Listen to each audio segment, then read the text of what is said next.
It's been such a long time since Boston led the way. It's more than a feeling. It's Mike and Tom to start the day. The heart of Massachusetts should be freedom, justice, and liberty. Freedom-led pilgrims of Plymouth Bay. Salem trials had justice too late. The sons of liberty spilled the tea, and then the redcoats spilled their blood. The shot heard around the world rang out from the Bay State. Boston's strong and ready to defend. It's where revolution started and ends. It's been such a long time since Boston led the way. It's more than a feeling. It's Mike and Tom to start the day. Quincy Market, Freedom Trail, Charles River, Boston Harbor, Bunker Hill, Griffin Wharf, Fenway Park, Old North Charge. It's been such a long time since Boston led the way. It's more than a feeling. It's Mike and Tom to start the day. Boom! There we go. What a day. What a day. What a day. Jen McCabe on the way. Again. Do you think she had a good day off? No. No. Here's the question everybody's been asking. Who did she talk to yesterday? I don't think she's supposed to be talking to anybody. I thought that was part of the rules of being a witness. You got to be sequestered, right? Tons of ice cream trucks in Canton yesterday, just driving around. Just randomly, right? Rando driving ice cream. With guys it's always on the other freaking street. You ever notice that?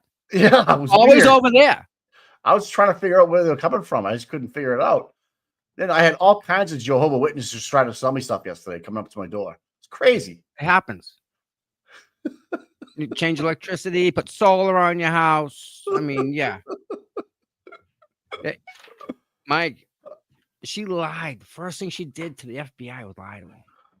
First, that tells you a lot about somebody right there, right? You tell a lot about a person, how they treat their animals, right? And the second thing is what their first reaction is to do in a nervous situation is to lie.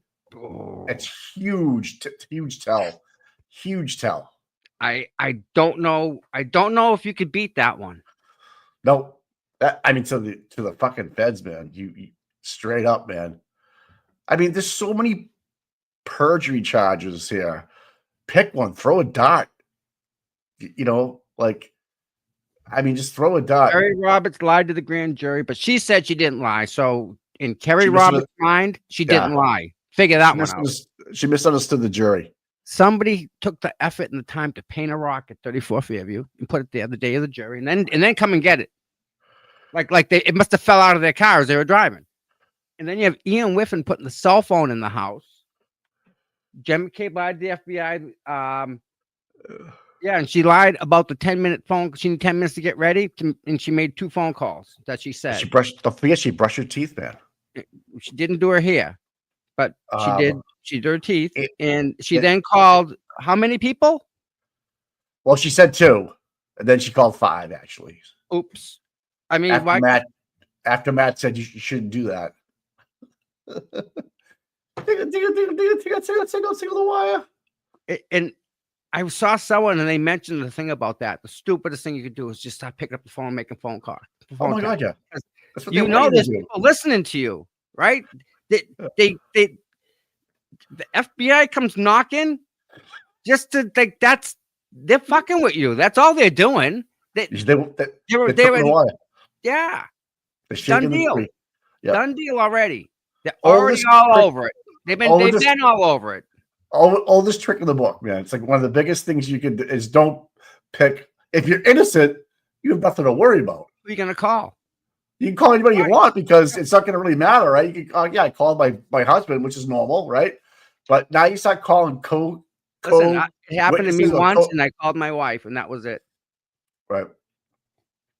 Yeah. Don't use the phones. First thing they did. No. And the best part is, once she made the phone calls to them, then all their phones have contacts to them, and then their phone calls have contacts to them. Yeah, that's Tommy. You couldn't have said it any better. In the DA's office, so we'll have to see Well- how that got transferred inside because that switchboard. Yes, shows she all the called op- she witness advocate, but you How know, many times did she call him? here's the thing. Alan was trying to get her to say or admit to when you call the district attorney's office, which is where the witness advocate works. But she's like, I called the witness advocate Mike, via Mike. Morrissey's office. Yeah, She called the witness advocate that works for the district attorney's office. right, in that office. So where'd she call? The front desk. called- What? Direct line? Morrissey's direct line. You could say that Yeah, direct line. All right, right to him. right. Well, She and then didn't now call the DA's office. Can you connect me to the if you have an open rep, I could like to talk to one for a minute. You know, Right. I mean, it didn't happen like that. She picked up the phone and called the victim witness advocate directly. She didn't go through the switchboard, brother. That was a phone call that she made right to him. oh, shit, that's right. She doesn't do switchboards. She gets direct lines. Yep. Jen motherfucking McCabe. Bucky fucking Dent. Man. And then she has dinner with Meatball, Kerry, and herself. Right? Of all people, right? But what's he gonna do? How invested is this? Tells you a lot. How invested has Michael Morrissey been in this case? Honestly, he's has he been on the ground over there? Has he done this, that? What has he done? He hasn't done a thing, Mike. He's all the way. He can't get out. He's got They zero. clamp down on him. Mike, he's a witness. He's on the witness list, right? Yeah. He hasn't done anything in this case, has he? Oh, Is he going to admit to that? Wait, is he what? He's running what? Did he do the DNA profiling? Is that what he did? Hey, Or did he do the cell phone extraction? Hey, it all depends what they have on him and who he can give them. But wait a minute, Morrissey has nothing to do with this case other than he hired Hank to do it. You're forgetting about the hostage statement back in Oh, August. I know that. But Mike, he's not really an investigator. He's not really involved. No. He's just the boss, right? Right. So why is she having dinner with them? You'd think she'd be having dinner with Brennan. How are we going to get me out of this? That's a discussion they can have over a couple bottles of wine. Right. What are we gonna do? And I think she might have been the one that Dave and Eddie was talking about, like refusing to testify because Turtle Boy bad. Turtle Boy bad. How can you refuse, Mike? I don't know. But That gets me too. And to force your hand against the DA like that and say, if you don't put him behind bars before I testify, I'm not testifying. Turtle Boy bad. What the fuck, man? Oh, I'm glad you brought that up. What's up, Mike? What? I got something for you. Do you really? I do. It's a present. Are you sitting down? I is. Everyone there sitting down? This is a present for you guys too. Read this, Mike. At least I'll read it, but you read the title, okay? Okay. Here we go, guys.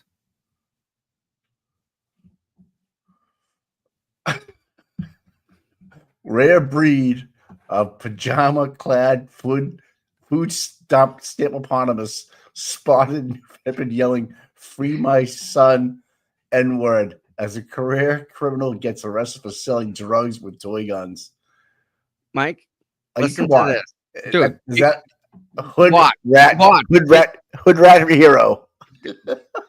This is back in the days. This is how he started, right? You ready? Yeah. Turtle Boy bad. Rare breed of pajama-clad food stamp hippopotamus spotted in New Bedford yelling, "Free my son," N-word, as career criminal gets arrested for selling drugs with toy guns. Okay? And you're like, what? So get this. We saw this story on New Bedford Guide. In the video you're about to see from the steam pile of South Coast crap known as New Bedford is perhaps the most ratchet thing we ever put on Turtle Boy Sports. Warning, explicit language, It's Yeah. very vulgar, very violent, very racist. So just it's a disclaimer. We don't.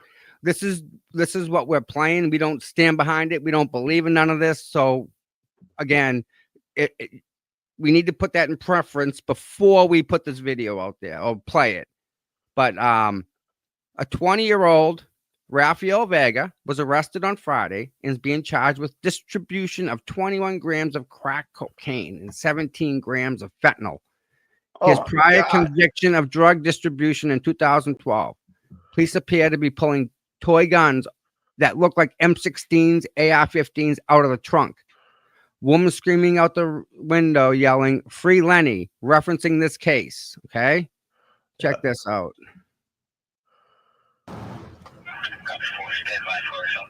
I'm on full screen on me.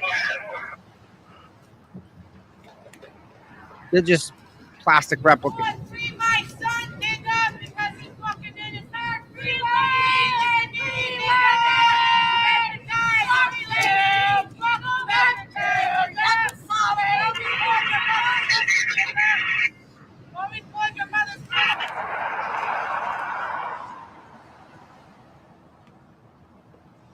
Those people More are guns. citizens.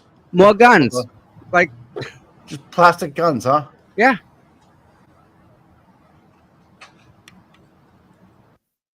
So I'm never going to New Bedford. apparently the New Bedford Police Department Narcotics Division busted this winner on Coffin Avenue named Rafael Vega. They Yep. found 21 grams of crack, 17 grams of fentanyl, distribution materials, and $287. Baller.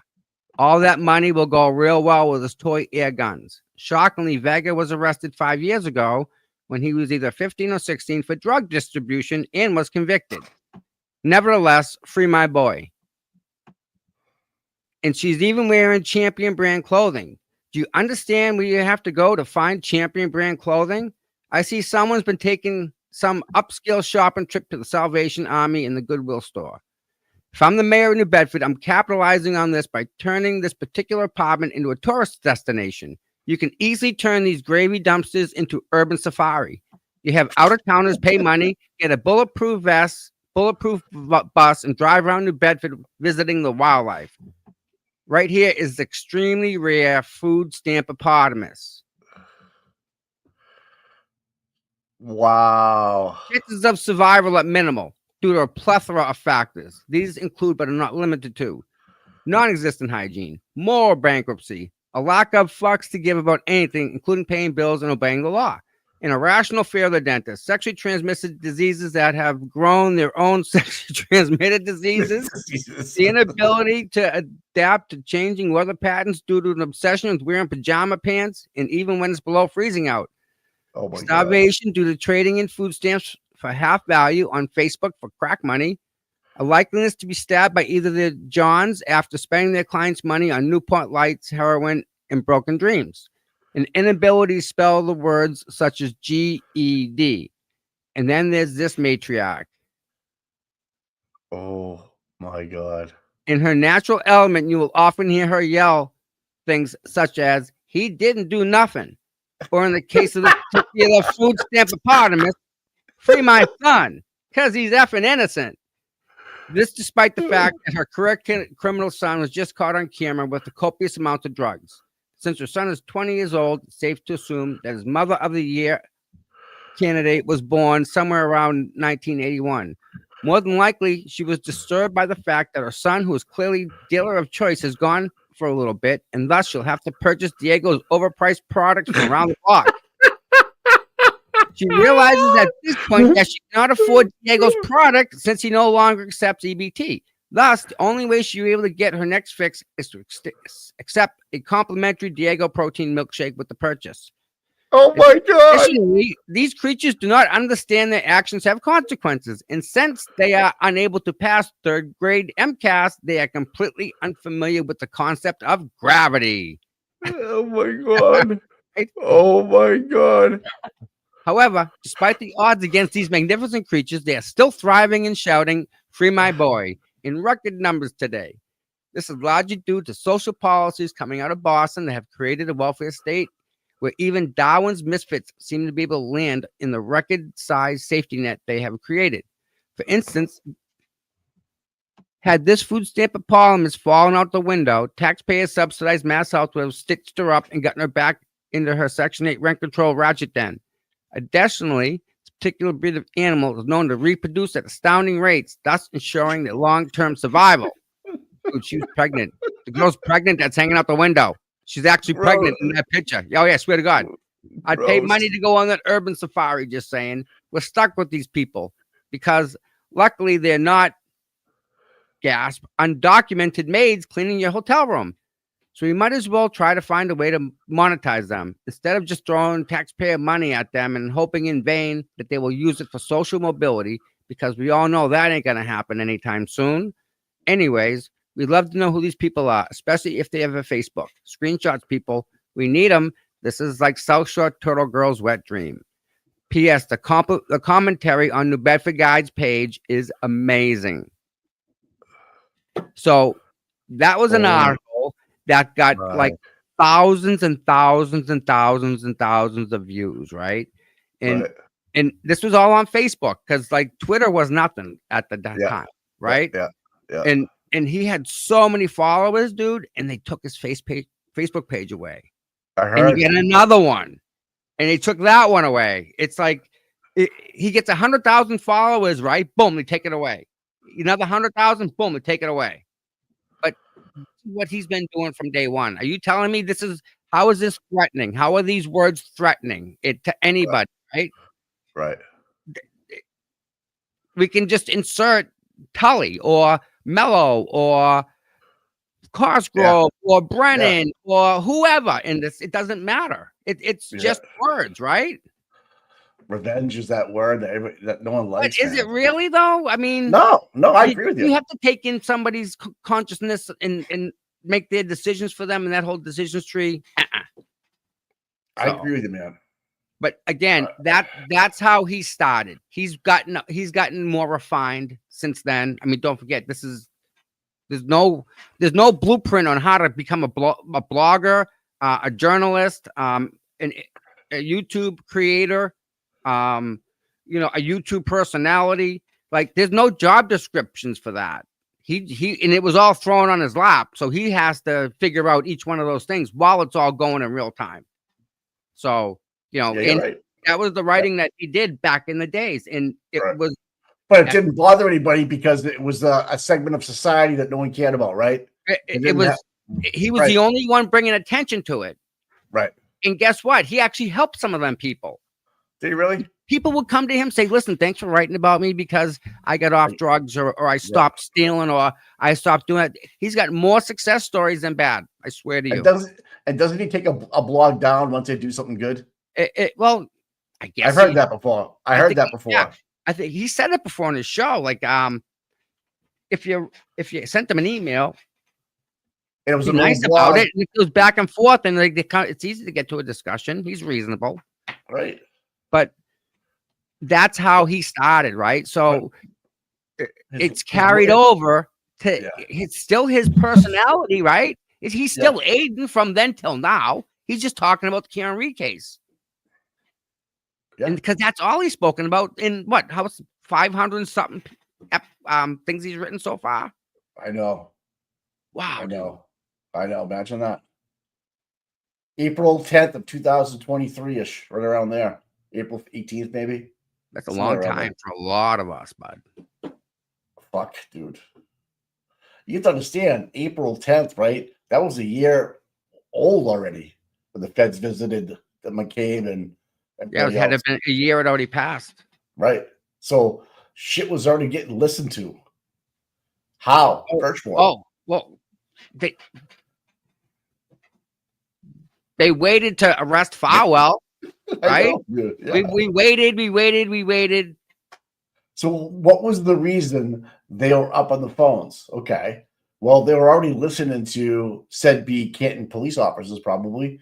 Well, listen, it's even bigger than that, my friend. This is how it goes across. You don't talk about the people that are involved. You talk about the decision makers in that tree, because everyone else is just co-conspirators, right? Willing or not willing. because I can tell you right now, some So of you're the up on cops, some of the cops that are involved are put in a position where they had to know wins. They're Yeah, like, yeah, you want stress where you Korea, these guys got guns that are pissed at you. These are yeah, people like your yeah, your coworkers, the ones that have guns. They can shoot you. Happens. it does, dude. And you know what? They beat their wives. They drink too much. They get Yeah, away with. You know, because we of always see. they say it's the job. It's not the job. It's not the job. That's how you handle it, man. Right? No, it's not the. It's How the what? What freaking. is It's the department, dude. That's the, the job. the burn gel? It's the locker room in it's in the department. That's the job. How many? When's the last time we had like an AR shootout around Massachusetts? Can't tell you. How many SWAT teams we got? Can't tell you. More than people shooting AR-15s? Probably. I think like every other police department's got a SWAT unit. I would think, yeah, there's probably like 3-4 towns that all have one that they share, maybe. You know what I mean? Like there's two people from Abington, 2 people from Stoughton, 2 people Norfolk from got a hostage negotiation team. yeah, County yeah, got yeah, one. yeah. Bristol County. Yeah. Why? Why not use one? Is it that much work? How many hostage negotiations we doing, Mike? I don't know of any. How many SWAT teams we got, Mike? Only at Aiden's house. See? Dude.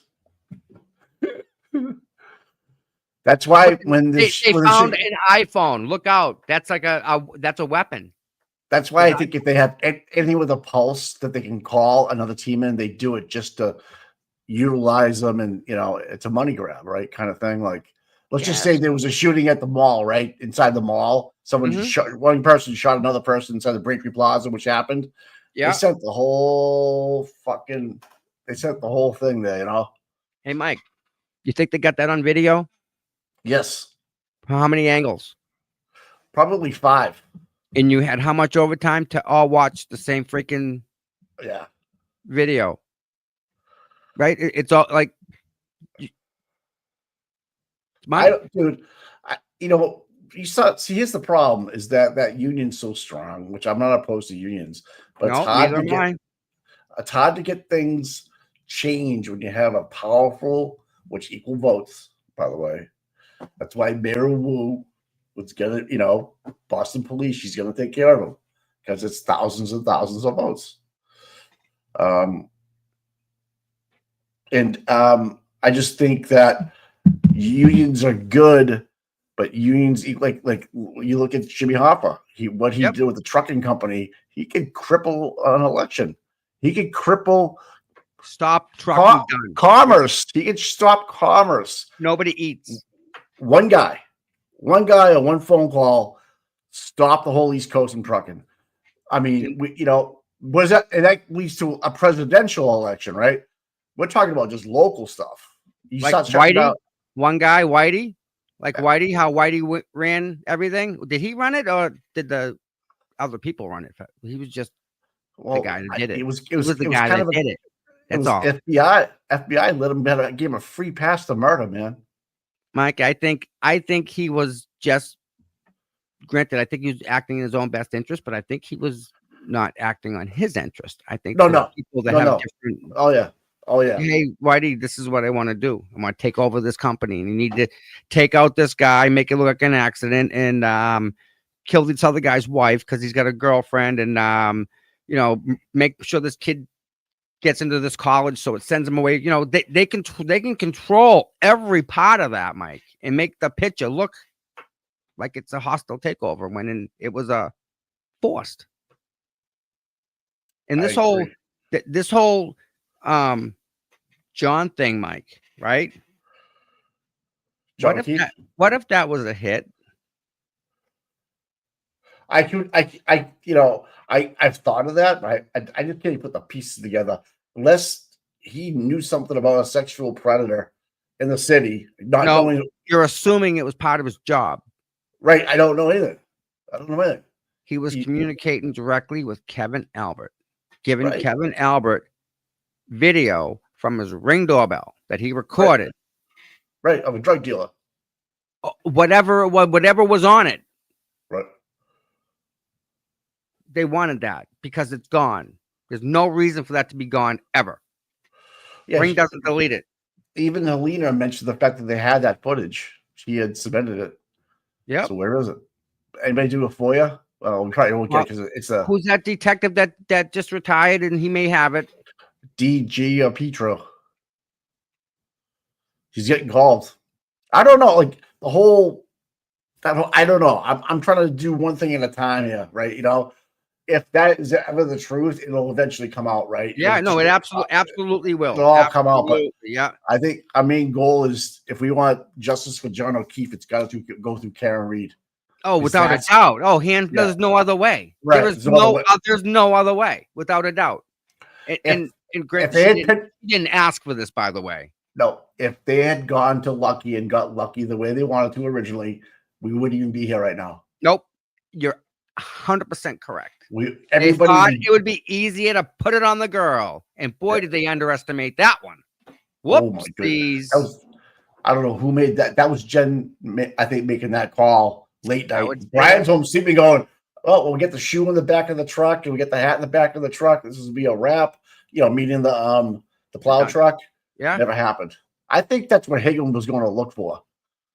Try to find that plow to get that stuff on there. You know, somehow get a sneaker wedged in between the plow and the front of. I don't know. Okay. Yeah. You know, and that Makes would, you know, Even know, the you have hat, luck- could put the you have hat the- on it like it never happened, right? you have Lucky driving by. You have that documented, right? It's a blizzard. John was there allegedly, Do you stumbling think- around. You think Lucky would have taken the hit and not even questioned himself? Like maybe I was plowing, it looked like I got hit by a plow. I mean, he would have think he could have squared that with himself. He would have said, "I didn't do this," but he wouldn't have the resources or be able to marshal the resources the way Karen did, in my opinion.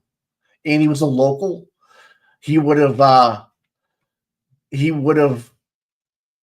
got sympathy because his brother was a select board meeting. He probably would have gone for the manslaughter. That too, Yeah, right? Yeah. Probably did 2 or 3 years. No, get not out, you even. know. They would have put him on probation forever.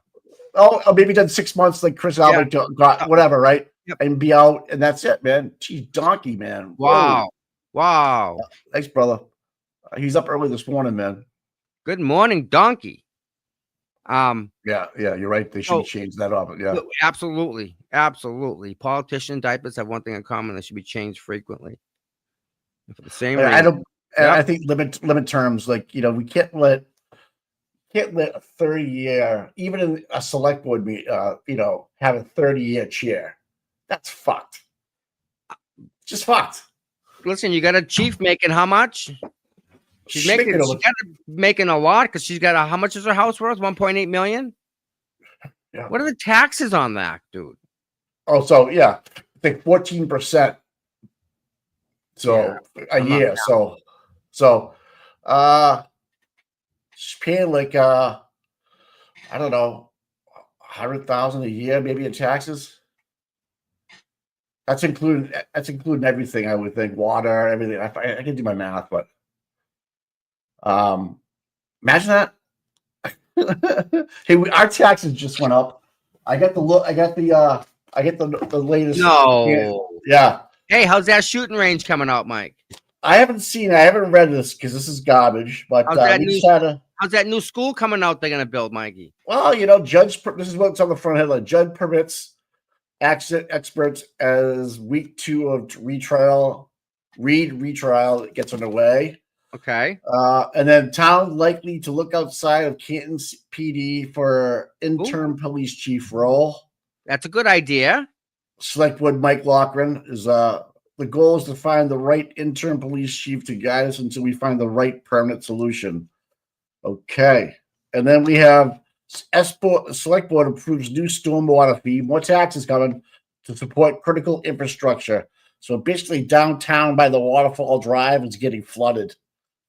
Wow. And then chief praises firefighter heroes, paramedics John Buckley and fire chief Wendell Robbery, but they must have saved. So I guess Buckley was off on his day off and pulled over and helped somebody out in a car crash. Oh.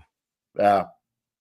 All right, You know, listen, people, real quick. It's 9:00. We need 3 subscribers at Seeking Justice. With 6,997. 3 people out there got to hit that subscribe button. not the member join button, just the sub button. That would be just like way to end the Friday. Well, be way it started. I mean, I Do get we way get the, do we have the fan up yet? negative. Let me get on that. Nothing starts at 9 o'clock, so that's like it's not even a rush, you know. I know. All right, you're right. I know. Half day today. Is that what she said? No, or we're doing. I don't know. No, I didn't hear that, so I don't know. Yeah, we get the I don't fan. know. Fan is up. Let's put the fan up.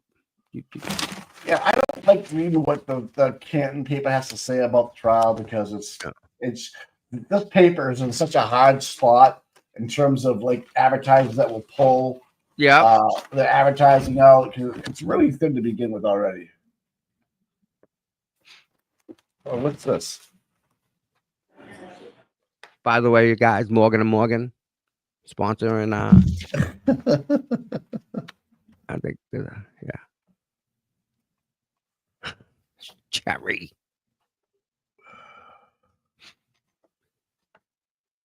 No, I was there Wednesday, sir. It like it's sad. It's sad.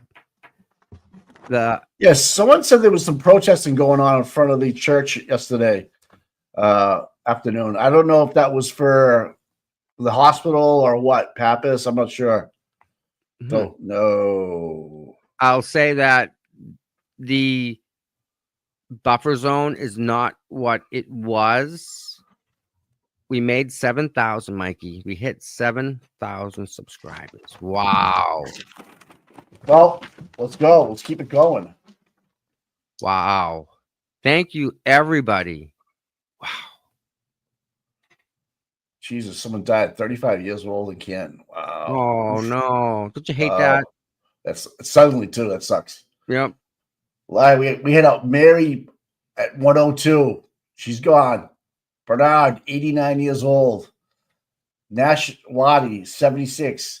Felton, 88. Man. Nan's in the chat. Good morning, Nan. Good to hear you. Good to see you. Yo, Nan. Yo, Nan.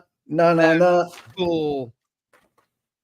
So happy. You guys are rock. You guys really nice. So, yeah, the buffer zone. The judge has effectively shut it down. It's not the same. It's we can't hang out there. They move us along. It's a bad scene. It's just not the same. No, I mean, literally, you were standing there. You were getting ready to walk to the courthouse to get some papers. Then out of nowhere, here comes a cop. What's going on here? For the record, before the court is Como versus Karen Reed, 22 CR 117. The parties are present. The jury is not present. The matter is on for trial. So I was told that you wanted to see me, Ms. Gianetti? Yes, please. Okay, come on up to sidebar, folks. All right, right away. Yes, Your Honor. Yes, Your Honor. Whoa. Big powwow early in the morning. Love it. Who's that guy in the press box at the very end at the left where Eden sits? Who's that guy? That guy, right? That's Channel 5 guy. He's not very nice. The very left side. Right there, behind the clerks. That's Sue O'Connell, Mike. Oh, that's a girl. Close. All right. I thought it looks like okay. Close. I couldn't tell. You know, the SJC people who denied me my press pass. Yeah. They have the list. So I have to call them to get the list to find out if she put in like 4 different times for 4 different papers to get access to where she is now. Whereas like Aiden, he only has the chance to put one of them in. Hey, it looks like Michael from Seeking Serving Justice got his press pass because he was out. He did a great interview with Aiden the other day. Maybe because it was just Aiden inside the. Yep. Okay. All right. Paul has a new seat. Yeah, he was rehomed on the. Paul got yelled at because he was giving Karen Reed dirty looks, and the jurors saw it. Oh, and he got busted in Abington by a patron with another girl. Really? Yeah, it's been posted on X yesterday. And I guess 10 being the best, 1 being the worst. He's Yeah. pulling 6. He's pulling 6s. Oof. I know, right? Wow. I always go for the 10. Abington too. Yeah, that's his sister. That's Denise Galvin's husband Yep. right there. Oh God, look at her. No. God. Yes, Peggy, we're looking at you. Yeah. She looks banged up. Oof. Everyone's looking at you, Peggy. She looks banged up. Why are they all wearing stripes? It's just kind of weird. I can only see her now, right? I mean, forget about how she flipped off Aiden, but I can only see her now going, I think you get hit by. It looks like you hit by a car. I can just see Karen like repeating that. Yeah, that's after a phone call was made before Karen got there. Yep. Right? We Yeah, have the phone call. It was 8 minutes long. We got her on video, dead to rights, done. Yeah. And then they pull her granddaughter out of Bishop Feeney. Why would you do that? I'm just saying. Too much of a hustle. Too much. It's too hard to bring it back and forth. I get no. I'm asking a satirical question. Like, why would you? You know what I mean? Like, I'm like, hard to get in there, man. They want to control her. They want to control her.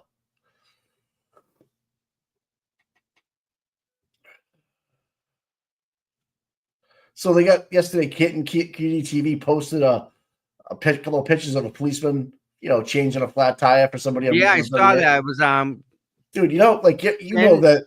I've interacted with him before in Canton. So, and now I just wrote it as a joke. Now he's out on disability, and somebody goes, "Bingo! Most departments don't allow this for liability issues that come with it."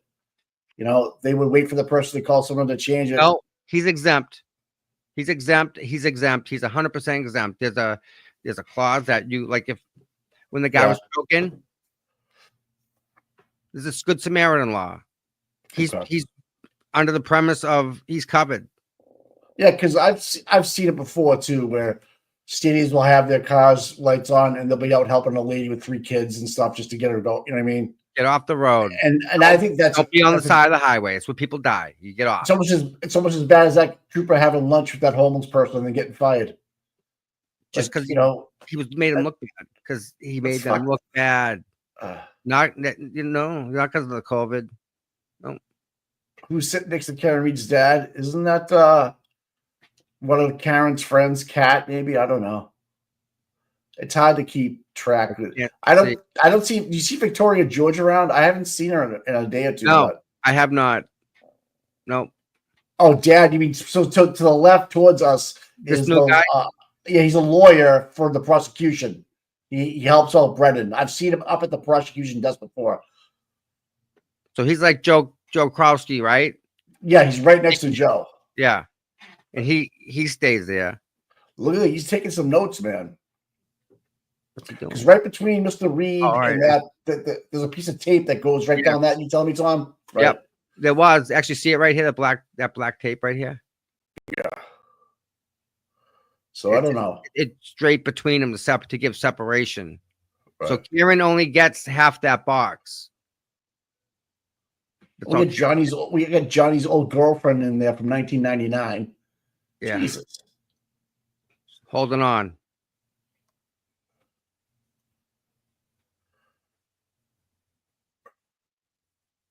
Yeah. Tell me the federal investigation is not still going. Come on, people. Really? Without telling me, right? Yeah. So it looks like she wants to get down the Cape early today, so she's starting on time. All right, let's bring the jurors in. And actually, I'll see you about scheduling while we're here. I forgot something. Thanks, Danielle. Danielle, she's awesome on X. She follows us a lot. Yes. I know who she is. She's great. Yeah, she just thanked us for hitting 7,000. Awesome. So we've been doing about 1,000 a month, a little bit less than 1,000 a month, depending on. Ever since we went to 5 days a week, January 1st, which we have not stopped. Nope. Every day we do as much as we can. Yeah. I thought yesterday was good. Nice recap. Nice easy day. Yep. Yeah. It I get some was shit trying done to around the house. Yeah. I finally unpacked my Vegas bag and stuff, and did some stuff around the house. I had to clean that. I get it, man. I get that dumpster in my dude right now still. Oh my. filling it up. Thank you, Chris. Oh yeah, I am actually. Good, good, Yeah. good. But you don't know how much shit you have until you fucking start Did throwing you it see away. this? Exactly. And then I'll take it back whenever.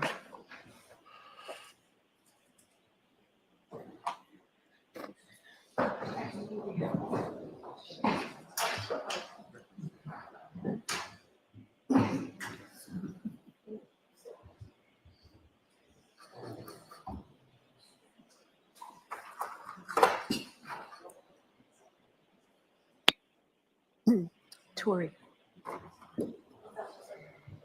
Go fill my Nice to drink see up. Karen so involved. She's not Dave's just got a sitting there little. waiting, Dave's you got a know. little smile going. Dave's got a little smile going.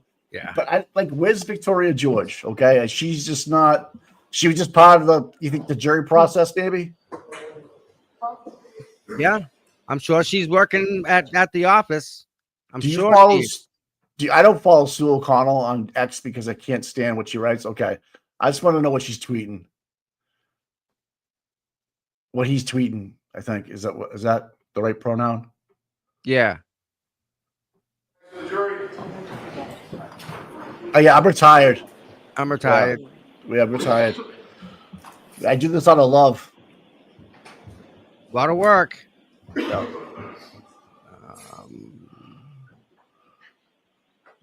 Danielle, thank you so much. To everyone that's here, thank you for being here. We all appreciate it. We love you very much.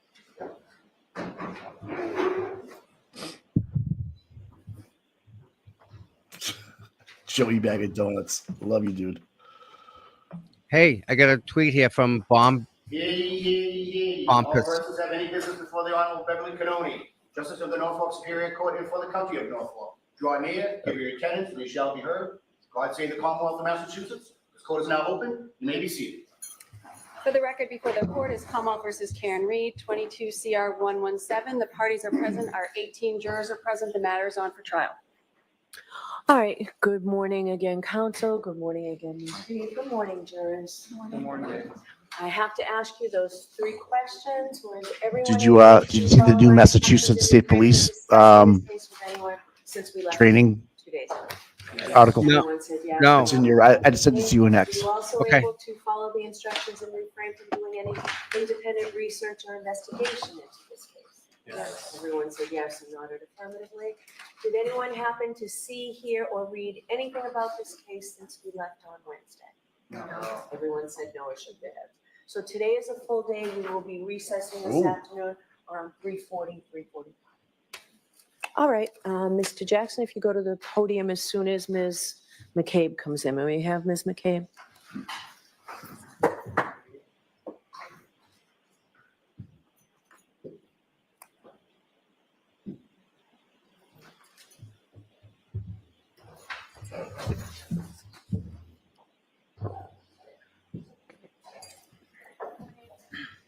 Instructions and refrain from discussing this case with anyone since we left 2 days ago. Yes. Everyone said yes and nodded affirmatively. Were you also able to follow the instructions and refrain from doing any An independent outside research? investigator, Mike. I solemnly swear that the testimony you shall give in the court and the jury in the matter now pending shall be the truth, the whole truth, and nothing but the truth, so help you God. Yes. Fucking love this guy. Good morning. Good morning.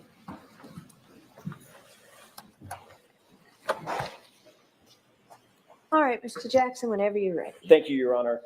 Good morning, Ms. McCabe. Good morning. I'd like to draw your attention back to the time that you were watching the SUV out of the front door, through the front door at 34 Fairview. You have that time in mind?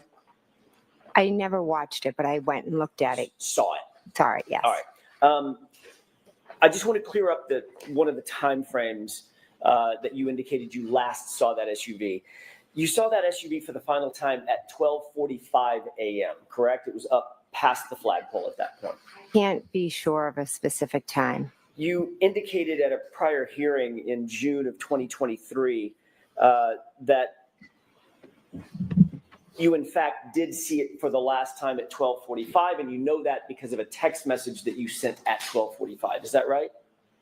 I did send a text message at 12:45. That is correct. Did you say, quote, and by the way, for court and counsel, this is at 782 lines 24 through 25, going to 783 lines 1 through 13 or so.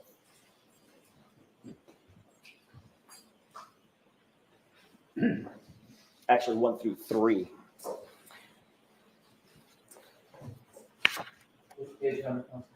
It's 782 going to 783. May I approach, Your Honor? Yes. Mr. Brennan.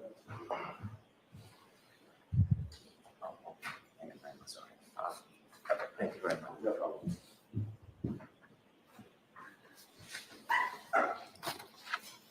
Actually, Ms. McCabe, and for court and counsel, I'm going to back up just a little bit up to line 20. You stated, quote, "So I think my husband and I were talking just like about what they were doing. And then I sat back down, and then at one point I think I said hello. And then I said at 12:42, where are you? And then flip, I don't know if that's my last text or if I did one more. Yeah, 12:45, hello, because they were still there. And then question, so the dark SUV was still outside the house at 12:45. Answer, at 12:45. Do you remember that question and answer colloquy back in June of 2023? I've been asked a number of questions, specifically those words, no. I do remember All right, buddy. testifying. I believe I said, I think in there. I think that, and to be honest, I'm not sure of exactly the times. I didn't pay close attention to when I was texting and when I was sitting. I was going back and forth to the door. But in Just June go on mute. 2023, at a hearing under oath, you did say that it was at 12:45 that you last saw the vehicle. I believe I said, I think. Refresh your recollection, take a look at the transcript, register at home. I believe the word I think is in there. You believe, but you're not sure. Okay, I'll look at it. Refresh your recollection. Sure. May I approach? Yes. Same picture. Thank you.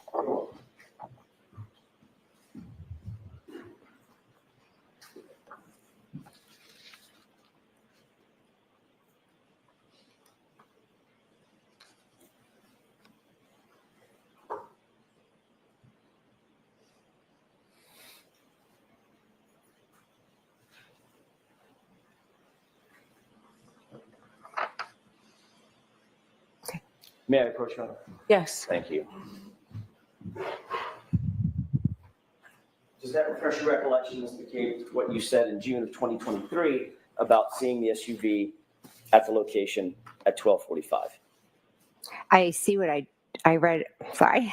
I saw what I just read. I don't remember my exact words of every testimony, but I did just read that. Yes. And in fact, what you said back in June of 2023, quote, I don't know if it's my last text or if I did one more. Yeah, 12:45, hello, because they were still there, period, correct? That's a part of what I said. And then the question was, so the dark SUV was still outside the house at 12:45, answer at 12:45. And then I said, I think my husband and I. So there's more to that conversation. Okay, what I read you is what the transcript indicates. You said on June 8th, 2023, correct? Can you answer that? Is that correct? That I saw it at that time. Ask the question again. Sure. That what you testified to in June of 2023 was you saw the SUV for the last time at 12:45. That's what you said, at least back then. That's part of what I said.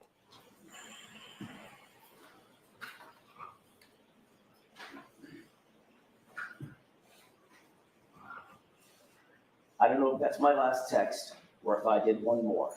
Yeah, 12:45, hello, because they were still there.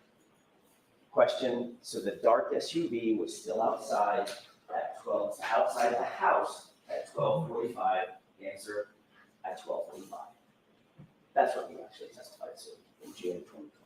That's what that says, correct. Thank you. You've been asked about with whom you communicated first thing in the morning when you received that 4:53 a.m. call. There, at that call and thereafter, shortly thereafter, within those next few minutes, correct? Yes. As a matter of fact, you were asked by Trooper Prince in a formal interview on February 1st, 2022. I know that was a while ago, but in that initial formal interview 3 days after the event, Trooper Prince, the female trooper, asked you who you called or who you communicated with during that important few minutes after you received the first phone call from Kaylee's phone, correct? I'm not sure of our exact conversation, but she did ask me a number of questions. Do you remember telling her, I spoke with Karen Reed, obviously?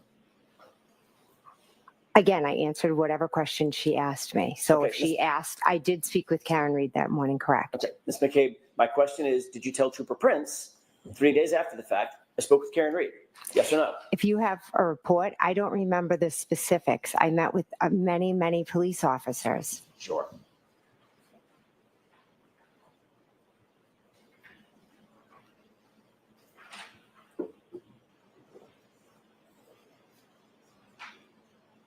Would it refresh your recollection to take a look at her report? I'd like to take a look at it, yes. Thank you. Yes. Thank you very much. You're welcome. Thank you.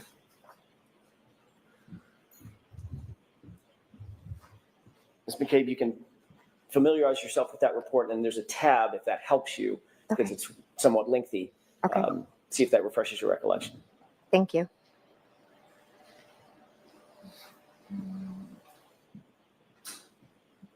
This is like a new Jen McCabe as opposed to last trial. Like completely different so far. You know Jackson's going to wind her up today. You know it's going to happen.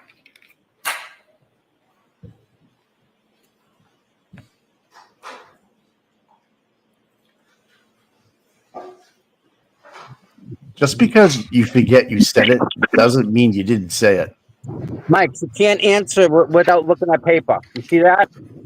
Yeah, Tom. Yeah. She didn't have a problem with Hank. Nope. Nope. She knew everything. You think they're showing her like bogus text messages and stuff? They're Imagine probably that showing mind map. Yeah, they're probably showing her other text messages that they have that she doesn't really need to see, but they're going to show us. Right.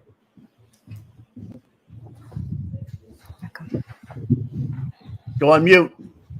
Ms. McCabe, did that refresh your recollection as to what you told Trooper Prince? I know what happened, so I just answered Yes or the no? questions. Yes or no? Does that refresh your recollection as to what you told Trooper Prince? Yes. Okay. You told Trooper Prince that you had a conversation on Kaylee's phone with Miss Reed, correct? Yes. That you also called Julie Albert after you got off the phone with Miss Reed the first time. Yes. And then thereafter, at some point, you talked to Tom Beatty, correct? I never spoke with Tom. I'm sorry, my mistake. I misspoke. You called Tom Beatty. Yes, I called Tom Beatty. Did not get through to Tom Beatty. I didn't, no one answered, yes. Okay. Then you spoke at the grand jury about the same issue. Who did you talk to and who did you Tom call Beatty is in those open minutes the after door. the initial call on Kaylee's phone, correct? I'm going to object. I'd like to be heard. All right, come on up. Tom Beatty was just allowed in the chat. Put a dick in it. I love it. I love it. Here it comes. Oh, don't forget, she's on the defense's witness list. That's not going to be good. No. Tom Beatty, Yep. he's not going to be nice to her. Nope. Messing with his That was- daughter. This is where Colin could come in with Beatty. That's what I'm thinking, anyways. Yeah, I agree. Who called you, who texted you. I mean, Colin Albert. Why? Okay, here we go. Right. Yep. That's how they're gonna get. That's how they're gonna get him in.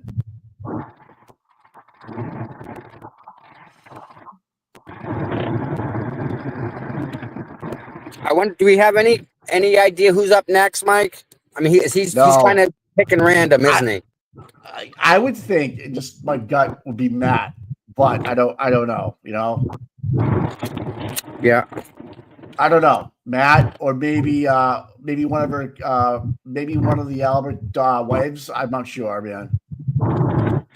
Possible. You know, this is up to Brennan. You know what I mean? But we'll see. Yeah, it is his show, isn't it? What's that? This is his show. It's the Hank Brennan show. If we've ever seen it For now, before. yeah. For now, yeah.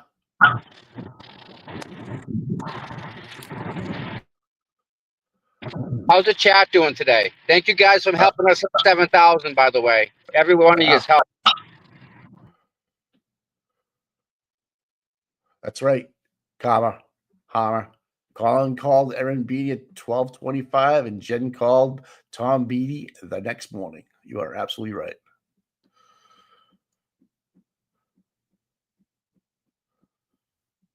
Yep.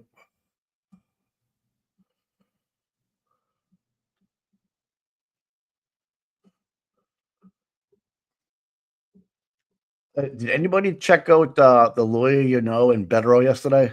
It was awesome. If you get a chance to go back and look at it's not that long. It's probably about an hour, but it was just two lawyers breaking down the case, and it just went so smooth. And you know, it was just no big dick swinging kind of shit. It was just total fucking law. It was awesome. Here we go. Nice. Yeah.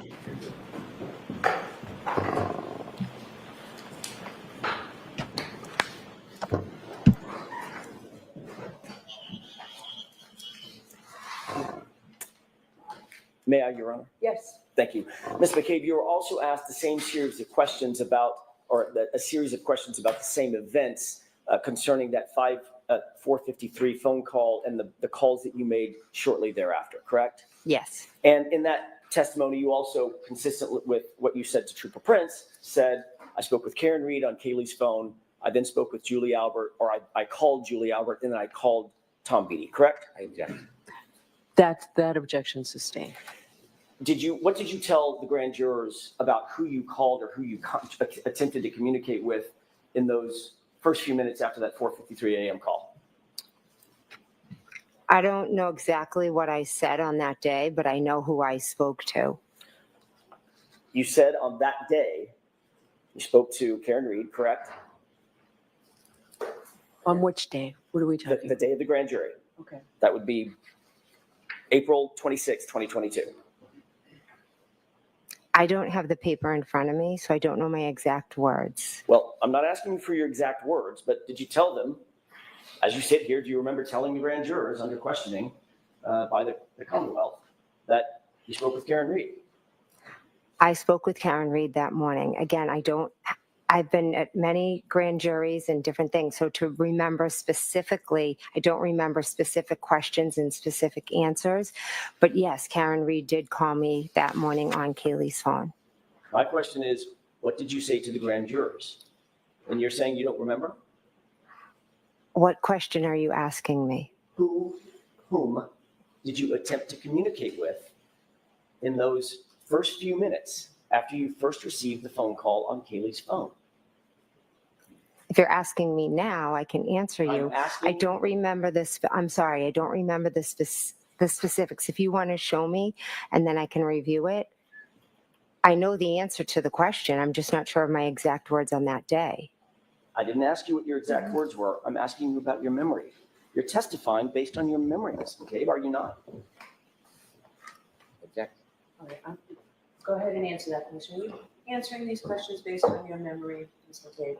So I'm answering questions based on my memory of what happened on the 28th and the 29th. I've testified multiple times. I've been interviewed by multiple police officers. So to pinpoint one conversation is a bit of a challenge for me. But what I can tell you is what I remember from that day, which was, I'm sure, very similar to however I answered, because it's the same. Yeah, refresh. Yeah. Refresh your recollection and look at the Tell Mr. transcript. Brennan and page rep. Sure. 188, 189, thank you. Thank you. I didn't get an answer to that question, Mr. McCabe. Would it refresh, I just have to do this for the record, would it refresh your recollection to look at the transcript? I'll look at it, yes.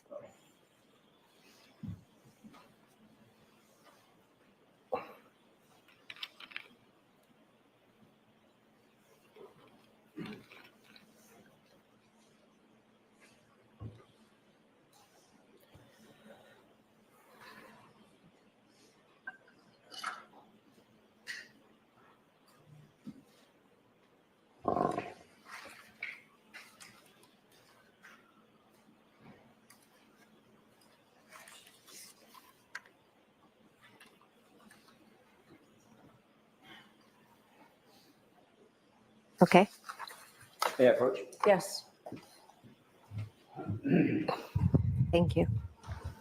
Did that refresh your recollection about what you told the grand jurors in terms of whom you communicated with or attempted to communicate with that morning? Yes, What did you tell the grand jurors?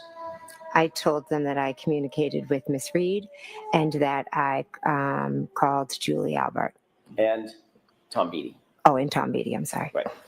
So in both of those statements, to Trooper Prince when you were asked about your communications, and at the grand jury, by the way, at the grand jury, when you were asked who you communicated that morning, who you communicated with that morning, you didn't need to see a report, did you?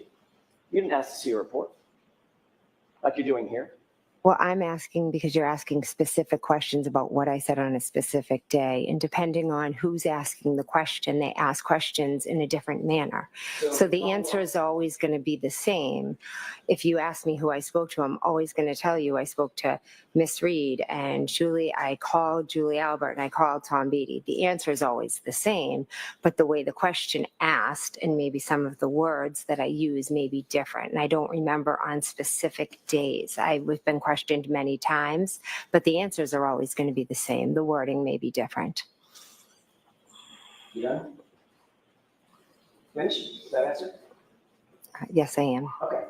I'm going to allow that, but let's move on. I'm trying, Your Honor.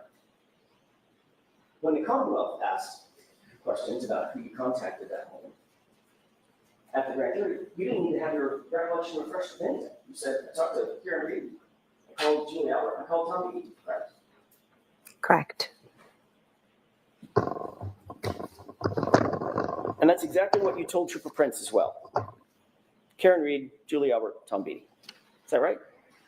Yes, correct. But you did make another phone call that morning that you left out of both of those statements, didn't you? I'm not sure. At 5:07 a.m., you called over to 34 Fairview, didn't you? If it's in my phone record, then I must have. It's in your phone records that you're aware of. Well, let me ask it a different way. You're aware that your phone records actually show that at 5:07, you called to 34 Fairview, Nicole Albert's phone, correct? Correct. It shows also that that call lasted 38 seconds, correct? I'm not sure what it shows. You actually spoke to your sister, Nicole, that morning? I did not speak to my sister, no. So that 38-second call went to voicemail? I'm not sure. All I can tell you is I never spoke to my sister Nicole that morning prior to waking her up. But you do acknowledge that you made a phone call at 5:07 to Julie Albert. I'm sorry, to Nicole Albert, your sister, over at 34 Fairview in those early morning hours, right? Yes, I learned after. When I'm first being questioned, it's days after. It was a chaotic morning. I remembered the waterfall, Julie, then Tom Beatty. Calling to my sister wasn't as important ingrained in my mind at that point. No. And then you testified at a grand jury, not hours or days later. You testified at a grand jury months later, correct? Correct. And at that grand jury, you also left out the fact that you contacted your sister, correct? There's nothing nefarious. I remembered who I called. I didn't go back and look at phone records. I didn't say it was nefarious. Why would you use the word nefarious? Because there's nothing about me calling my sister that is nefarious, and I feel like you're insinuating it might be, and it's not. Did you use that word because it sounds nefarious? No, I just use the word because I think that's how you're trying to portray something that is nothing. Or did you use that word because you think that's how it's coming across? That's nefarious. No. Without contacting 34 Fair. No, not at all.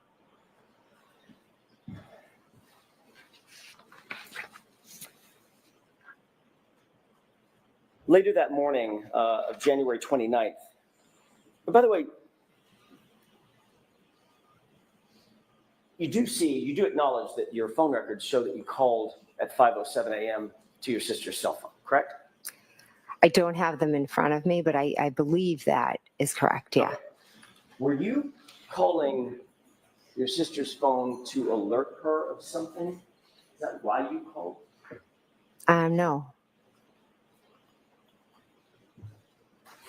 Later that morning on January 29th, after those initial phone calls and after the scene had been cleared, at about 11:30 in the morning, you did have a formal interview with Massachusetts State Trooper Michael Proctor, did you not? I did, yes. Day before yesterday, you testified that Karen Reed, actually I think it may have been Tuesday, you testified on direct examination that Karen Reed just showed up at your house screaming, correct? Correct. In point of fact, you told Michael Proctor in that 11:30 a.m. or thereabouts, that interview that morning, that on January 29th, when Karen was on the phone with you, you told her to come to your house. Isn't that true? No, I never told her to come to my house. She told you she wanted to go search for John, and instead of saying, I'll come meet you or I'll go wherever you want to go, you told her, no, come to my house and pick me up and we'll go together. Correct? No, that's incorrect.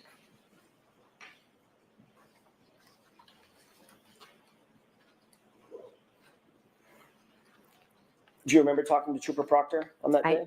I do, yes. Do you remember exactly what you told him concerning the plan to either come to your house or go search for John? There was never a plan for Karen to come to my Do you house. remember exactly what you told him with that regard on that issue? No, I don't. Would it refresh your recollection to look at a police report that he drafted on that issue? Well, those are his words or summary. That's not my question. I know these are his words. He wrote it. Mm-hmm. My question is, would it refresh your recollection about what you told him to take a look at his report? I know what happened and I know what I told him. I don't know what's written in that report. Yes or no? I don't need to see the report, no. Because it would not refresh your recollection to see a report where he indicated that you told him that you directed Miss Reed to come to your house. I object. The objection is sustained, and I'm going to strike that.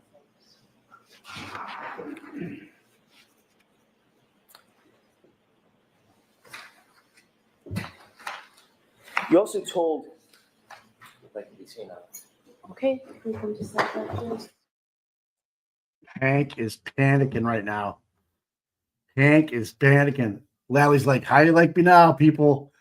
What if anything? Oh. Oh. Larry, you got to bring him up. Yeah, how you like me now, people? Oh, my goodness. If you're looking for the interview with Kathleen Prince, Justice for John O'Keefe just posted it on X, guys. I just reposted it too. So that's the whole interview on February 1st. Alongside, she was with Trooper Connor Keefe. So, all right, it's all there. That's pretty cool. Yeah, Really? it's a pretty good. Like, this is the interview that was never called the last trial. Okay. Yeah.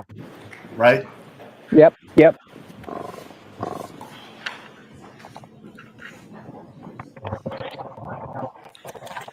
May I? Thank you.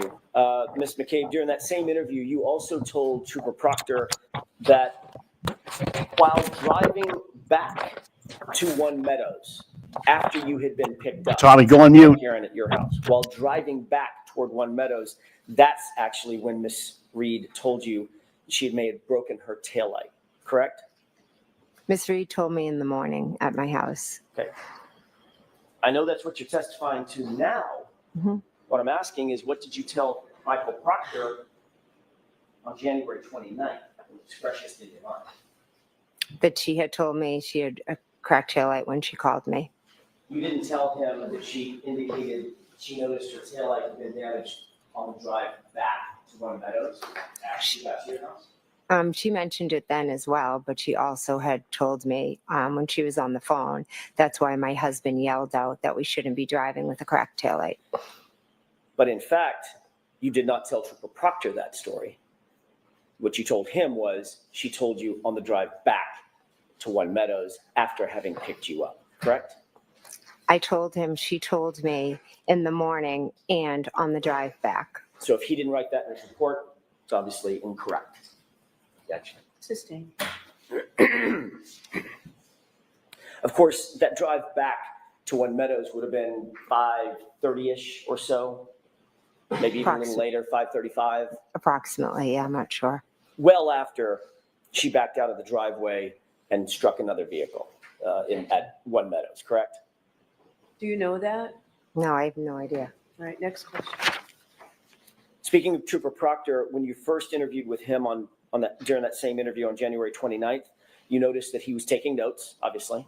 Yes, he was. You told him about your observations of the taillight that day, is that right? I'd have to see the report, but I believe I told him about it, yes. And that was literally the same day that you made the observations, is that right? Yes, it was. He asked you to describe specifically what the taillight looked like, and you did so, correct? Could I see the report?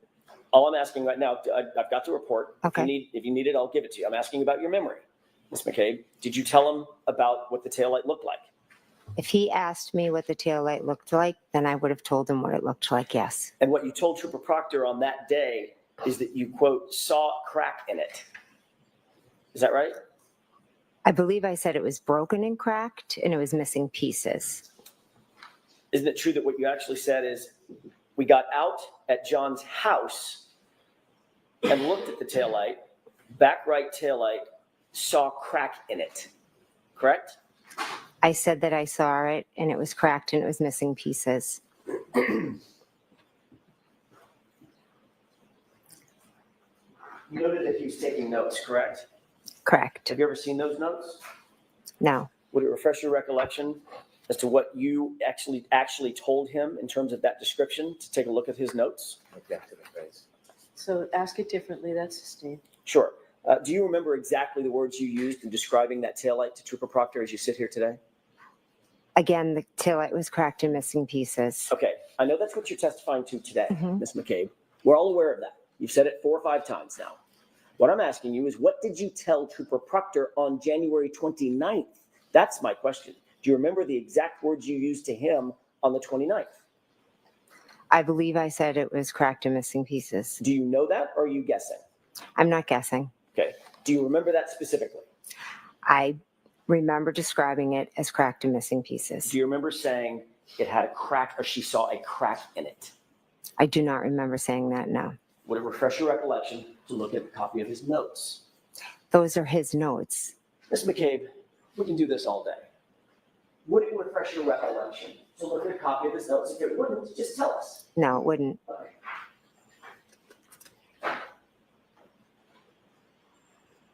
Oh my God. What a weasel, dude. Weasel. As you sit here today, are you telling this jury that you deny saying to Trooper Proctor, you saw a crack in it? Are you denying that statement? I'm not denying it. So you could have told him that.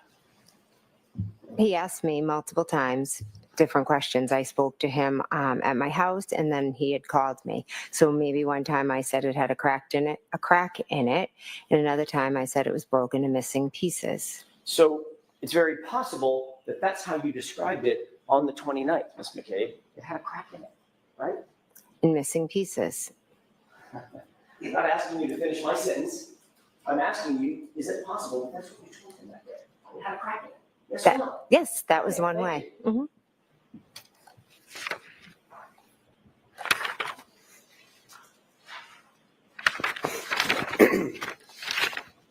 What the actual, I mean, seriously. In the days following January 29th, in the events of January 29th, 2022, were you and your family coordinating your versions of the events that occurred on that morning? No, Were you and your family coordinating some sort of damage control in terms of the language that your family would use to the public, to the press, to law enforcement? no, Did you and your family use a group chat? You and part of your family use a group chat to text each other to coordinate your communications with either the press or the public or law enforcement or family or friends?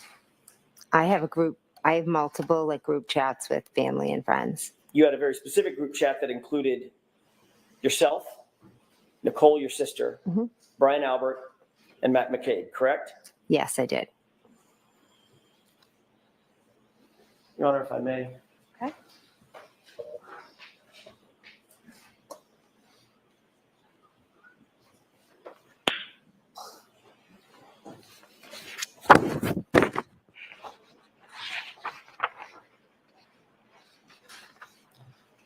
I have a 2-page document that I'd like to have marked.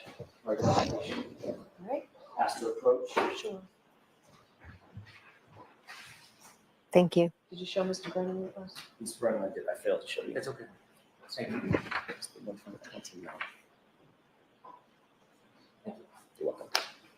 Thank you.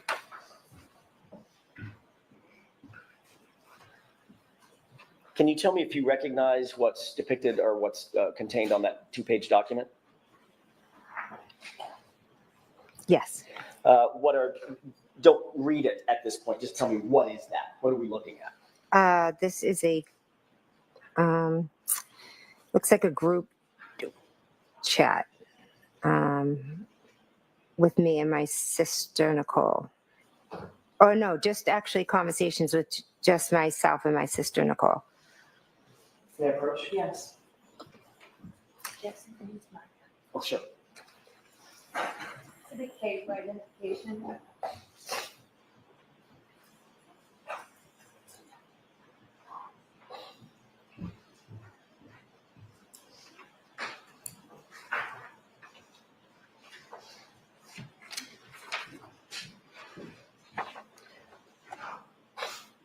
Did you happen to catch the date of these chats? I just took the document away from you. I apologize. It's okay. I didn't know. May I approach? Sure. Do you have an extra copy so she has one and you have? I'll just one, leave Mr. that one. Jackson? I've got an extra copy for myself. I'll leave that one. Thank you. Do you note the date of that series of chats? Yes, it says 1/29/22. Okay. Is that a chat just between yourself and yourself and Nicole, or is that to include others as well? I think it's just myself and Nicole.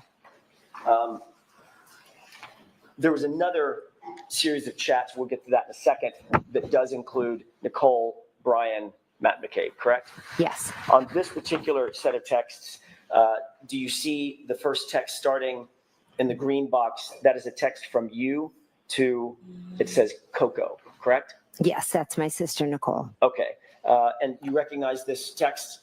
I do, yes. And you recognize the texts following in the following bubbles? Yes. I would ask that this be marked moved into evidence. Is there any objection? I could review it briefly. Sure. Why don't I see you at sidebar for a minute about this? Guys, she's getting run over right now by Jackson. Wow. Yeah, Jen, you're right, sir. Bud Smokus, she was never a friend of John's. She can tell you right to your face, I love that guy. Not for 1 second did I ever feel like genuine love and, grief. When like Mike Camarado, the look in his eyes, you could see that he was upset, even from the first trial to the second trial. He's still bothered by it. And it's just, that's how you can tell, the true, at least for me anyways. I can read people's eyes, facial expressions. Jen is just trying to save herself. We can all see it. Pretty easy. My phone stopped. What did I miss? Why are we at the fan? Another sidebar real quick. Is it getting that tough for her? She's getting, it's getting bad. She can't get out of it now. She's done, right? Yeah, They got her on a call to her sister at 5:07 in the morning before Karen even made it to Jen McCabe's house before they went out looking for John. She called her sister. Whoa, wait a minute. She called Brian and told Brian? Yep. Jen called me. I'll be over in about an hour. Yep. Be ready. Yep. They got that phone call. Boy, do I hope they got the transcript. Wow. Yep. They didn't have You know they have that, Mike. And then You know they got that transcript. Tui. Tui. Now they're gonna start going through text messages right now. Hurry home, get home, dude. You on your way? Yep, mission accomplished. Okay, buddy. Drive slow. Yeah, dog. Camarado's if you took Mike Camarano's, who was his drinking buddy, is John's nephew. Didn't Mike live down by him? No, he lives we all live close together, but Mike lives a 7 iron away, my house. Well, there you go. Okay, yeah. Yeah, and you just can tell by the way he talked in the first trial and the second trial that it bothers. This whole thing just bothers him to no end. Of course it does. Mike. You can tell people's voices, man. Right. You know when it hits them. And Jen is just making up shit. Yeah. Yeah, and his wife like Karen as well. She's a nurse. Like that whole that little clique of John, Mike, and his wife. Yep. Karen. It worked. It worked. Mike, and then Mike, how long was Jen? I'm sorry. How long was Karen and John together? 2 years. How long have you and I been together? About a year and a half. Almost 2 years. Like, it's a relationship. There's give and take in everything, right? Yeah. I don't see after 2 years where Karen is like, they're your kids, get them, you feed them. Then it's not my responsibility. No. She's taking that on herself to be that role, right? They both are doing a job to raise these kids. And it's hard. There's no instruction manual, right? Right. Karen's doing her best. They're not even her kids. John's doing his best. They're not even his kids. Bad position for both of them to be in, and they both did a really good job based on what they had. And they had a relationship with each other on top of that, because the kids always come first. The relationship is secondary to kids, always. Yep. Right? Am I wrong? No, you're right. You're right. No. To me, with the text messages, the dynamic between Karen and John, that dynamic was of loving, caring. Yes, that was 2 year relationship stuff. Absolutely. So you get that. Yeah, I mean, that's like those text messages and those voicemails mean nothing to me. If anything, it actually helps her. Because you've asked all the ladies in the chat and stuff, they've actually said that I've left worse, on voicemails from my boyfriend or husband. Oh yeah. Listen, I am not a saint. I'm not. You know what I mean? No. No shit. Oh my God.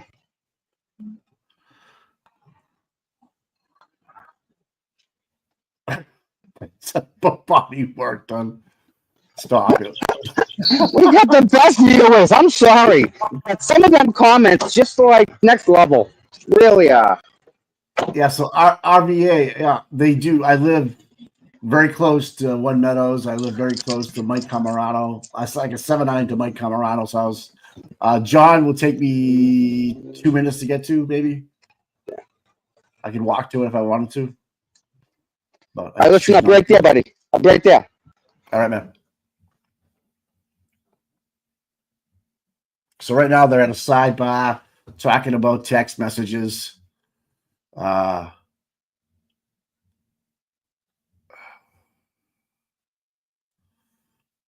This is getting good right here, guys. This is what we stepped up to right here. This is what we want. This is AJ on a day's rest. One more day to get ready. This is AJ on fire. Probably just having a nice espresso coffee, right? Yeah, Sean. Yeah, it bothered me too, man. Because here's the thing too. I didn't know Mike knew John, and he lived down the end of my road for years. But I just never talked to him because I just walk my dogs. I keep to myself because I was the bad boy in Canton. I was getting arrested and shit because they didn't like me. But, anyways, he's a hardworking dude, great family, wife's a good person, and I never even saw John at his house. Like his car might have been in there, but I didn't know, And then all this shit went down, and I find out. I'm like, holy fuck. Yeah, I am the only one YouTuber that lives in Canton. Yep, and that knows John, Colorado.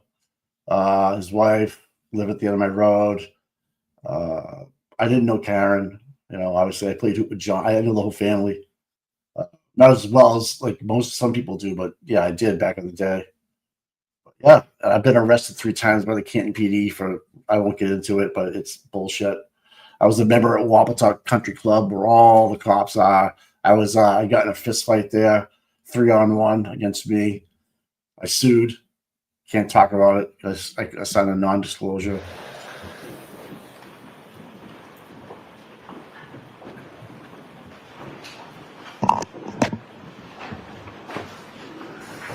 All right, so the objection is noted and overruled. So, Mr. Jackson, you can put that K for identification is now an exhibit. May I approach? Yes.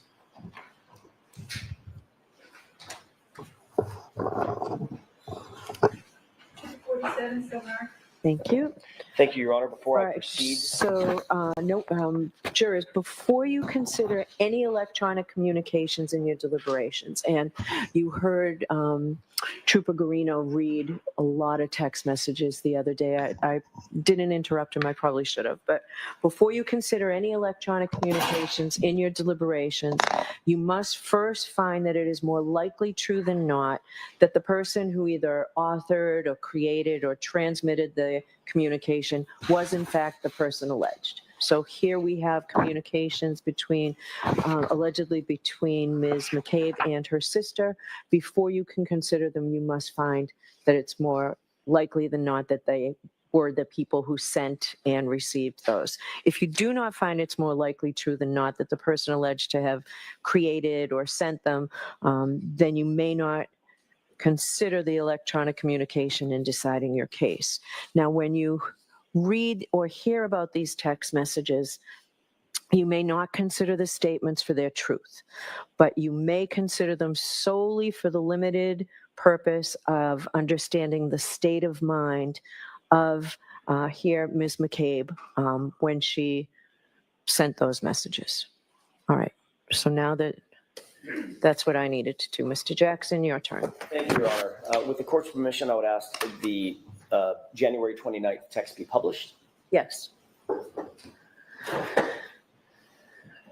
Mr. Wolf, is there a way to, there we go. Margaret, the witness might need that exhibit. Your Honor, may I approach just to retrieve the exhibit? Yes.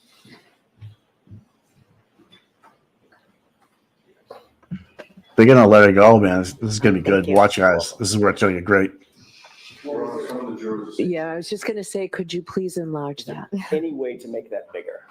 And we'll take one bubble at a time. Ms. Thank McCabe, do you need lights on or are you okay? Oh, I'm okay. All right. Thank you. Ms. McCabe, does this appear to be a representative copy of what you're looking at? It's just been marked for evidence? Yes, it does. Starting at that top text, which is the green bubble here, can you see at the very top where it says from, there's a redaction? Yes. The last 4 digits of that phone number, do you recognize that? Yes. Is that your phone number? Yes. Do you see just beneath it, it says 2, and there's a line that says Coco? Yes. Is that your sister? Yes, it That's is. Nicole. Yes. And if you look down on the bottom right corner of this exhibit, do you see a time and date stamp? Yes, I do. What is that time and date? It's 1/29/22 at 7:54. Is that 7:54 p.m.? Yes, Okay. Can you read for the jurors what you texted to your sister at 7:54? sure. Kerry talked to the cops and kept it simple. Who's Carrie? Kerry Roberts. And this is a text that you sent about Miss Roberts's interview with the police. Yes, it is. If Mr. Woke, can we pull up the next text, please? Do you see the response in the blue bubble? Yes, I do. Who's responding to whom? I'm responding to my sister, Nicole. Can you please tell us the time? And we know it's the same date. What time is that? That would be 7:56. Or 58, sorry. I'm not sure if that's an 8 or a 6.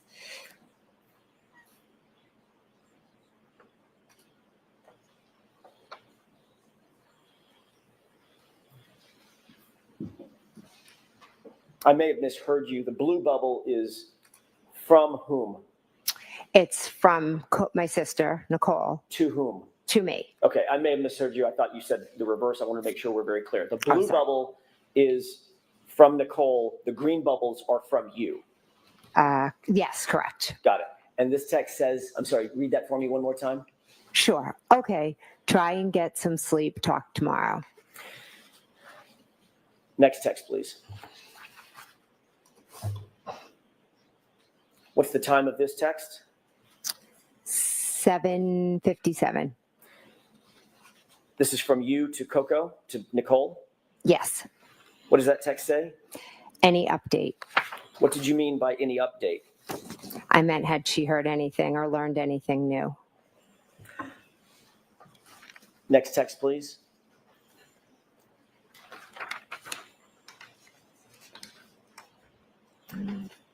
Do you see a response from your sister to you? Yes. What does that say? We'll get more info tomorrow. Don't want to text about it. Next text, please.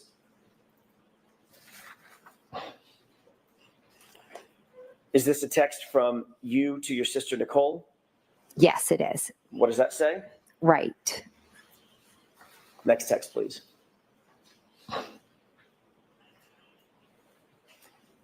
What is the date and time of this text? It is 1:29 in 2022 at 8:01 p.m. And this is in response to the text that you just read from you to your sister. And this Yeah. is now a text from your sister back to you, correct? Correct. What does this text say? Okay, text me in AM or if you hear anything later. Thank you. We can bring the lights up for just a moment.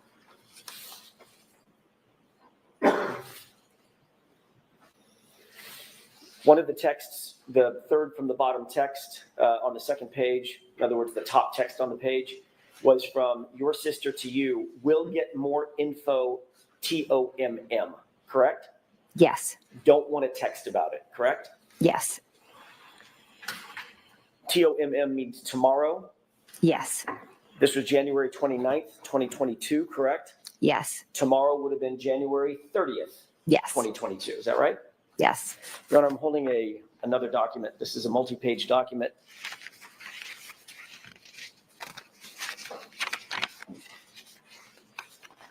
Eight pages in total length. There's a base page on the bottom, 02148. You got a copy. Thank you. May I approach the witness? Yes. Thank you. Can you please take a look at that document, flip through it, and let me know when you're finished? This is the document we discussed at sidebar. It is, Your Honor.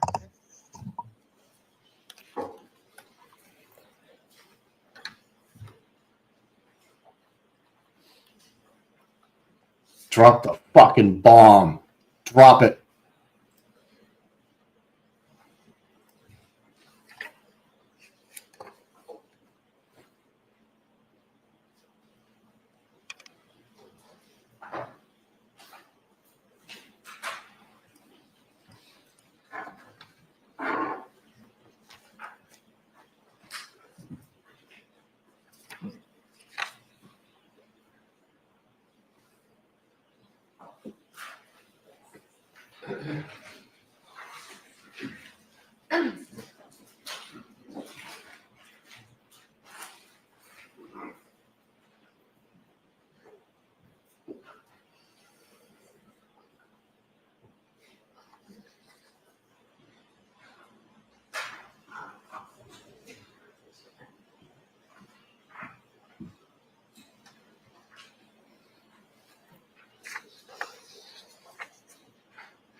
Oh, do you need a pair of glasses? Do you want to use the phone flashlight?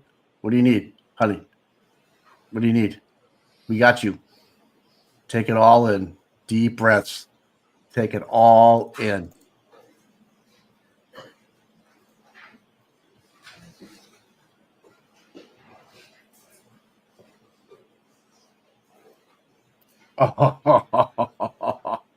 Look, I love it. This is worse than Matt from last year. Woo!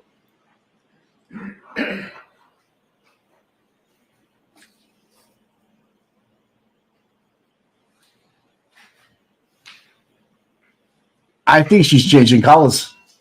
I think she's changing colors, people. Oh man, this is beautiful. May I approach, Your Honor? Yes. Okay. Okay.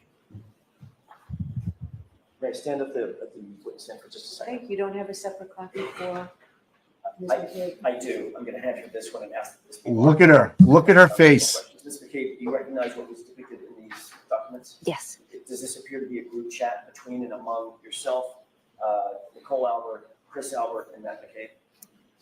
I don't believe Chris Albert's on that.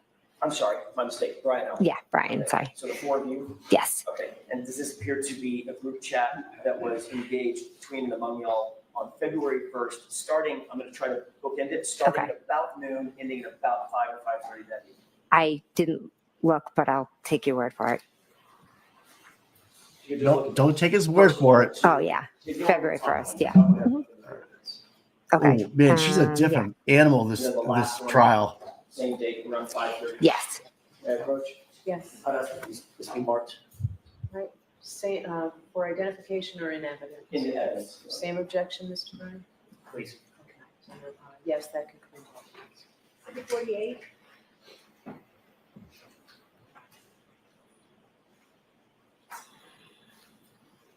Can I? And jurors, the same instruction regarding the electronic communications and the same instruction regarding this is not to be used for the truth of what's in there, but simply as opposed to Ms. McCabe's statement.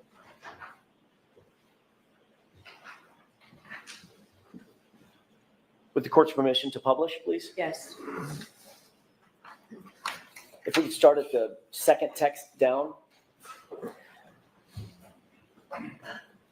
Ms. Wool, can you make that a little bigger?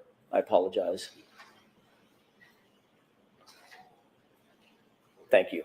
Do you recognize what's depicted both on the screen and in your hand? Yes. Does it appear to be the same thing? Yes. Okay. Taking a look at that first text, Mhm. who is that from and who is it to? Okay. All right.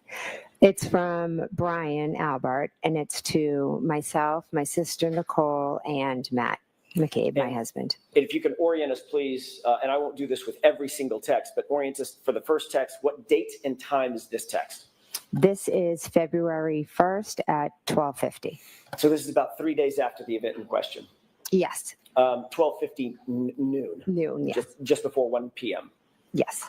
What does that text say? Julie said Channel 4 is in D&E. And that's from whom?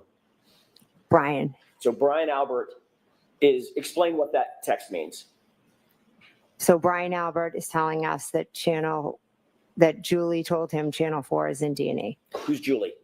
I'm sorry, Julie Albert. Thank you. Let's go to the next text.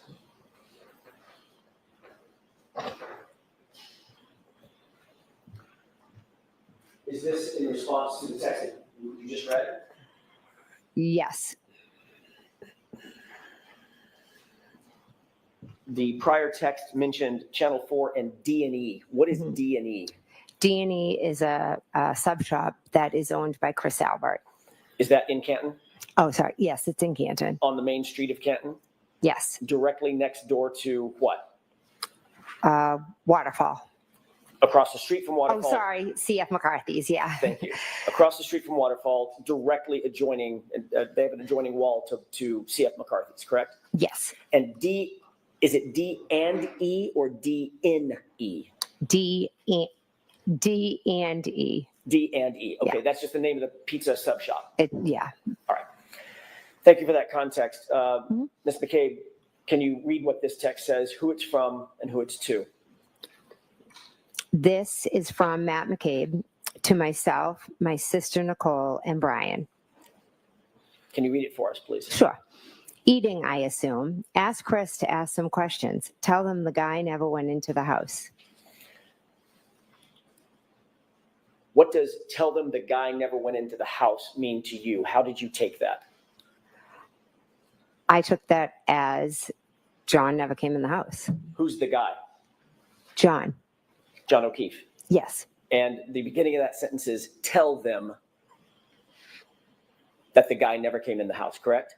Yes. And the sentence before that is ask Chris to ask some questions, correct? Yes. So this is Matt McCabe directing that Chris ask questions of Channel 4, correct? I wouldn't say directing. Whatever word you want to use. He was No, I'm saying that Matt, suggesting. I think we're all looking to find out what happened. So Matt was like, ask some questions. What do they know? And also indicating that Chris should tell them the guy never came in the house, right? John never came in the house, correct? Okay. Next text, please.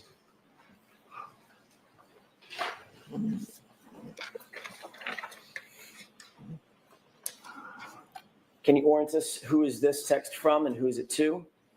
Okay. This text is from Brian to myself, to Nicole, and to Matt. Brian who? Sorry, Brian Albert. And this is in response to the text above that you just read, correct? Yes. Where Matt McCabe said, tell Chris to find out, get an update or something, and tell them that the guy never came in the house. This is Yes. in response to that text. Yes. And what does Brian Albert respond? Exactly. One word, correct? Yes. Next text, please.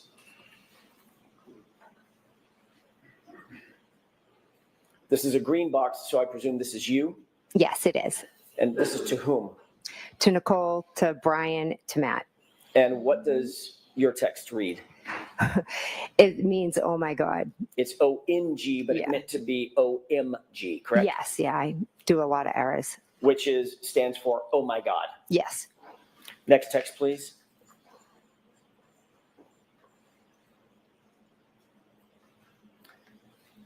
Who is this from and who is it to?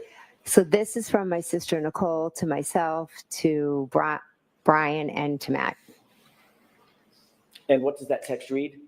It says, I assume it's just to eat, but Brian, if she is there, ask her what the deal is. Next text, please.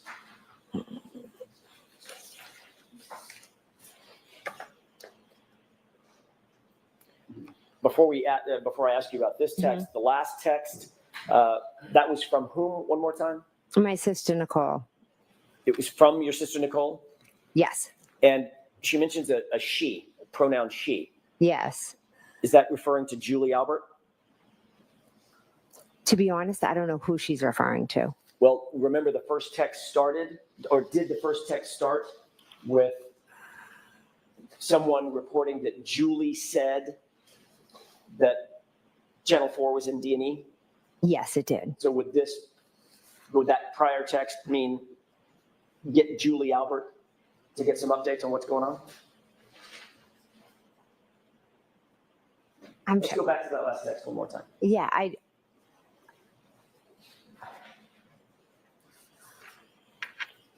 You see where it reads,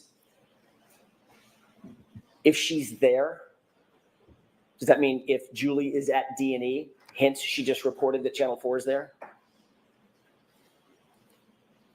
I'm truly not sure who she's referring to as the she. Okay, fair enough. Let's go to the next text, please.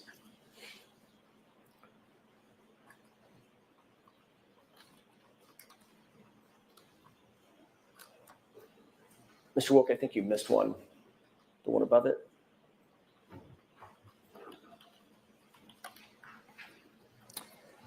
Who's this text from and who's it to?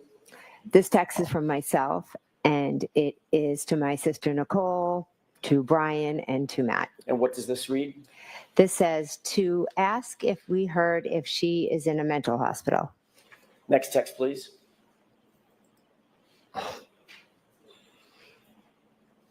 Who is this from and who is it to? This is from me to my sister Nicole, to Brian, and to Matt. What's the time on this text? 2:55. And what does it read? Carrie is here going over timeline. Who's the Carrie referring to? Carrie Roberts. What is here? I would assume here would mean my house. Next text, please.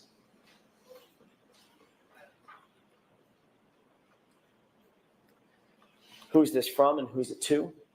This is from Brian to me, to Nicole, to Matt. And what does this text read? I did hear that. Next text, please.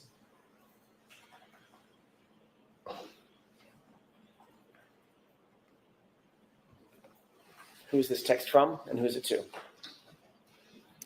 This text is from me to my sister Nicole, to Brian, to Matt. What does it read? And we handed the phone to Carrie, Who's Carrie? Carrie Roberts. What phone are you referring to? Mine. Who was on the other end of that phone? On February 1st, I believe it could have been Michael Proctor. Next text, please.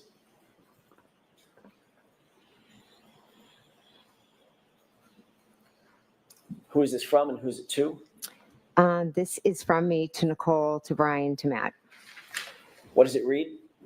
She is telling him everything. Everything is in all caps with an exclamation point, correct? Yes, it is. What's the timestamp on this, Ms. McCabe? 2:55. Who's the him that you're referring to in this text? I believe it was Michael Proctor. Next text, please.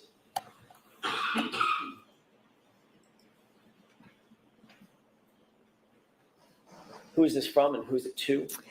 This is from me to Nicole, to Brian, to Matt. What's the timestamp on this text? 2:55. Same minute that you sent the last text? Yes. She's telling him everything? Yes. And then you follow up with what? All the stuff. Next text, please.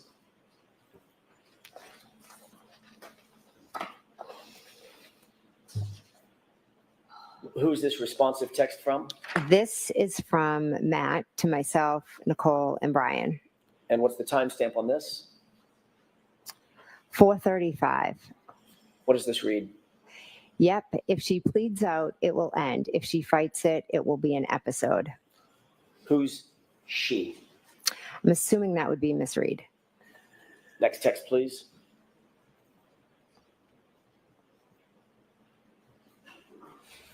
Who's this from? and who's it Holy to? fuck. This is from Nicole to me, to Matt, and to Brian. And what does this read? She liked the text Previous- about The previous text? Yes. Meaning like a thumbs up or a like? Yeah, it just says liked. So The I- one that reads, yeah, if she pleads, it will end. Mhm. If she fights, it will be an episode. yes. Next text, please.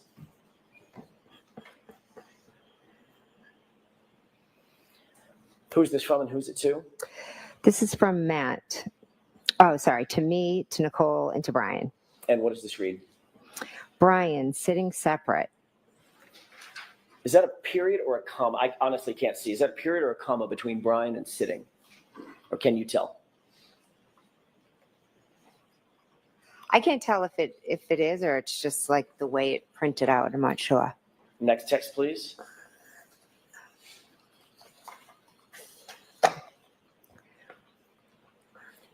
Who's this from and who's it to? Brian, to me, Nicole, and Matt. What's the timestamp on this? That is 4:55. And what does that text read? Okay. And the next text. This is another green bubble. Who's this from and who's it to? This is me, Matt, me, Nicole, Matt, and Brian. And what did you say? What did you write in this text? I wrote you listening. And what's the timestamp on this? That is 5:15. I'm sorry, it would be what time? Oh, I'm sorry, 5:15. And in fact, at 5:15, Ms. Roberts was in your house being personally interviewed by Massachusetts State Police, correct? They were there. I'm not sure if this is the exact time, but yes, they did come over. Just to be clear and to orient us, there was a phone conversation that you were privy to between Carrie Roberts and Michael Proctor telephonically. Right? She was Earlier in the day. yeah, earlier in the day he had called me and then Carrie had asked to speak with him. And that's the handage with the phone. Yes. And later, a couple of hours later, 5-ish or so, she was still at your house. Michael Proctor came over and interviewed her at your home. No, Sorry, not Michael sorry. Proctor, Massachusetts State Police. came over and spoke to myself, her, and Matt. And you wrote, you listening to the group, correct? Yes. Who was that specifically directed to? I honestly don't know. Was there anybody else in the house during her interview other than you and the troopers? My husband, Matt, my daughter, her friend, my other daughter. So of the people on this text chain, the only person that would have been in the house that could have conceivably, quote unquote, listened would be Matt. Okay. Yes. Okay. Next text, please.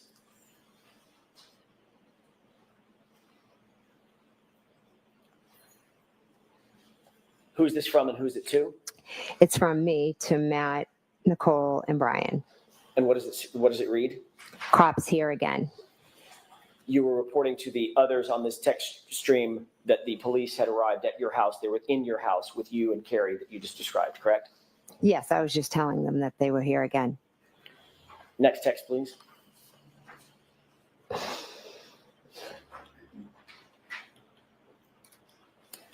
Who's this from and who's it to?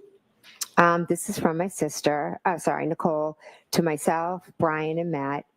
And Nicole says, call us after. And what time was this? This was 5:23. Did you take this to mean that she wanted you to call the group after Carrie Roberts' interview and update them about that interview? I took it as that she just wanted, to call and see what the cops said and if there was any update, any information. Next text, please.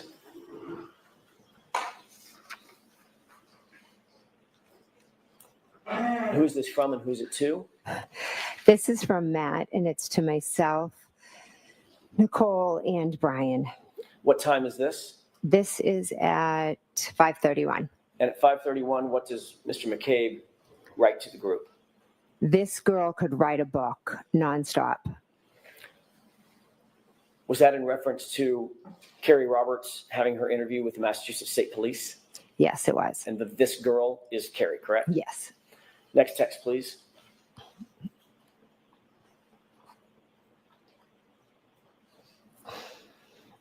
Who's this from and who's it to? This is from me to Nicole, Brian, and Matt. What time is this text? 5:32. And what do you write to the group? I love it.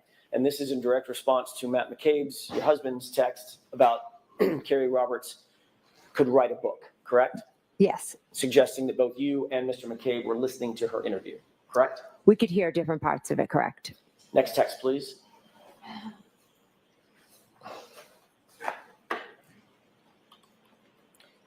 And who is this from and who is it to? This is from me to Nicole, to Brian, to Matt. What did you write? I wrote, she is telling them everything. Similar to the text that we earlier saw that was in all caps when you indicated she's telling them everything, correct? Yes. On the phone. That was in reference to what she was saying on the phone. Yes. This is in reference to the live interview, correct? Yes. Also indicating that you were listening to and were privy to the content of her conversation with the police. I could hear bits and pieces of it, yes. Enough to say that she's telling them everything. When I used the word everything, I meant it in not only was she telling them what had happened, but she was also telling them opinions and different things. Okay, so you could hear it that much. I could hear her saying some opinions. Okay. Next text, please.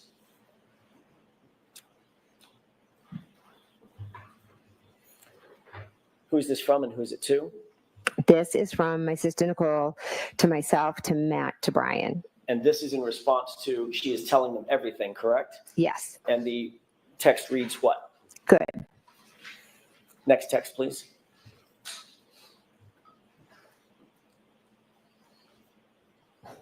Who's this from and who's it to? This is from Matt to myself, to Nicole, and to Brian. And what does it read? He says, going to miss the basketball game at this rate. You mean Matt says. Oh, sorry. Matt says going to miss the basketball game at this rate. Indicating that he was still in the house and still privy to the conversation between Carrie Roberts and the Massachusetts State Police. He was waiting for them to talk, but Carrie kept was, as he said, she could write a book. So he felt he was going to miss the game because she just kept talking. Next text, please.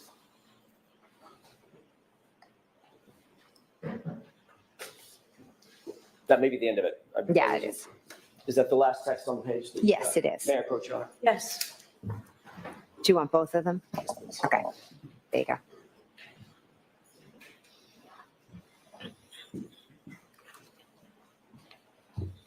Ms. McCabe, Yes. these text messages were on a private chat, both the one between you and your sister, as well as the group chat, correct? Those are private chats, not open to the public.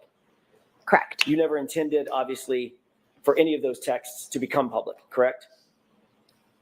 I handed my phone over, so I knew all my texts would be seen. When you were writing the text, when the group was chatting back and forth or texting back and forth, those were intended to be private texts between and among just the people on the text string, correct? I just was texting my family. I wasn't thinking any more of who was going to see it. You certainly did not expect when you were writing those texts that the defense, Ms. Karen Reed's representatives, would ever get a hold of those texts. That was not in your mind, correct? Would never have been in my mind, no. That is a textbook example, what we've just seen, of witnesses colluding with one another about a subject matter that's under investigation, correct? I move for instruction.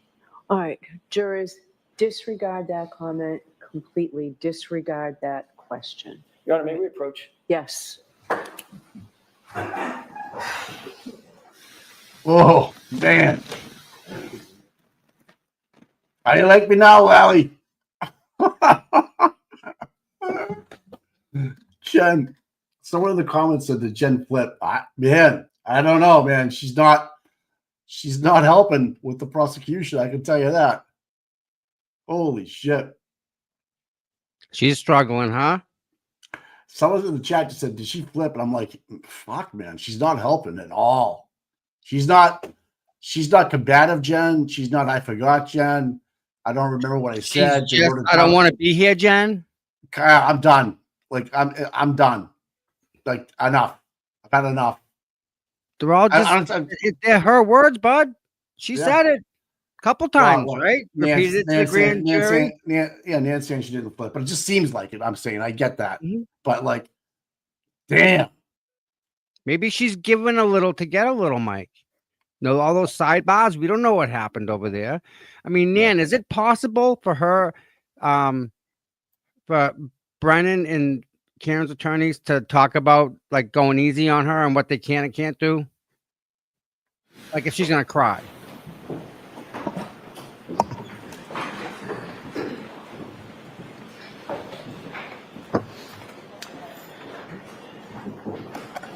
May I, Your Honor? Yes. Thank you.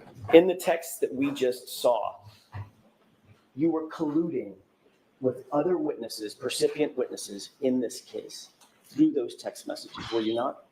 I was not. You were organizing your statements to the police based on what you overheard and what you heard during Carrie Roberts' interview with the Massachusetts State Police, weren't you? No, I was not. You were reporting back to other percipient witnesses what you heard and saw during other witnesses' statements to the police, to wit, Carrie Roberts, correct? I was telling them Carrie was speaking with the police. And you told them she's telling them, quote, everything, correct? Yes, I told them some of the opinions that she stated. And when Mr. McCabe said she could write a book, she's going on, in other words, she's going on and on, your statement was, I love it, correct? Yes. And you reported that back to other witnesses who were not privy to Ms. Roberts's statements to the police, correct? To my sister and to my brother-in-law, yes. And then your sister asked for updates when Carrie Roberts was done, correct? I don't know if it was in regard to updates when she was done or updates like, did they tell us anything? Is there anything new? We were still all trying to figure out what had happened. The four of you were discussing the facts surrounding this case, not only with each other, but discussing interviews, formal police interviews that you heard or overheard with another witness, weren't you? I told them some of the things that Kerry Roberts said, yes. And you were happy about what she said after you had created this timeline with her, correct? The timeline had nothing to do with it. But it was certainly chronologically. Her interview with the police was after this timeline had already been created between you and Kerry Roberts. Yes, we both put down what had happened so we would remember. And then once she was interviewed, you were responding to the rest of the group. She's telling them everything, meaning everything we just crafted in this timeline, right? No, I meant she was telling them everything. She was telling her personal opinions about Miss Reed.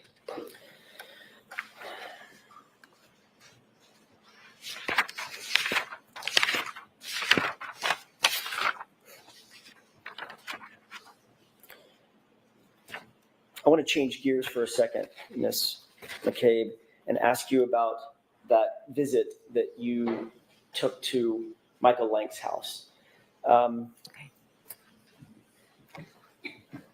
May I approach, Your Honor? Yes. I just don't want to keep these at the podium. Thank you, Your Honor.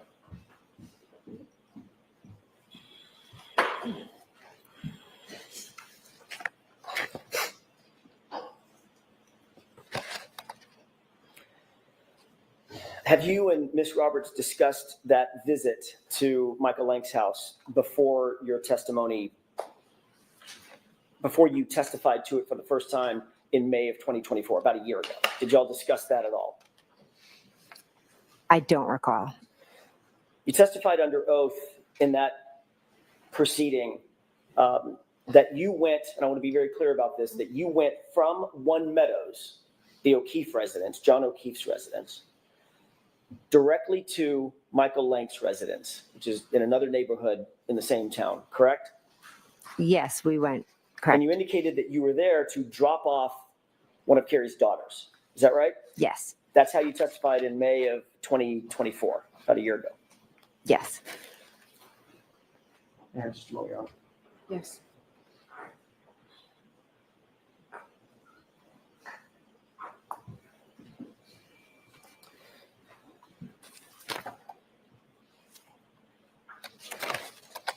You spoke to Lieutenant Tully about this very same visit on May 10th, 2024, before your actual testimony in that other proceeding a year ago, correct?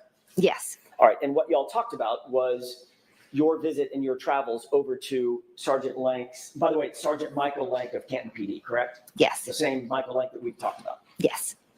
You talked to Lieutenant Tully about that trip over to Michael Lank's house, correct? Yes. You indicated that in that interview with Lieutenant Tully that you went over to the Lank residence with Carrie Roberts to pick up her daughter at the residence, correct? Not to drop her off, but to pick her up. She was with us at Meadows, so we dropped her off.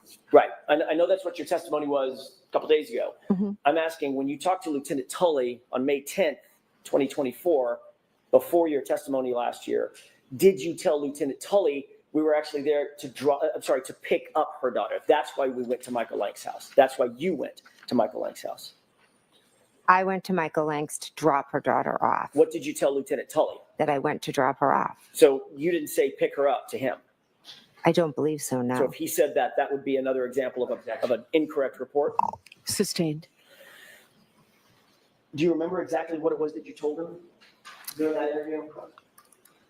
I know that Lexi was with us at Meadows Ave and we dropped her off at Mike Lank. So if he mixed up pick up and drop off, that could have happened. But we had Lexi with us and we dropped her off there. Okay, so you believe that may have been his mix-up, not yours.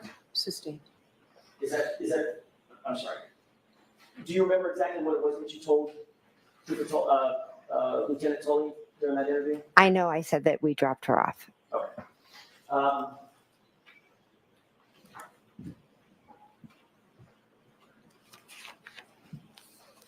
It was 11 days later that you actually testified, correct? 11 days later from, After the interview, about 10, 11 days after the interview with Lieutenant Tully, that you actually testified in court about in a proceeding about this issue. Ben, I don't know the exact dates of when I testified. If you testified, say, May 21st versus May 10th, it's about 11 days. Yeah. All right. Mhm. When you testified in that other proceeding, you did testify that you had dropped off Carrie Roberts' daughter, not picked her daughter up. Is that right? I know I dropped her off, yes. Did you also talk to Carrie Roberts about her testimony and what she was going to say about dropping off or picking up her daughter? No. Okay. You never talked to her about it before you testified or before she testified last year? We both know what happened, so I'm just asking if you had a discussion. That's all I'm asking. I have no idea if we discussed that. So you might have. I have no idea. And in the last year, let's clock it around all the way to now, Mhm. you've probably discussed it additionally with her, correct? Probably not that detailed, no. Now, you also indicated, by the way, the reason that this subject matter came up with Lieutenant Tully is you were confronted with certain location data records indicating that you were at Michael Lank's house for a period of time, correct? Sustained, ask it differently. Were you provided any records and asked about records that showed that you were at Michael Lank's house on January 30th, 2022?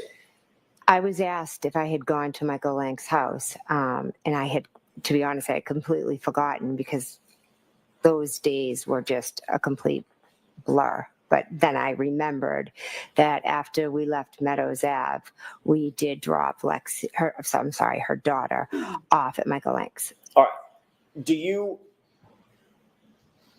recall ever seeing a document, seeing something that indicated that you were actually a piece of paper, a document, a record, anything indicating that you were seen at Michael Lank's house through GPS location data forms? Did I ever see a record of that? Correct. The lieutenant showed, No, he didn't show me a record. he just asked you about He it. just asked me. Did he tell you during that course of that interview that he had been provided with GPS data records indicating that you went to Michael Lank's house? I don't remember the specifics of what he asked, but I know that he did ask me if I had been there. Did he tell you that he had received those GPS data records from the defense? Sustained. Did he tell you anything about receiving any documents from the defense that prompted the question where you were on January 3rd? I don't recall.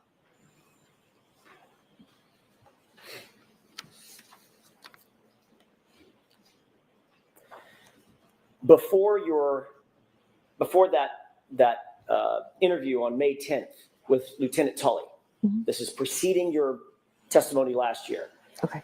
Had you ever reported that you went to Michael Lank's house, Sergeant Lank's house, on January 30th to anybody?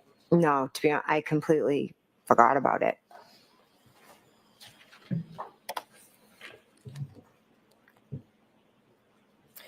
You indicated that during that visit, you sat outside in a car, in Carrie's car, correct?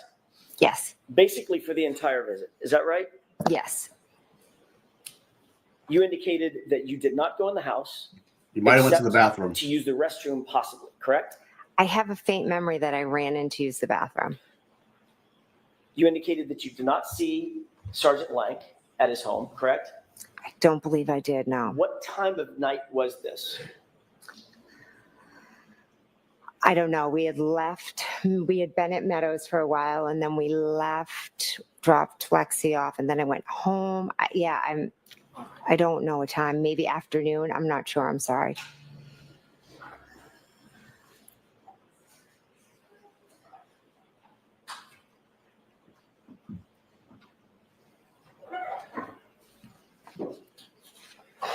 Your Honor, I have a 10-page document that I'd like to have Oh, marked no, as identification with the court's permission. 10 pages. On your way up. Woo-hoo-hoo-hoo. The heat is on.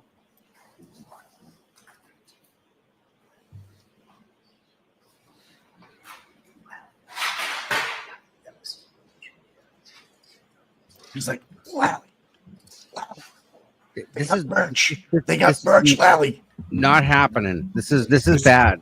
This is happening. This is happening, dude. That's why something's up, dude.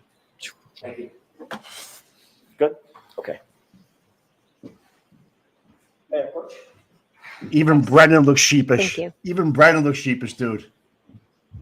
Oh, God. Do you recognize the document So though? has it been marked yet? I'm sorry, I asked that it be marked for identification at this point, just only for identification. Sorry.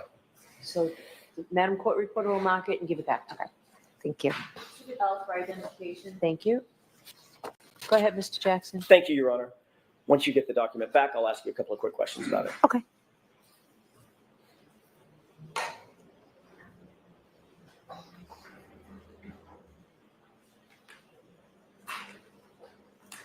Thank you. You have the document in front of you? Yes. Let's take a look at the first page of that document just to orient yourself. Do you see that appears to be a map, generally? All right. So I'm just going to ask you to take a look at the document and don't describe it. Sure. Take a look at the first page and tell me if you recognize anything on that page. I do, yes. What do you recognize generally about that document? I'll see counsel at sidebar. May I have that, please, Ms. McCabe? Sure. Oh, this is juicy, dude. They I can't would even just- get through questions, Mike. Yeah, he's like, it's got juice on it, dude. Wonder what I the would be next page surprised. is on. I would not be surprised right now if we take the 10-minute break. Here it comes. You're ready for it. Yep. Yep. Get ready for it, people. Poor Lally. You miss me now? No. What if anything? We're gonna get a t-shirt. What if anything? Do you miss me now? What if anything, if you could have had me back for the retrial, would you or would you not? I still don't think I would go with Lally. I'm it's a Brennan joke. fan between the two. But still, I'm a joke. yeah. But hey, you got to give it to Lally. He wasn't given much to work with to start with, Mike. Right? I mean, look at what they got. They got Jen McCabe on the stand. You'd be surprised.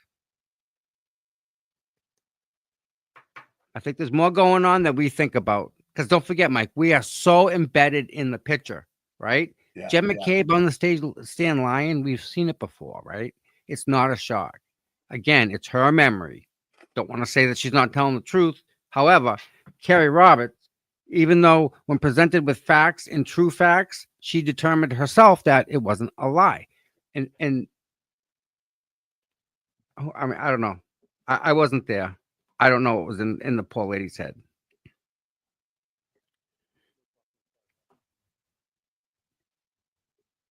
Oh my.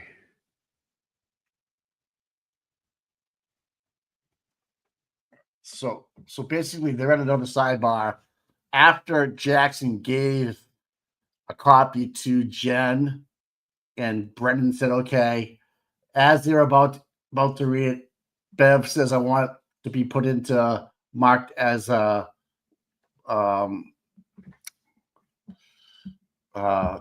evidence, not evidence, but I forget the word I'm looking for. But anyways, right before Jackson was going to start, sidebar. Again, But Beverly Ice the kicker. Beverly said, don't read something on the page, like where it came from, maybe, or what. And what's the jury thinking right now? What the fuck is going on? How do they make sense of this? Because they can't come out and say that was the federal grand jury or the FBI. They But can what only is- say another agency. So they could be thinking it could be Canton cops. It could be what? Like the Canton cops. referring to the Canton cops. Other yeah, agency, but- right? Thanks, comma. It's for the record. Yeah, he wants to put it in for the record. Sorry, man. Yeah, no, it's cool. It's Mike. There's so much here. We're missing it. We're missing a lot of what's going on because we're inside of this bubble that we all know. Like we all know all these things to be true. Yeah, this is going to be location data. I'm telling you, they got to go by 34 Fairview. We talked yesterday about this, remember? Yes. Yeah. May I continue, Your Honor? Yes. Thank you. Taking a look at that Yep. first Mute. page, do you recognize a location that's pinpointed on that page? I do. Okay, without telling me the address, what do you recognize that as being? My house. Okay, and do you see in the call-out box in the middle of the page, Yes. do you see a date and time? Yes. What is the date and time? It is January 30th at 12:13. Take a look at page 2 on what's been marked for identification. Okay. Do you see a location pinpointed on that page? I do. Yes. What do you recognize that location as being? John O'Keefe's home. Is that what we've talked about on Meadows? Yes. Meadows. Do you see a time and date for that location? Yes. 1/30/2022 at 12:19. At 12:19 p.m. Yes. Okay, thank you. If you could turn to page, pardon me, 4, skip over page 3 and just go straight to page 4. Mhm.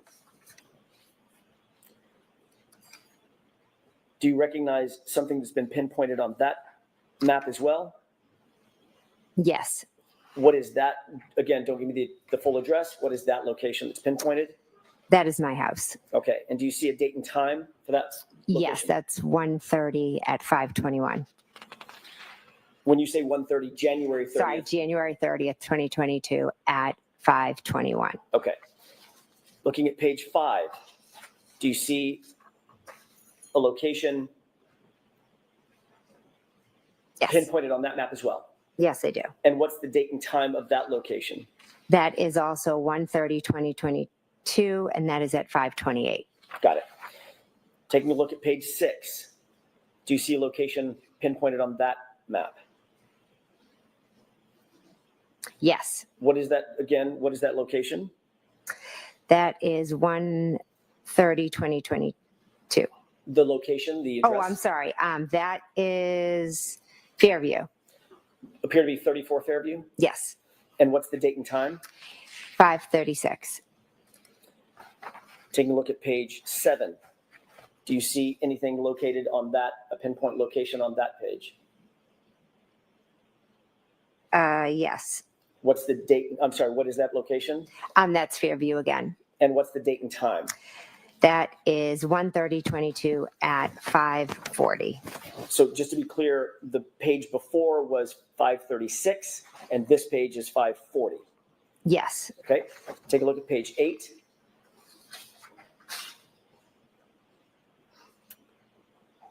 Do you see what's pinpointed on that page? Yes. What is that location without giving me the address? I believe that's Mike Lanks. What's the date and time? 1/30/2022.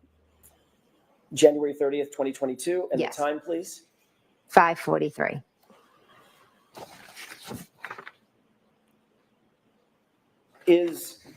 You're familiar with Canton, obviously, Yes. much more than we are. Is Yes.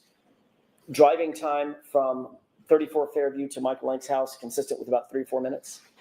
It could be with they have multiple stop signs Okay, and due to the weather. right. Taking a look at page 9, Yes. do you see another pinpointed address? Yes. I believe it's the same one Okay, the same address on, as Mike Oakdale? Lank. As Mike Lank. okay. And what's the time, what's the date of that? 1/30/2022, and that is 6:28. And 6:28 is about 45 minutes after 5:43, give or take, correct? Yeah. Finally, the last page, page 10, do you see yet another pinpointed address? I do. Yes. Is that your address? Yes, it is. Okay. And what's the date and time of that pinpoint? That is 1/30/22 as well, and that is at 6:34. And would it be safe to say that your address from Mike Lank's address, maybe 6 or 7 minute drive? Yeah, depending. Mhm.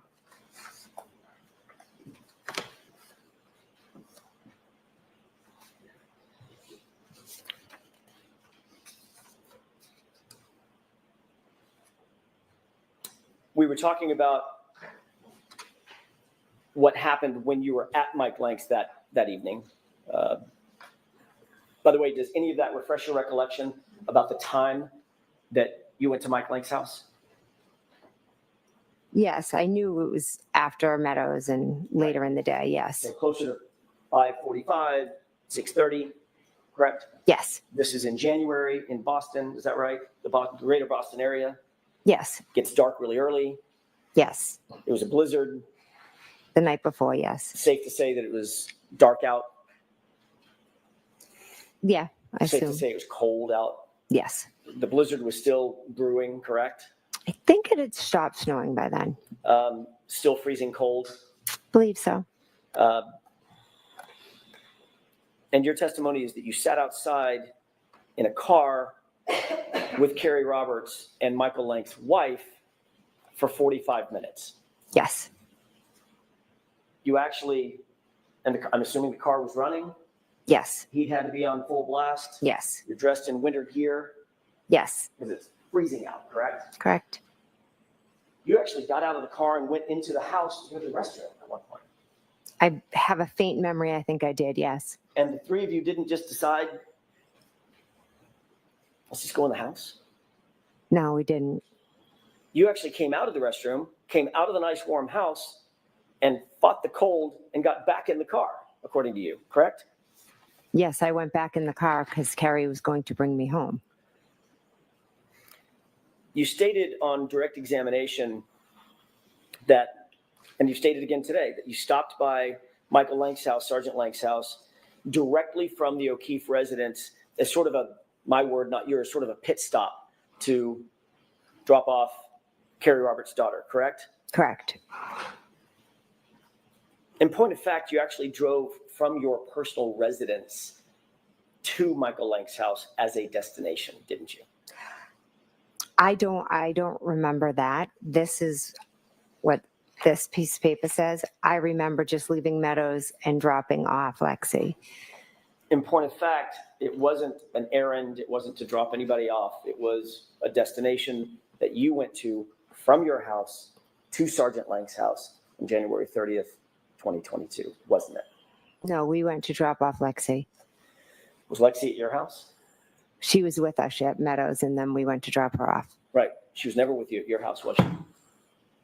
I don't remember going to my house. So if she wasn't with you at your house, there would be no reason to drop the child off from your house to Michael Lank's house, correct?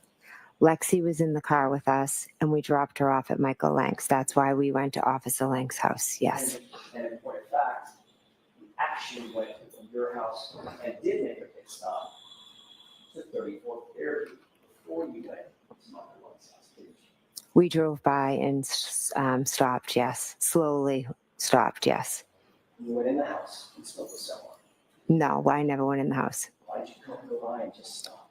I think Carrie and I just went by to take a look at it. We were still trying to figure everything out.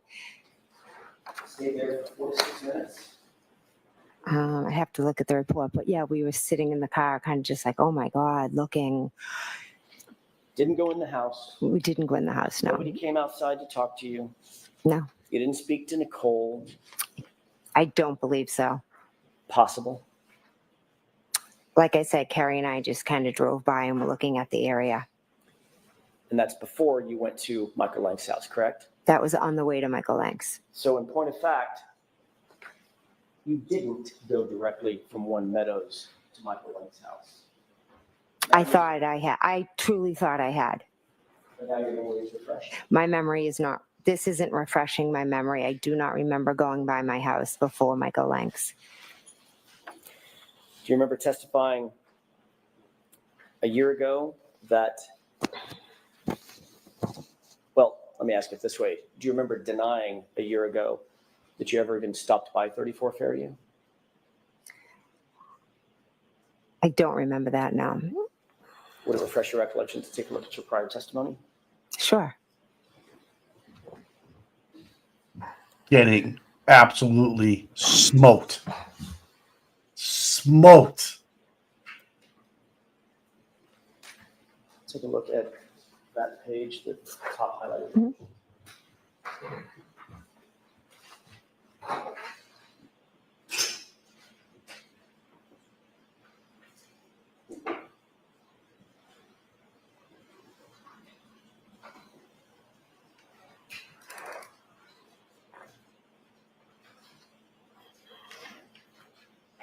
May I? Yes. Thank you. Thank you. On May 21st of last year, you were asked about this very thing in a prior proceeding, correct? Correct. At that time, you denied altogether ever going by 34 Fairview, correct? No, I believe the paper says I never stopped by, but we drove by. And now you're saying that you did stop.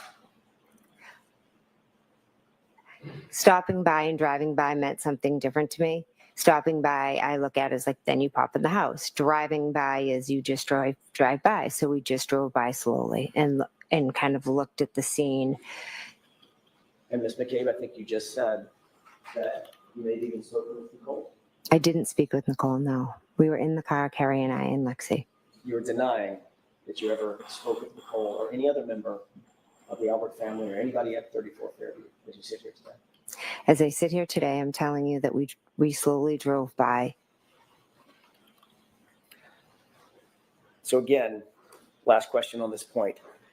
You did not, you now admit, drive from One Meadows over to Michael Lank's house directly to drop off Carrie's daughter.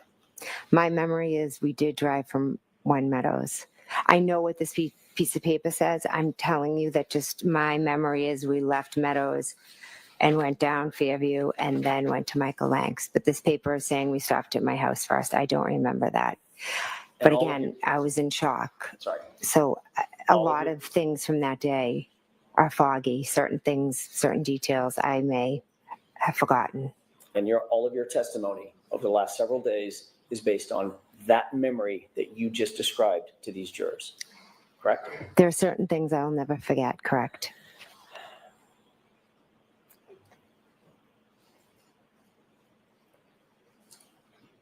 I'm going to ask you a couple of questions. You may, depending upon your answer, depending upon what you just answered, you may or may not remember.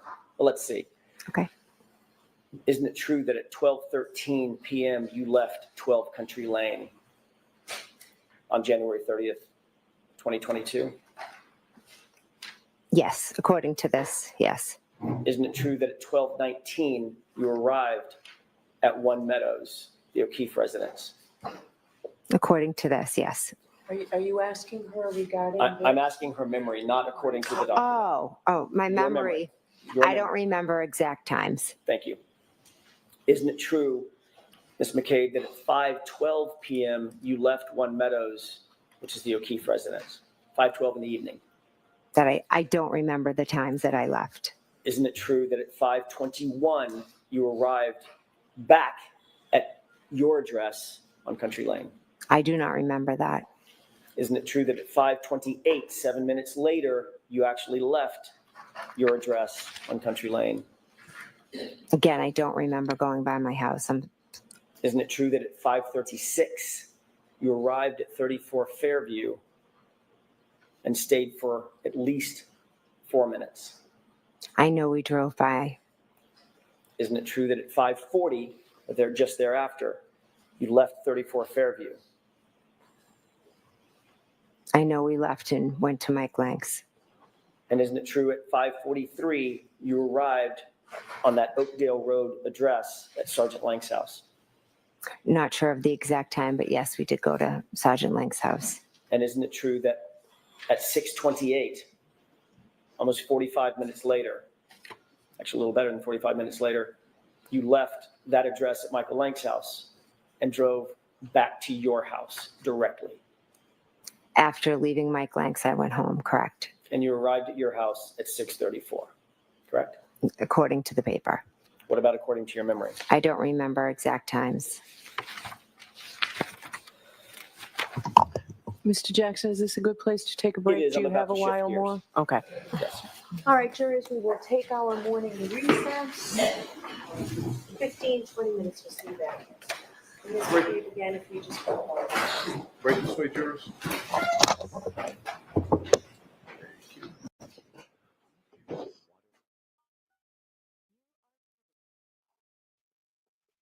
And that was that. Mike called that one, didn't he? Huh. Wow, huh? I hope everybody's seeing this.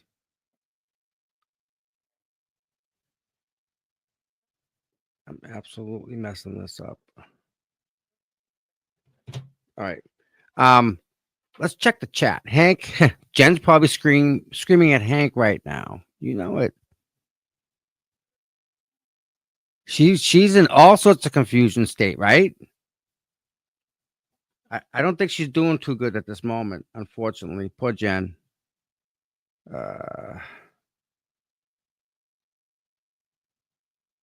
Yeah. Um.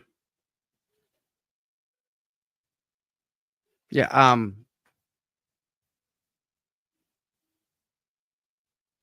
Yeah. Great. I mean, I'm looking at some of the texts, and you guys are right on the money with this stuff. Hands down, without a doubt, the best. I don't even know how to say that to you guys.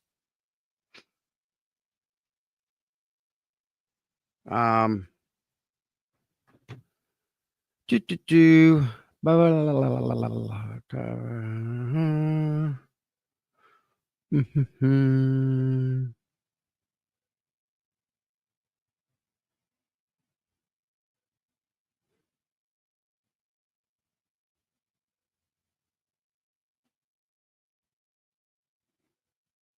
Okay. There we go. There we go. There we go. That's what I want. Do do do. Uh-huh. Uh-huh. Uh-huh. Uh-huh. Uh-huh. Uh-huh. Weather. Let's talk weather real quick. And then we're gonna do this. I'm not sure if you guys have noticed, but we hit 7,000 subscribers because of all you amazing, wonderful, freaking people. I know me and Mike do this out of our hearts, and we really do. And we really do it for all you guys. Because we really are, I mean, we love you guys and everything. And we really want to make sure you guys get the content, what you need. You know? I think that's the least you guys can get, the least you deserve. You guys have been here from day one. Hold on one second. Let's see if I can plug in my phone.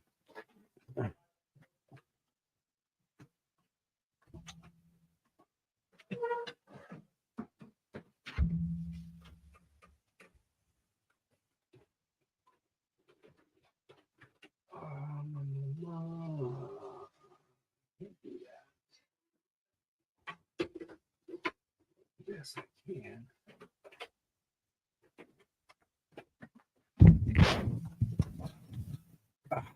Now's the time to stretch your legs, guys, girls, ladies, gentlemen. Get up, stretch them legs, get some blood flowing in them, get some blood flowing in your brain. It's always a good thing. I'm right here, guys. Just trying to multitask here. Okay. Ba ba ba ba.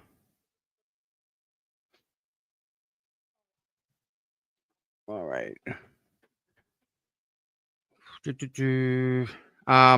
What else? What else? What else?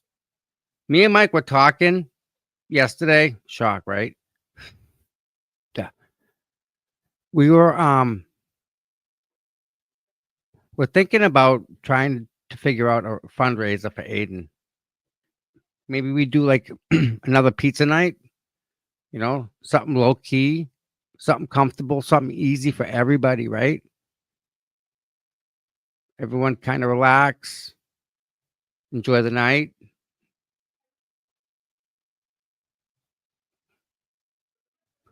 Yeah, Jen repeating herself over and over the same stuff, saying she doesn't remember. She's apologized that she's making a sound like a liar. She changed. Yeah, her story is absolutely.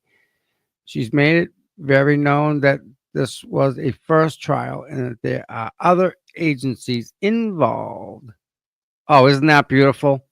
I think it was it Microdots? They played Matt's testimony and Jen's testimony, and they both were like identical at the same time. It was beautiful.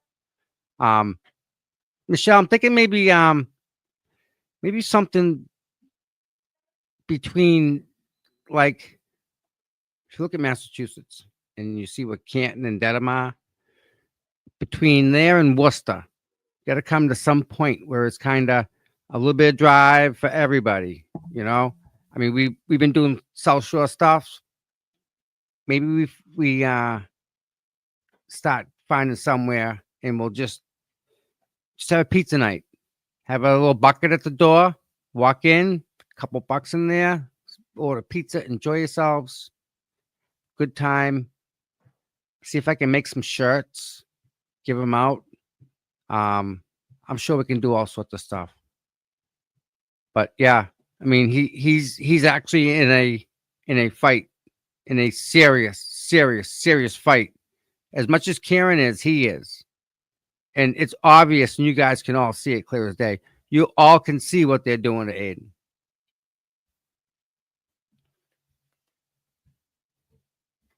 And 100% should not be done to anybody. See what they're doing to Karen. It's just this has got to stop.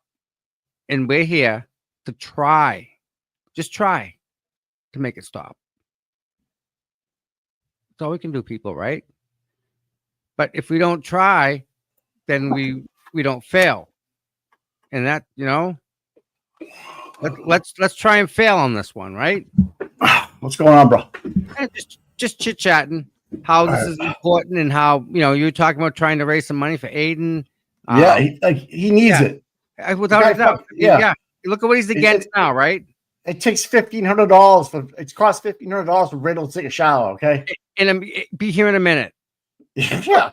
Those Be here charges in an hour. went up a little bit, right? But Bradle, he was there, right? Right. Don't Boom, forget, he was there.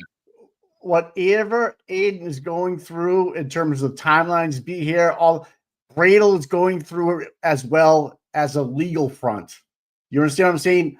Even though Aiden's got to be there, it's Tim Bradle too. Yep. You know? Absolutely. And he can't not show up. No. So it's, again, Mike, you and I can see this clear as day. We're in the middle of it. You know, you send that to someone like Nan, who's not seeing this on a daily basis, and she sees it completely different, right? We all assume, we all assume this stuff, right? She's got more, a lot of people have more questions. We already know the answers to a lot of the questions behind the scenes of these that they're being asked already. Like, we talked about them going by 34 Fairview 2 weeks ago. Mm-hmm. I think we talked about it. Yep. We said there's going to be some data coming out that they actually went to 34 Fairview before they went to Lang's house. We talked about it briefly. We didn't harp on it because we didn't want to give it away, but we talked about it. We had to. We know things. We have things. We know people. We have things going on, but we don't sit there and say breaking news. And no, we talk about there's going to be some new GPS data that comes out that puts Kerry Roberts, Jennifer McCabe going by 34 Fairview, stopping. We know. We know. I'm just letting you know. I'm just trying to refresh your memory too. Yeah, it was like 2 weeks ago. Mike, the stuff that we've forgotten. I know. But it's good that someone did a picture of Mike Camarano. That's a nice picture. The things like the Texas now between the group and the pizza and telling the guy in everyone's house, it's a little bit more for me on point during the execution of the cross of Jen right now. It's all, the timeline is much smoother to me about, okay, you left here, you went here, you did this, you did that. It's not Jen's not as combative as she was in trial one. Right. She's clearly. And I think if this makes sense, if she knew that, we'll just speculate here that the jury was tampered with, and they knew they had she was going to be argumentative and be boss bitch as much as she could, right? Now she's not so secure, is she? Right. I see it. Oh, without a doubt, I absolutely see it. Because last year she never even looked at the jurors This year, she is spending a lot more time looking over there. Yep. Am I right? Am I right? Oh, it stands down without a doubt. Yep. Right. Not only did she get a new nose and tooth fixed, but she got her whole attitude fixed. She's in. I think Nan said it really well. Classic case of over prepping. She's too good, Mike. Oh, and yeah. when she gets to something that she hasn't answered, Oh, yeah. problem. You had to, if you were Hank Brennan, you'd be a fool not to think there was something that they were going to ask that was going to trip her up. With that, Tommy, do you have shirts and merch? She does stuff on the side for the nonprofit. Check this out, Mike. I don't know if you've seen this one. I see that with the patch on it and stuff. Yeah. Jesus Christ. Right. So it's got that. Yeah. Got that. Jesus. Wow. Wow, dude. Ugh. You're a fucking walking billboard. What's up? You're a fucking walking billboard. You know it, baby. Yeah, I get noticed a little bit, so why not, right? Yeah, no shit, huh? And there's Miss Shelby. Hi, Shelby. Good to see you, dear. She texted me yesterday. She said she was going to be around, but I couldn't make it over there. Bummer. You missed it. Oh, you were there? Yeah. Oh, man. Little. Sorry, you weren't invited to the party, people. Sorry if you didn't get your invitation in the mail. Whoopsie. Sorry. I'll just say there's big stuff coming down the road. All good stuff, Mike. We're gonna always. We got stuff lined up for this channel that the viewers are gonna absolutely love. Love. Yes. So there's more coming, guys and gals. Hey, so let's talk about Enrique real quick. Yes, they changed the whole platform of the Massachusetts State Police Training Academy. They're gonna have a class going in May, half the class, and then half the class go in July. So they have more instructors per student, and they dropped the boxing program as of now. So there's more people getting paid, so we're gonna throw money at it. That's the solution. Just throw money at it, Mike. Well, they're gonna split the class up into two different classes, May and July, and the drop of the boxing program and the investigation is still ongoing. That came out yesterday. You're telling me at one of the most secure probably facilities anywhere with a bunch of cops, this happens to Enrique? Really? Man, pop some balloons? Tommy, pop some balloons? What do you mean? I don't understand that. That's messed up. That's some messed up stuff. Why do you say that? What's the matter? Oh, you must have saw me. You must have watched me earlier. That's why. Yeah. What are you talking about, dude? Somebody in the chat. It's all right. It's all good. Well, I just got a picture from yesterday. There's the girls. Yep, they were good yesterday. Wearing flip-flops. I love it. If Kerry's dog ever gets kidnapped, it was me. It's not you. It was me. It was you. Oh, it was me. Ever. I love that dog. He's a Rottweiler pit bull mix. Is the pool open yet? No, dude. Well, depends. All right. For the 2-year-old and I think he was maybe 4-year-old, they were playing in the pool cover. Yeah, we had to get him off. Yeah. So it's not open yet. We're working on it though. Oh, we get a back view of the pictures of the girls too. We get the shirts. They're showing you the shirts. Yeah, I'm looking at a lot of stuff and the shirts. Yep. Hey now. Hey now. Hey now. Right. You guys are great.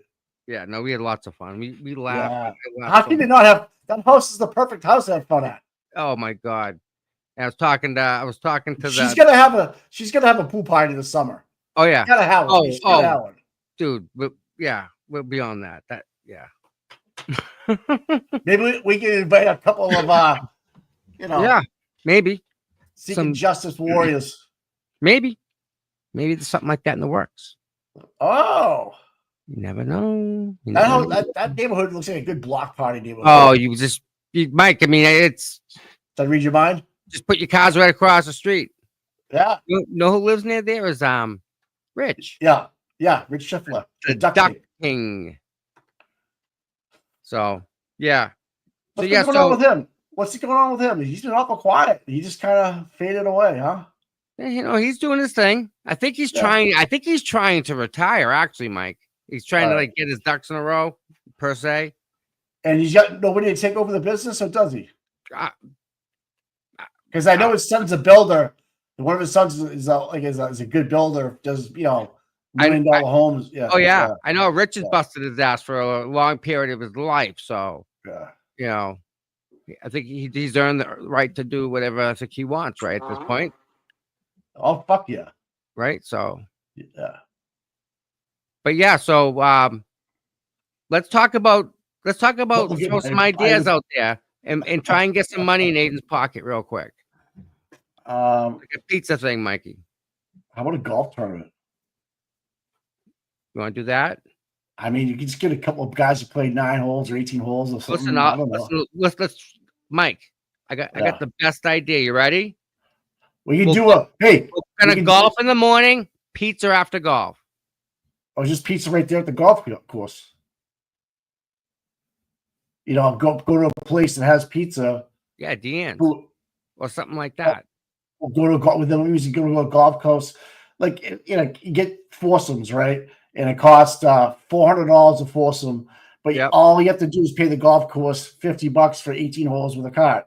The other 50 goes right to Right, Aiden support. right to that. It's really you just do a shotgun start, best ball, and you're Yep. done in 3 hours, and then And you then have a pizza. You're meet gone. up, get pizza. But if I want people also, right? Hey there, Karen Reed trial um, watchers. You know what a lot of the turn trials him we down a cover little bit. remind me of? That the world is unfortunately very unpredictable. And I'll tell you what.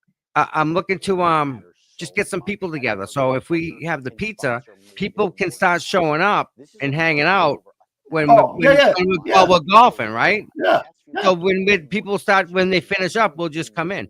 Shauna, I don't think you got to be too good at golf. You think you just go out there and play it, try it. You got nothing to lose. Learn. You may like it, right? We do. I mean, we all need drivers to drive the cart, and we Yeah, need they- designated drinkers. bingo.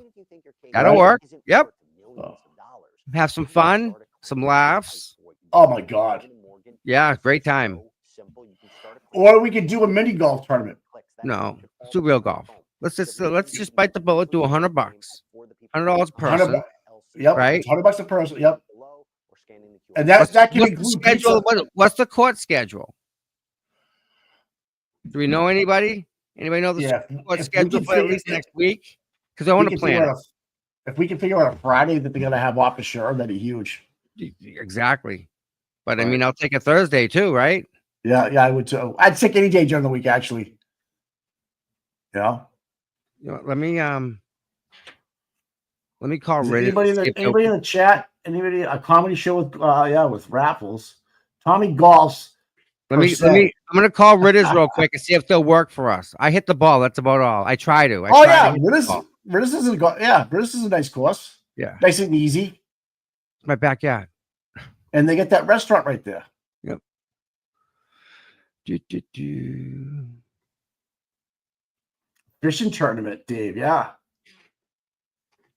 yeah, I think we I like that. kind of keep that. If that's in fishing tournaments, an 8-hour ordeal. I think we got to keep it something less for the people. Not right yet. Squirrel, little bit. Squirrel run the par 3 course. There's one in Rockland too. Yep. Yeah. Oh wow. So people are into it. Hold on a second. Let me meet you guys real quick. Yeah.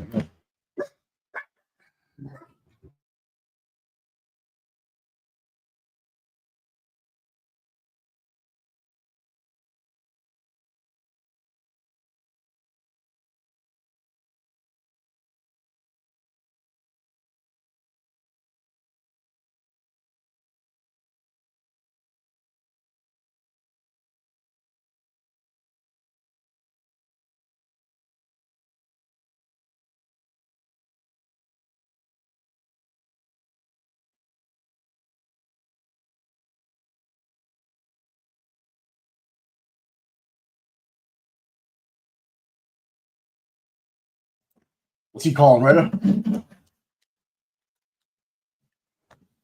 I mean, everybody's doing like, the dinner and dance and stuff, but time to get outside. Bowling, yeah, bowling can be fun too.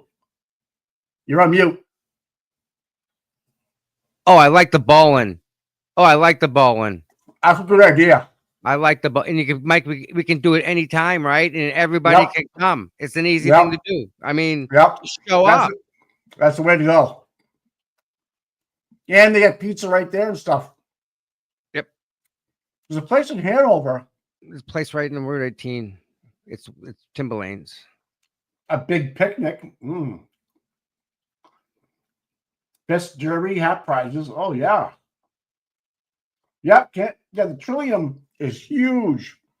It's right off the highway, but they only have like, I don't know what they have for food. I don't drink that much, so I haven't really been there. But all they do is have beer.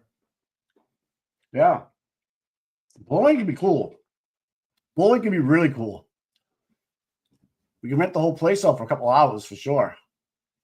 You bring your kid. You bring your kids if you wanted to and stuff. Yeah, exactly. Wow, Wait, hold on. good idea.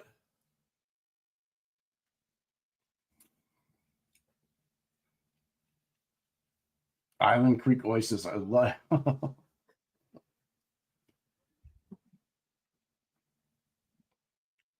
Yeah, I like Island Creek oysters. Yeah. Bowling and trivia. Yeah. Man, see, we brainstorm, we come up with some good ideas. Is it crazy that the Alberts were already talking about Karen taking the plea? I mean, I don't know what Abe is. He must be watching it from home and tweeting if he's got his boy with him and stuff. Yeah.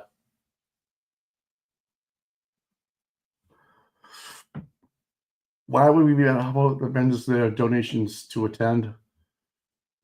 Well, yeah. I don't know how we'd sell the bowling thing. Maybe someone else can come up with that. But we know, if we rent out the bowling out, we know exactly how many numbers we can let in. You know what I mean? We can have like, if content creators want to come, we can have them make a team. So what do you need? Is it 2-on-2 for bowling? Like 2 people versus 2 people for bowling? Is that how it goes? Yeah. What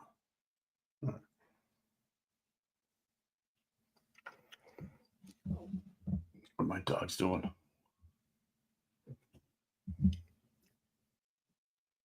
You guys be nice. So what, are they on break, guys? Is that what they're doing? Pickleball. But see, if we do bowling, we can do a Friday night, Saturday night, a Sunday, Friday, Thursday night. I don't know.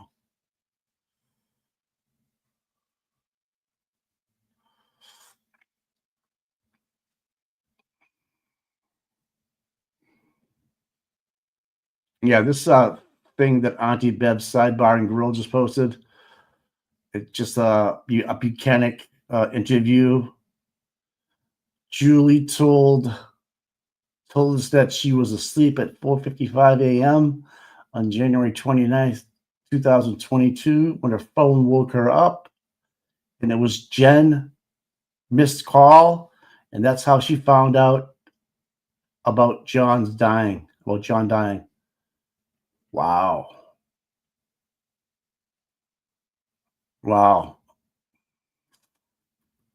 Holy fuck. Yeah, that's all they need to prove her innocent right there, man. This is getting good for Karen. This is getting real good for Karen.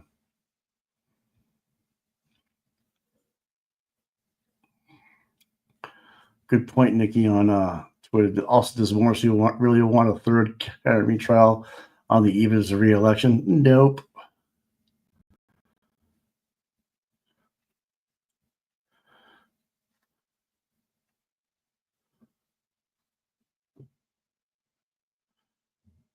Yeah, we are getting our money's worth on this trial.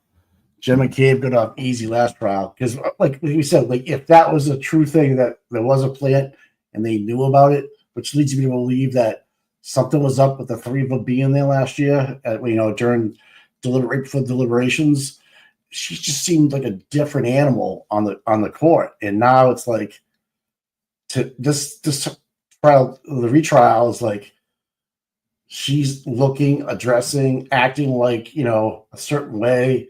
Last year, she was going after with these snarky remarks to Mr. Jackson. I thought, I was just like, wow, she's a bitch. And she still is, don't get me wrong, but I mean, we're getting a lot more info.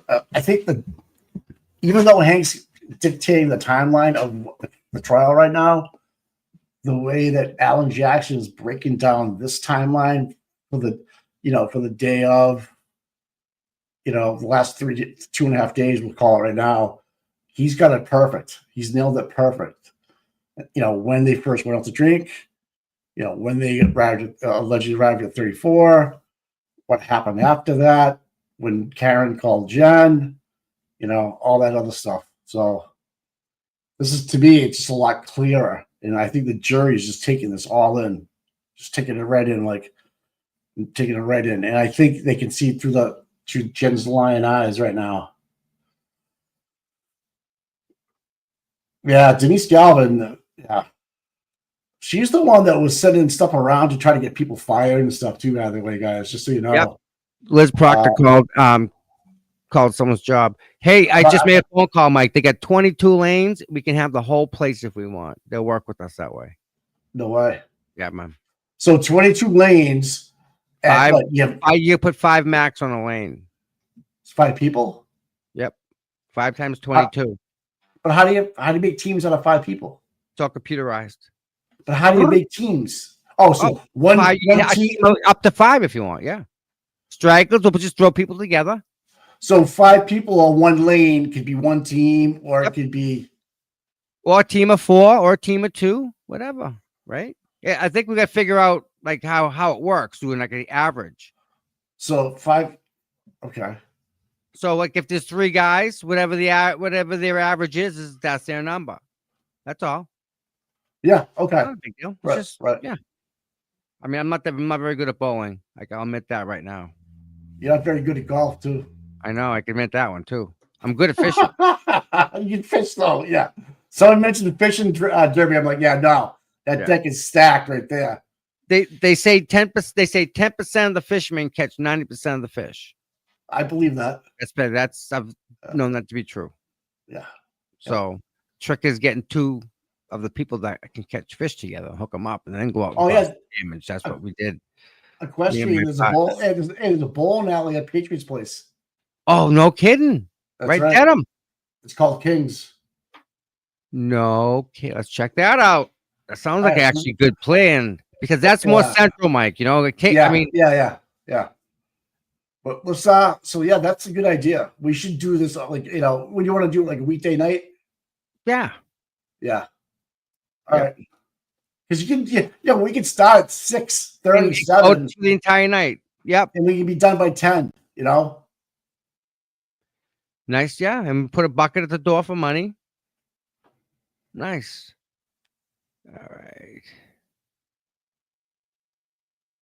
So we'll dig into this, yeah. Yeah, we're definitely gonna get into this, guys. Hey, so Legacy Place has tons of parking too, right off the highway. Apex Bowling in Marlboro on Route 20. All right, so that looks like I know that Timberlanes is Candlepin. And someone's saying Kings has great food. Is there Kings in Dedham? Yeah. Is it Kings in Dedham? I'm looking right now. Or is it in Patriots Place? Locations. Boston Back Bay, Boston Seaport, Burlington, Dedham, Doral, Franklin, Lincoln Park, Linfield, North Hills, Orlando, and Rosemont. Boy, we could hit them all. It's Dedham then, right? Dedham. See what they got. Let me just share the site because court's just doing nothing. We're fanning it out here. Stop. Present. Kings. This is Kings, guys. Legacy Place, easy to get to. We've all know where it is, for Christ's sakes.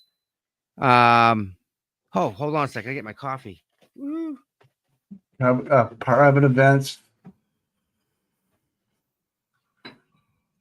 birthday parties, family gatherings, and more. A dedicated team is obsessed and passionate about connecting you with our community. Yeah, that seems like a. Yeah, so there's a bowling alley right at Patriots Place too, where they bring the food. I'm not sure. Yeah, King has dining and entertainment too.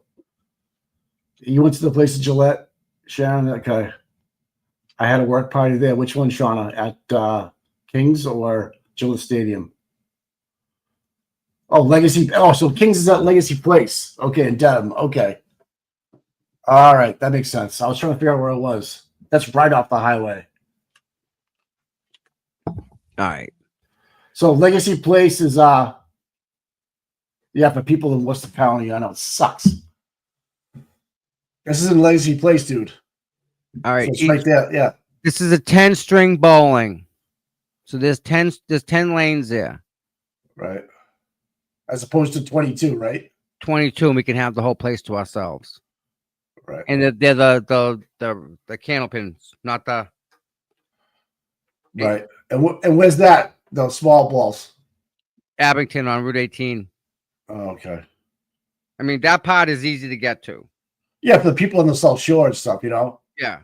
I mean, it's Route 3 South. Get off Route 3, Weymouth Naval Air Station, and it's on that road. There's no turns. So when you get off the highway, it's the road you get off on is the road that the bowling alley is on. So.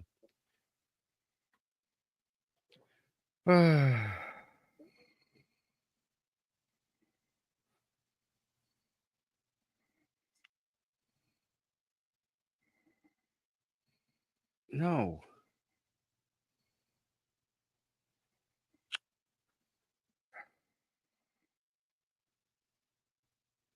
Overweight it. It what's that? Oh, Also, what's yeah. that? So I mean, she squat more than any of you motherfuckers in the comments can even think.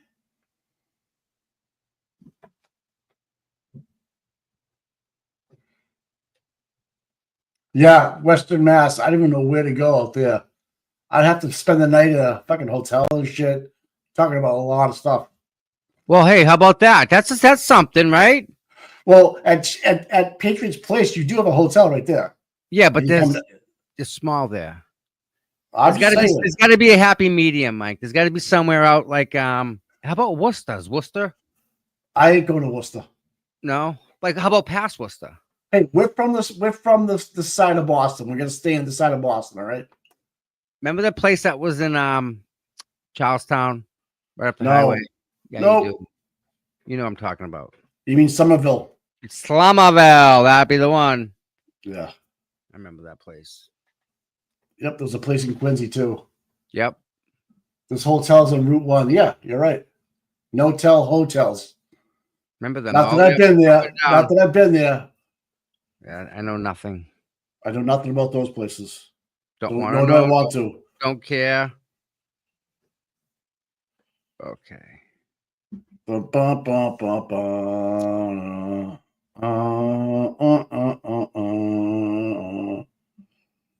Yeah, like a lot of Patriots have their fundraisers and stuff there. Yeah. Yeah.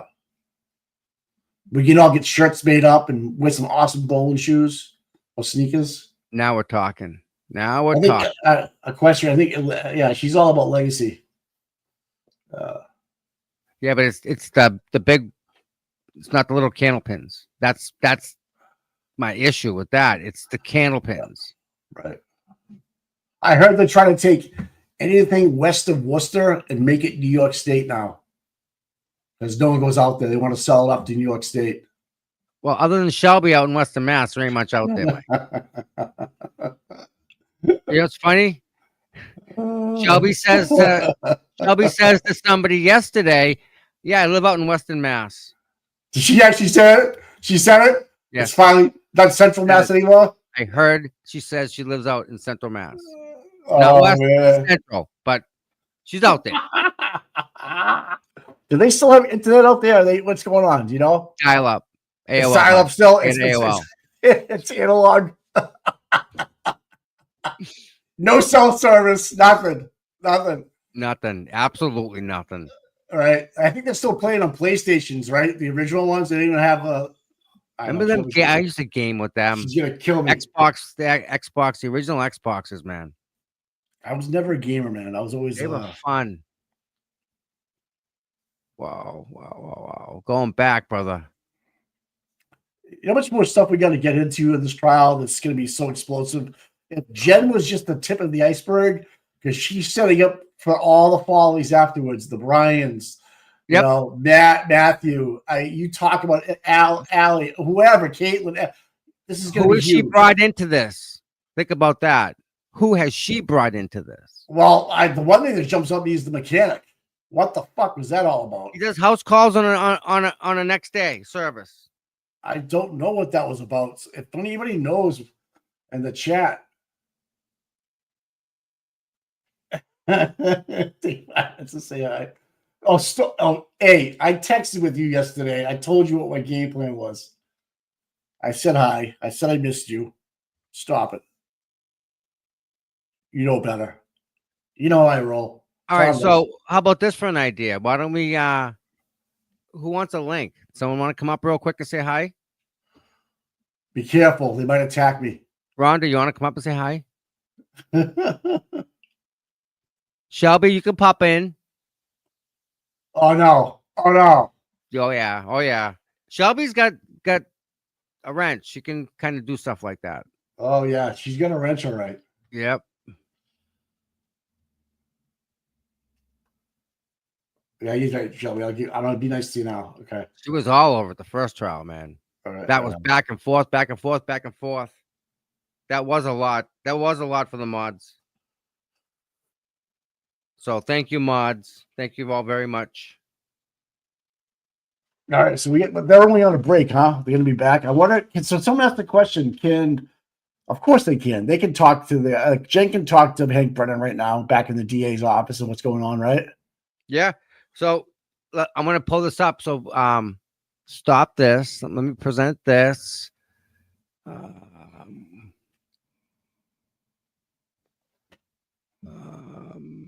Home. Check this out.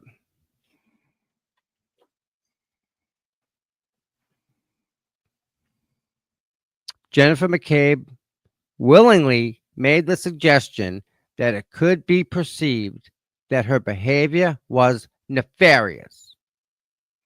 This was the greatest gift Alan Jackson has ever received from a witness since Trooper Paul said, "It just did," to explain how John's cell phone was found underneath his body.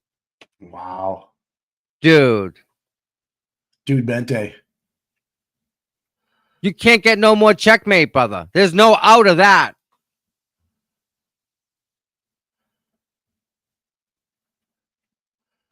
She does seem medicated. She does seem medicated. I'm not gonna lie. Jen's newfound calm demeanor isn't working. She was honest. She was honestly better last trial when she pretended to be angry. Now she's all calm, while this extremely damning information implicating her in a murder cover-up is being presented. It's like she's on drugs. Kerry Roberts said a couple days ago that she did not go by Fairview Road. Oops. Poor little soccer moms are liars. Someone may have some receipts. Well, they just did. They went by. This is why it's so disingenuous for anyone in the media to present this story as if there are two equal competing sides. And that he's absolutely true on that, Mike. There aren't two sides. People paying attention overwhelmingly believe in Karen Reed's innocence and know that the McAlberts conspired to cover up the murder of John O'Keefe. Live poll on friggin' court TV stream. Wow. Hi. Oh man. That is unrecoverable, guy. That is. Oh my God. Wow, dude.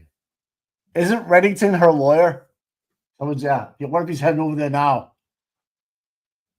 Look who's treading fucking Brian Albert. Mike. You couldn't ask for a better Friday. Couldn't ask for a better Friday, dude. Fucking assholes. Brian Albert. Hey, what's that? That's not the Brian Albert. Okay, No. that's not what we want. So they. Salute. Yes.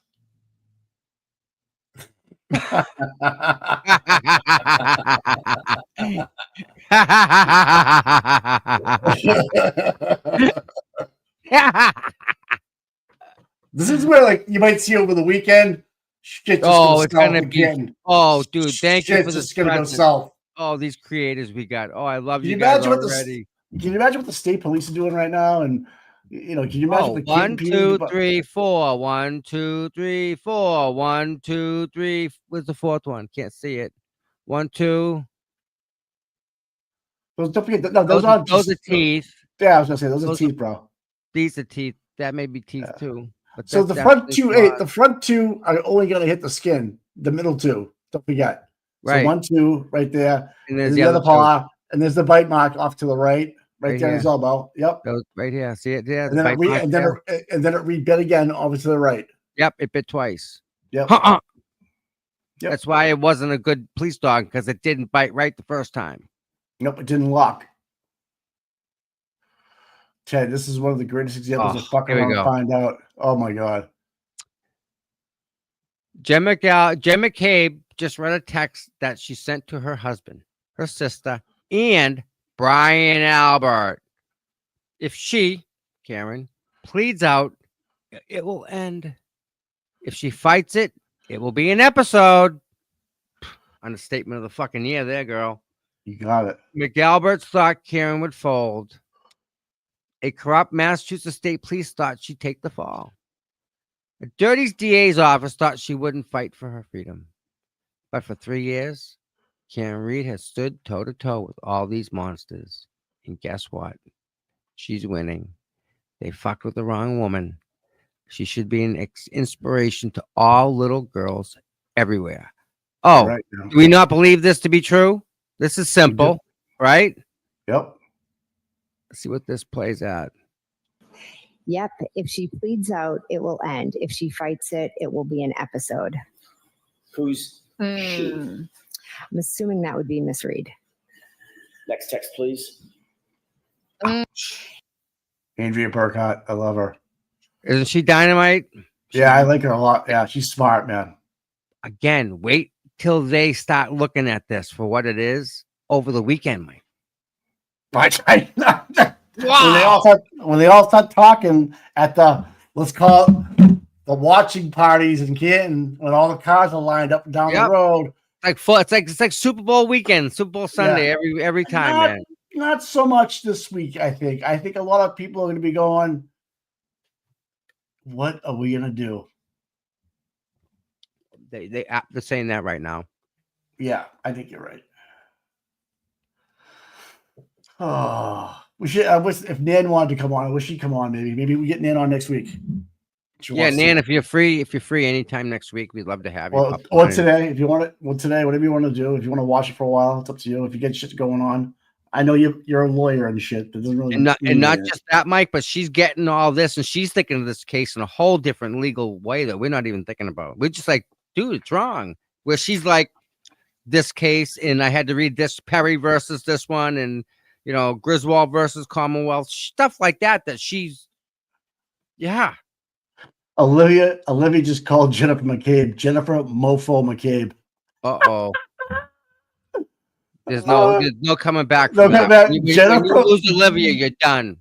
Jennifer Mofo McCabe. That's gonna stick. I love it. Oh, Mofo McCabe. Oh my god. How can they wait for her attorney? Oh, I don't know. Is she that bad? Is she that deep that she needs to do this? And why can't she herself? I tell you what, I mean, maybe ready to say stop pleading the fifth. You're way past stop. All right. Nan, if you want to send Nan one, go ahead. Yeah.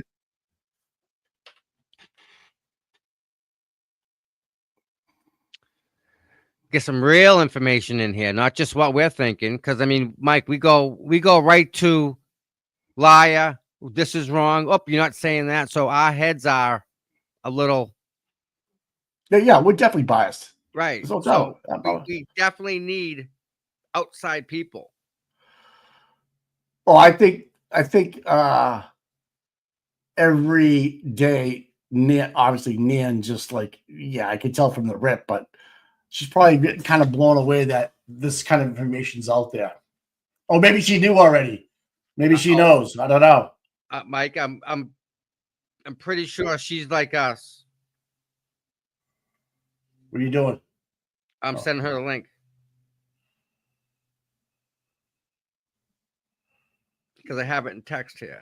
Like, I'll just text her the link.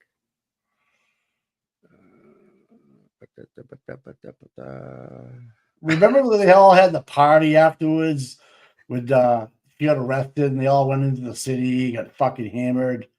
Remember? Is that when Tristan proposed to his girlfriend? Is that the day after? No. Oh, I'm sorry. No, I'm wrong. This is after. This is like when she got brought up on Murder 2. June-ish, right? They had a party? Oh, yeah. They're in the city.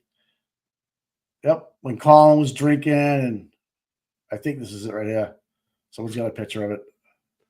So, Mike, if you go, right, see if you can try and present right now. Try and see if you can present that like on the computer. Picture? Yeah. See if you can do that. All right, hold on. RBA, let me tell you something real quick. Like in my phone, like I have a problem with it. I have like everyone's got like issues and stuff, like little things. My issue is I don't put people's names in the phone. Like I just don't. Mike, I'm gonna put. I'm gonna send it to you real quick. Go ahead.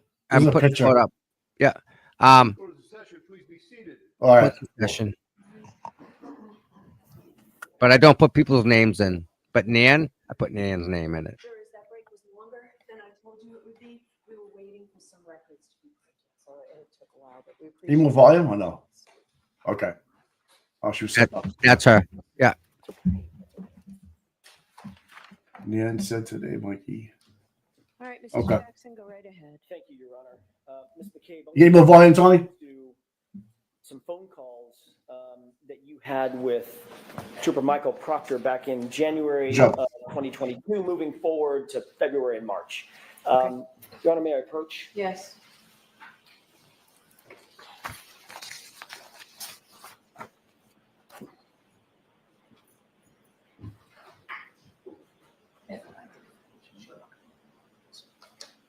Can you tell me, Ms. McCabe, if you recognize those documents that I just handed you?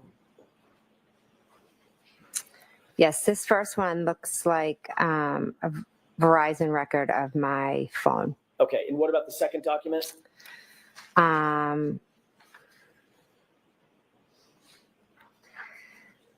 Phone bill. And yes, more records from my phone. Okay. I want to ask you a couple of questions. Before I do, I'd like to have both of those documents respectively marked just for identification. I don't anticipate entering.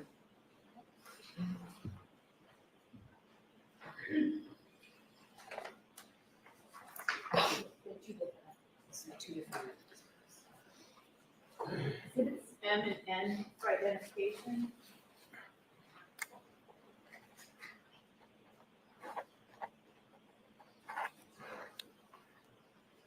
Thank you. May I continue? Thank you. Ms. McCabe, you had a number of phone calls with Michael Proctor on January 29th, moving into January 30th and on to 31st, correct? Are you asking her to read the records or? Not yet. I will in just a All second. right, so turn the records over, see if you can answer the questions. Without looking. Okay. You had a number of phone calls with Michael Proctor in the days and hours following the incident, correct? Yes, I know I had some phone calls. Right. Yes. I'm assuming you don't remember exactly the time and duration of those phone calls as you sit here? Correct. Would it refresh your recollection to look at your phone records that you supplied for this time period? Sure. There's two different documents, Ms. McCabe. One of them starts with January 29th. Can you grab that document, please? Sure.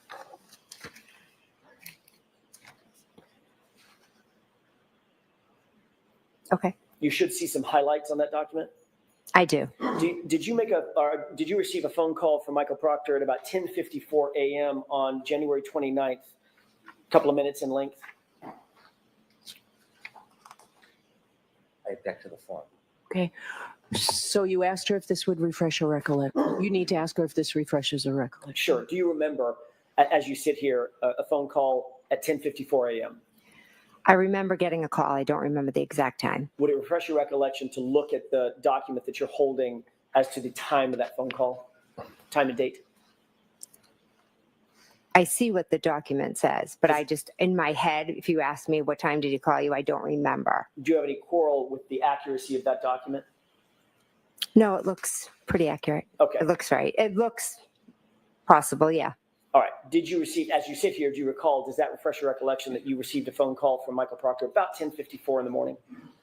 Does that refresh your memory now? I know I did receive a phone call from him, yes. At that time? I don't know the exact time. All right, so the answer is no. Was it mid-morning? Yes. Did you receive another phone call on the 29th around? Without looking, so this is again, you're right. being asked questions. I'm going to go through this with each one of these calls. There's not that many, but a few. Okay. Okay. On the 29th, did you receive a phone call at around 12:49? I know I received a phone call. I, again, don't remember the time. Would it refresh your recollection to look at that document, the next line down, or the next phone call from with that number? Yes, I see that there's a call on this record. Okay. Is your recollection refreshed that you did receive another phone call on the 29th from Michael Proctor? Is your recollection reflect, do you now remember independently that? I don't remember the specific times, no, but I do remember that he did call me, yes. Okay, so there's two phone calls. Excuse me? I only object to the form. I don't object to the record. All right.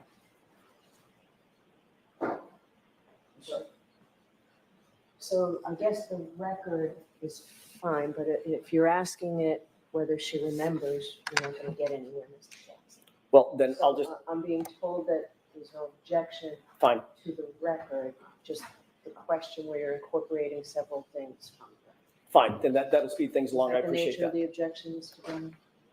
Yes, I have no objection to the data coming in. Okay. Thank you. I'm just going to speed things along, and I appreciate Mr. Brennan's assistance with that. January 29th, you see the record indicates a phone call from Michael Proctor, 10:54 a.m. Yes, You also see on that same record a phone call on January 29th coming in from Michael Proctor at 12:49 p.m., correct? yes, Moving on down to January 30th, you see a record of a call at 9:51 a.m. from you to Michael Proctor, correct? yes, January 30th, about a minute later, you see a phone call from you to Michael Proctor lasting about 22 minutes, correct? yes, January 30th at approximately 4:45 p.m., you see a call from Michael Proctor to you, call lasting about 10 minutes. correct. Going on to the next day, January 31st, you see a phone call from you to Michael Proctor at 11:51 a.m., just before noon, lasting about 4 minutes, correct? Yes. Take a look at the second document, if you will. That covers that document, or that time frame. Okay. The second document, you should see some highlights, and I'm going to ask you to start where there's a tab at February 14, 2022.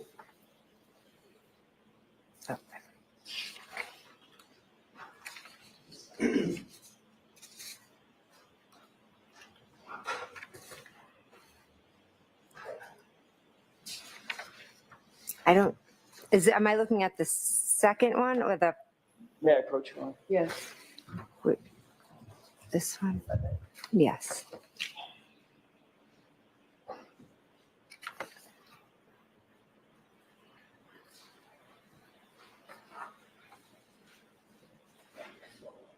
Let me see the other document. This one has the February 14th. There you go. Thank you, Ms. McCabe.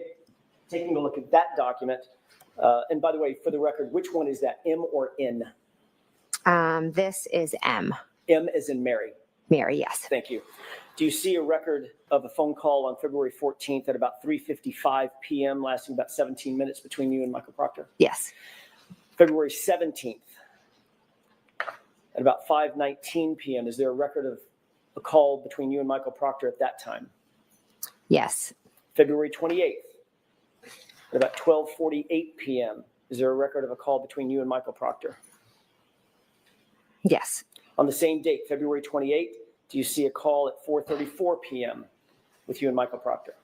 Yes. March 1st, at 10:16 a.m., do you see a record of a call between you and Michael Proctor lasting 10 minutes? Yes. March 1st, you should see two calls, one at 4:51 p.m. and one at 5:06 p.m. Do you see those two calls between you and Michael Proctor?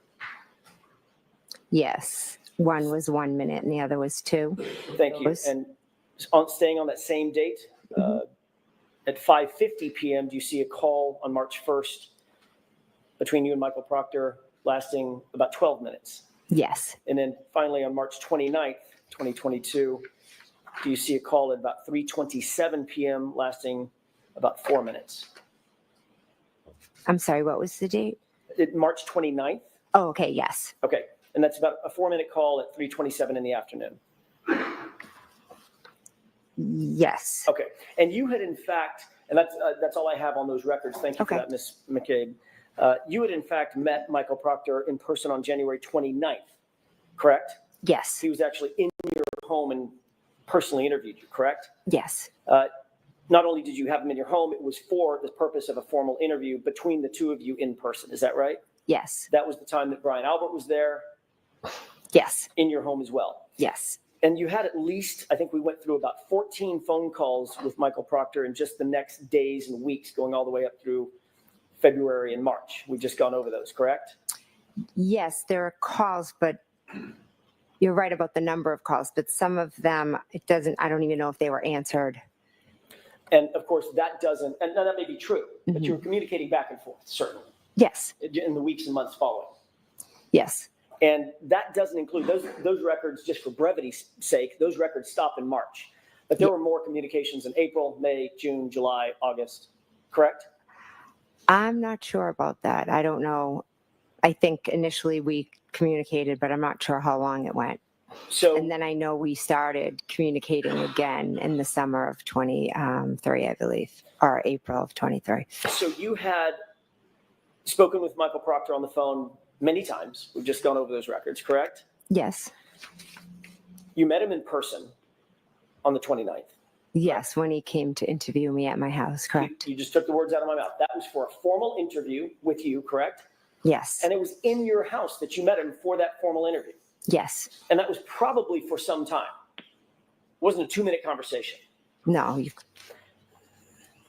Then in September or October of 2023, you were interviewed by Lieutenant Tully, correct?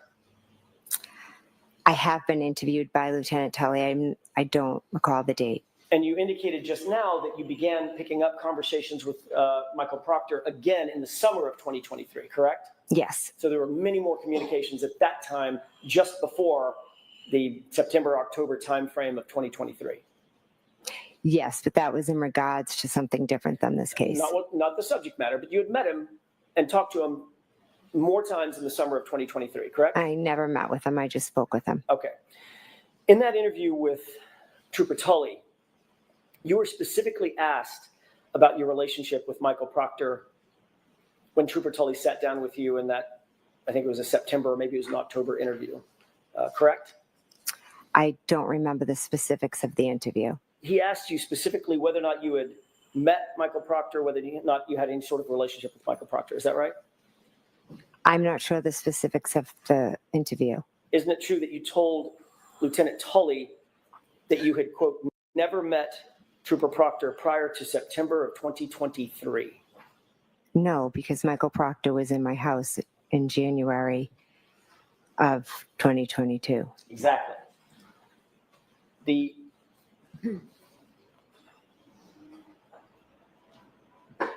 interview with Trooper Tully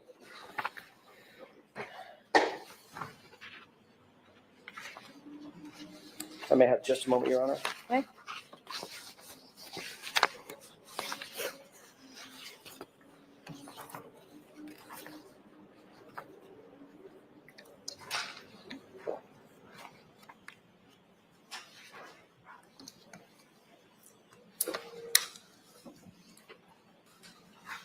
The interview with Trooper Tully in that fall of 2023, where did that take place?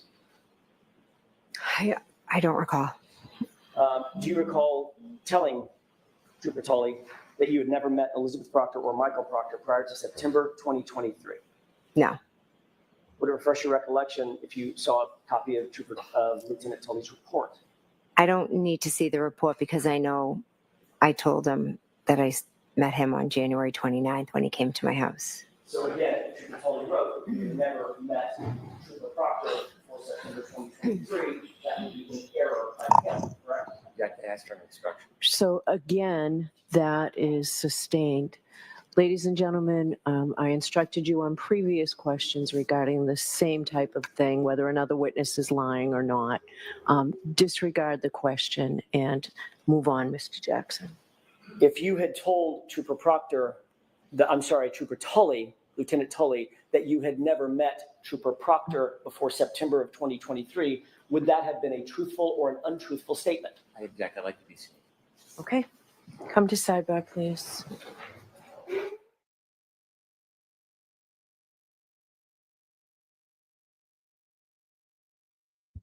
Hank's earning his money today. Jackson is allowed to ask these questions in this way. Totally allowed to do it. Yep. It's called a robust defense, cross-examination. Okay? He's allowed to do this. But Bev keeps on putting herself in the middle of it. For what reasons, we can only assume. Exactly, right? Why? Right. Why is she playing, it's up to Hank to friggin' it's up to him to stop the questioning, not her. Hank's getting crushed. Yeah, he's got nothing. And you He's can tell getting they got crushed. nothing. It's really, really make it sad. They got nothing. That's how bad that is. Yep. I don't feel bad for him. They should never win a trial. Ever. Ever.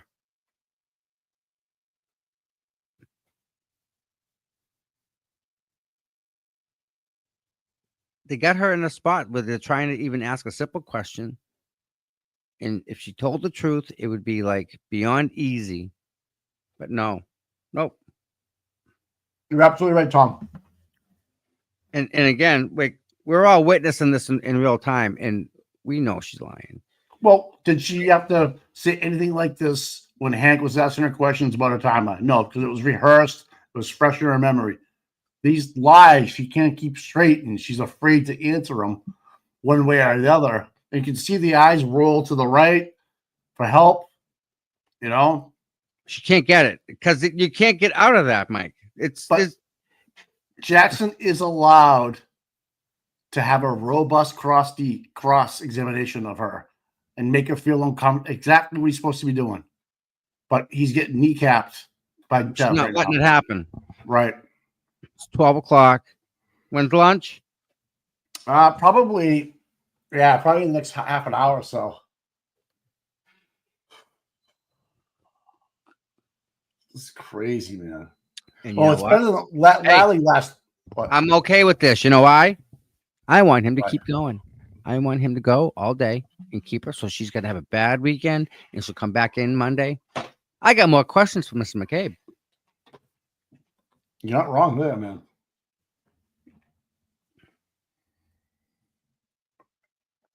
And I look at Twitter and I see nothing but Jim McCabe all over it.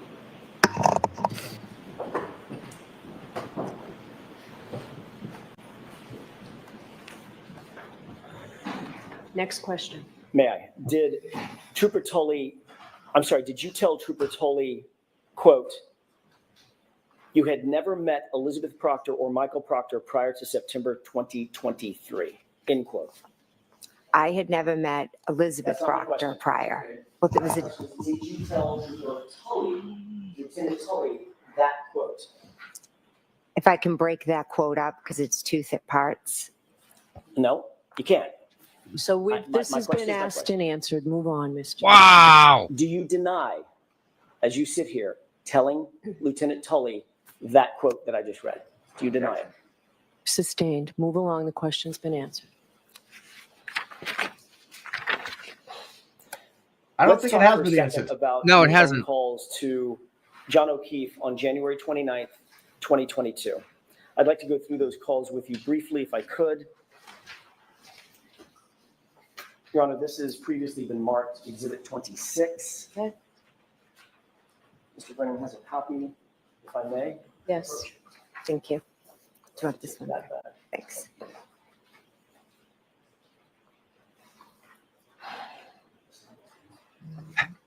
I mean, come on now, Bev. You've indicated on direct examination and earlier on cross-examination that you had multiple phone calls to Mr. O'Keefe in the early morning hours of January 29th, 2022, correct? Correct. Those phone calls ranged from about 12:14 a.m. until about 12:50 a.m., correct? There was a call at 12:14 and then at 12:18. I'm sorry, I'm bracketing it. The Oh, calls I were between, apologize. that's okay, 12:14 all the way to about 12:50, correct? Are you saying 15? 50, 50. Oh, 50. Oh, sorry. I apologize.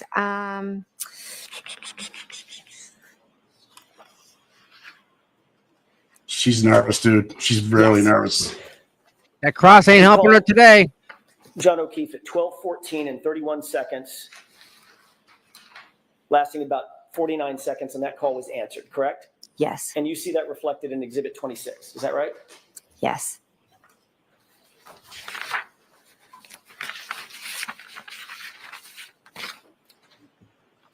Going in reverse chronological order on this exhibit, you also see a call at 12:18 and 47 seconds, wherein John O'Keefe calls your phone lasting about 36 seconds. Is that right? Yes. You know that call was answered, even though it says it says unknown in the document, correct? It does say unknown. Yes. That 1, 2, 3, 4, fifth column over. That's where it says unknown. Yes. But it also indicates that call lasted 36 seconds, so you know it was answered. I don't know from this record it was answered, but I know from my memory that I spoke to him a second time. Yes. You also made a call, moving up to the page before this, starting at the bottom of the page. Mhm.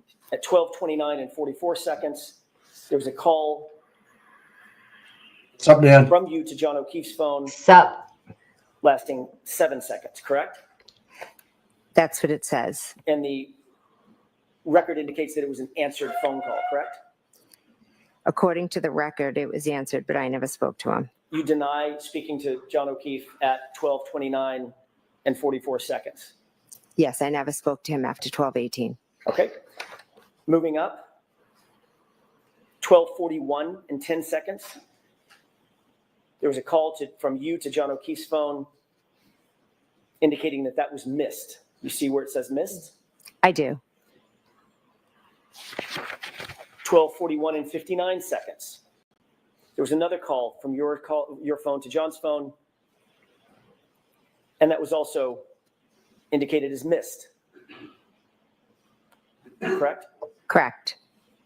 12:43, 19 seconds. You called John O'Keefe. That was a missed call. Correct.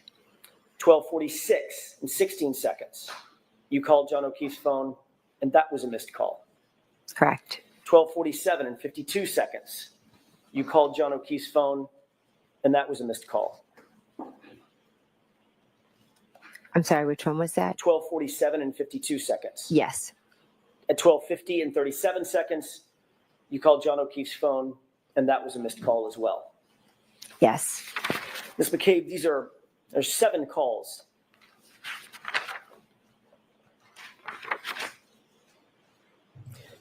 That you indicate you made to John O'Keefe's phone and that were missed. Is that right?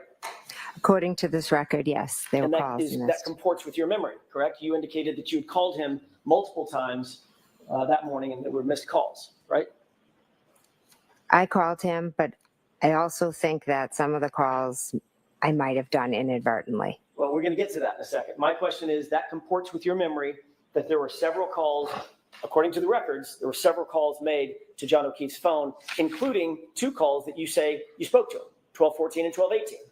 I spoke to him at 12:14 and 12:18, yes. But you indicate every single call after that was missed, and you deny making those calls. I'm not denying it, I just don't remember. You've previously given explanation for what those calls were, these 7 calls that were missed between about 12:29 and about 12:50. That's 19 minutes. You'll agree, correct? Yes. If you divide 19 by 7, that's about every 2.5 minutes or 2.7 minutes, your phone is calling John O'Keefe's phone, correct? Correct. You previously explained what you attribute to those phone calls. Is that right? Yes. What's your explanation? I think I was going back and forth to the door. I was texting him. I think I put my phone in my pocket. I think I inadvertently maybe have called him. What did you call it at the last hearing? I believe I called it a butt dial. And it's not just No. one, correct? There could be multiple, yes. 7 Oh. dials in the course of 19 minutes, less than 20 minutes, correct? That evening, I wasn't paying Bullshit. attention to butt dials or calls. I was going back and forth, listening to music, being with family. So if I inadvertently called his phone, I did. Not inadvertently called him once, 7 times, correct? According to you. According to the record. And we only know about these calls because you're looking at an extraction of John O'Keefe's phone, correct? Correct, but I also turned over my phone, so you could have gotten all of that off of my phone as well. And you're well aware that an extraction was done on your phone and not one of those butt dials appears on your phone extraction, correct? Objection. Are you aware of that? I am not aware of that. Next question. Weren't you confronted with that? Whether or not those She looks phone bad. calls actually exist on your phone logs. Objection. Do you remember that? I remember you asking previously, yes.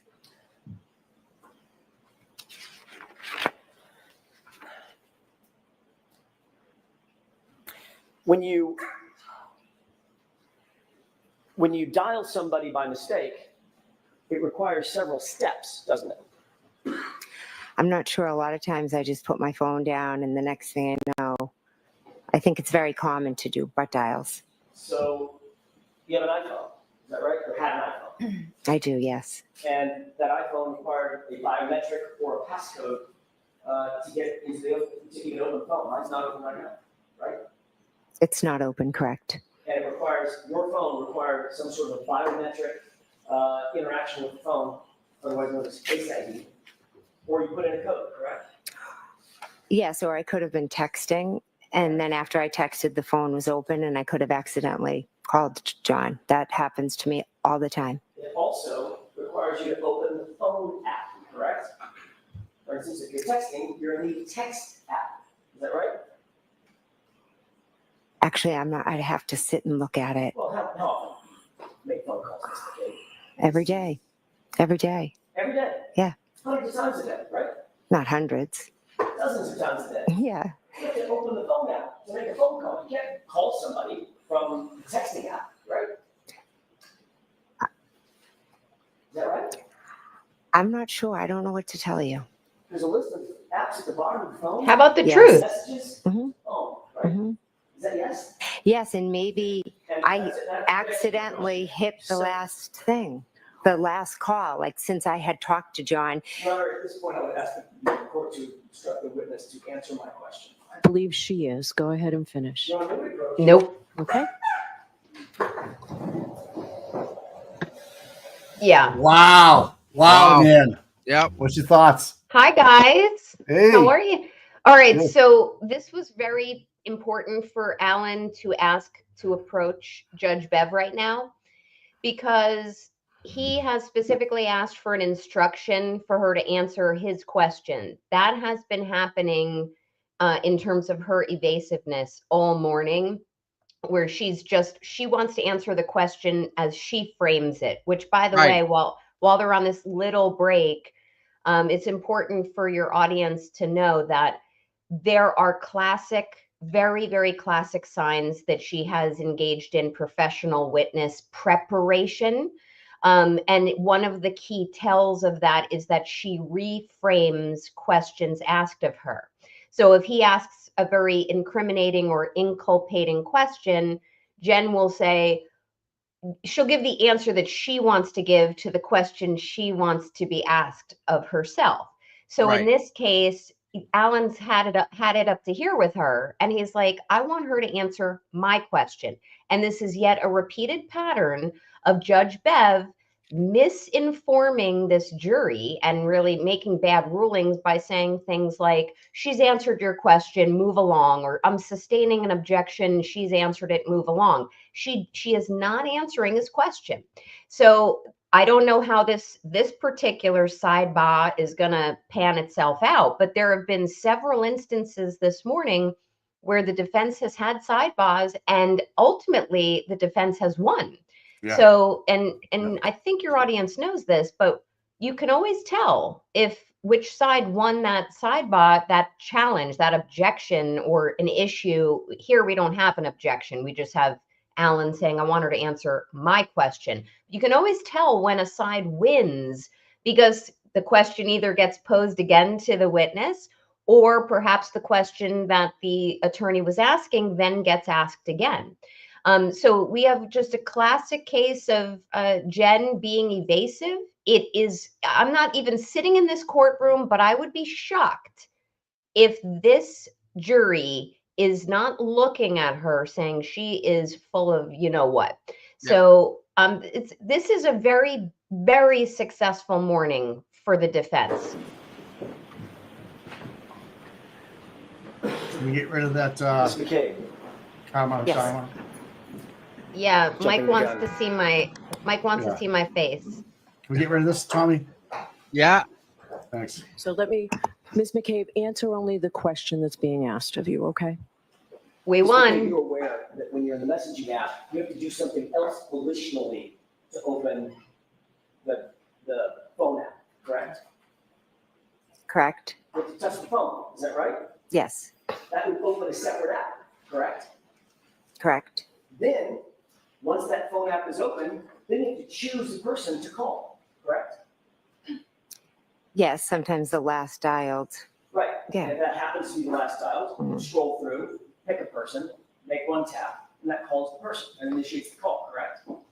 That is one way. Yes. But if you get out of the app, I'm sorry, if you close your phone, hit the lock button after a text message, none of that can happen without you having to open the phone and engage the phone additionally, correct? If you hit the button to lock it, yes. Right. So you indicated that these are all missed calls. Is that right? That's what the records show. Yes. In addition to a missed call, you've had missed calls before. You both received a missed call and you've made calls that were missed. Is that right? Yes. When you make a call that's missed, generally goes to voicemail, does it not? It does. Yes. So then you have to do something additional with that call. Push the end button, correct? Correct. Otherwise, voicemails just go on forever. Now, actually, they go on for 4 minutes, Okay. right? I don't know how long voicemails go for. So if you had missed calls, 7 missed calls, that's at least 14 interactions, double it, because you got to make the call, then you got to end the call. 14 interactions with your phone for a single missed call. I'm sorry, for 7 missed calls. It could be, yes. And your testimony is you don't remember making a single one of those calls to John O'Keefe between 12:29 and 12:50, correct? I do not remember making those calls, no. As you sit here, do you deny making those calls between 12:29 and 12:50 to John O'Keefe? Oh, I'm not denying that, no.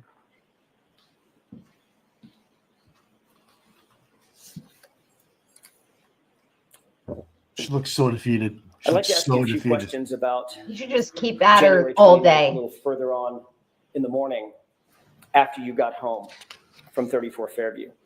Approximately what time did you get home? I'm not sure. Maybe around 11:30, 12. I'm not sure. 11:30 or 12? It could be 11. Are you talking about I'm confused. Are you talking about? Let me rephrase the question. Okay, sorry. On the night of the early morning hours of January 29th, 2022, when you left there. Oh, I'm sorry. What Okay. time did you get home today? She's banged up, Mike. It was after 2, I believe. I'm not positive. She medicated. You went upstairs, is that right? Yes. Oh, yeah. You began to engage with your phone. She looks it. Yes. Yep. What application did you open up on your phone once you got upstairs? It could have been Hockomock Sports. I'm sorry, I'm backing up foundationally. What application on the phone? Was it Safari? Oh, okay. Yes. I think, yes. You use Safari as your browser? I'm not sure what I used. You opened up a search engine as well within that browser, did you not? I just know I Googled Hockomock Sports, I believe. I'm not sure what app I opened or how I went about it. So Google is a search engine. You use Okay. Google. Possibly. I mean, that's just an expression, but I'm not, if you could show my record, I'm not sure what app I opened Well, or Ms. what. McCabe, you've seen this record many, many times about that search early in the morning hours, correct? You know that it was a Google search. It was Google. Okay. It was a Google search. Okay. So it was a Google search using the Safari app. Okay. You indicated that you were Google searching Hockomock Sports and something about Ozone? Yes. Ozone Sports or It Ozone was Basketball? Yes. What time was it that you did that Google search? It was when I was home up in bed. I don't have an exact time. About 12, Say about it. 2:27 a.m. Say it. I'd have to look at a record. I don't recall You off the top certainly of my recall head. that time frame, don't you? I know I was home and I Googled that, but I don't remember the exact time. You do recognize 2:27 a.m. I do recognize it, but it's not from me remembering it from that night specifically. It's from me learning afterwards. And what you learned afterwards was there was a Google search at 2:27 a.m. Right? I mean, that's a layup, to use a basketball term, right? There's a record, I think, of one. Right. The record is of a Google search at 2:27 a.m. on your phone. Is that right? I'm not a phone expert, so I don't know. I can't read. Oh, You're well stop aware. it. You don't have to be a phone expert to know that there was a Google search on your phone recovered at 2:27 in the morning. You know that. You've been told that. You've seen it. You've been asked about it dozens of times, haven't you? I have been asked about it dozens of times, yes. So let's set the She's foundation. reframing the There's a question. Google search Yes, you're on right. your You nailed phone it. at 2:27 a.m., correct? Which Google search are you referring to? It doesn't matter, Ms. McCabe. Well, I know I did Ozone and I did Hockomock Sports. And I didn't ask And you those that. were the only two things that I Googled. I didn't Right ask you there. what you Googled. Right there. I haven't gotten there yet. We're going to get there. Oh, we're going to get there. 2:27 a.m. on your phone. If you want to show me a report. Oh, Okay. what the fuck? You don't remember Do it. you said you Can you show me? I Can don't. you show me? Right. Nothing Is she's in your mind fucking. about Google search at 2:27 a.m. That's what you're testifying to in front of this jury right now. Are you asking me if I made a Google search at 2:27? Yes. I don't know what time I was searching for Hockomock Sports and Ozone. I have no idea what time that was. You're well aware that your records have been pulled, correct? Yes, they have. You've funded with those records many times, haven't you? I've been asked by you, yes. And by others, right? Yes. I mean, the police have asked you about it. You've been interviewed about it. I've been asked by you. And Mr. Lally, Yeah, Mr. Lally asked about it, yes. and every time you're asked, it's about a Google search at 2:27 a.m. That's all I'm asking. It is, but it's not one that I remember doing or making or did. It's not one I did. It's just one You that just- is in a record that was You misread. just said Hockomock or Are you Ozone. So none denying of those that you do. made a Google search at 2:27 a.m.? If you could show me this Google search, I'd appreciate it. I have a moment, Your Honor. Can you show me? Can you Here show me? you go. With pleasure. I love Big watching smile. this with you guys. This is fun.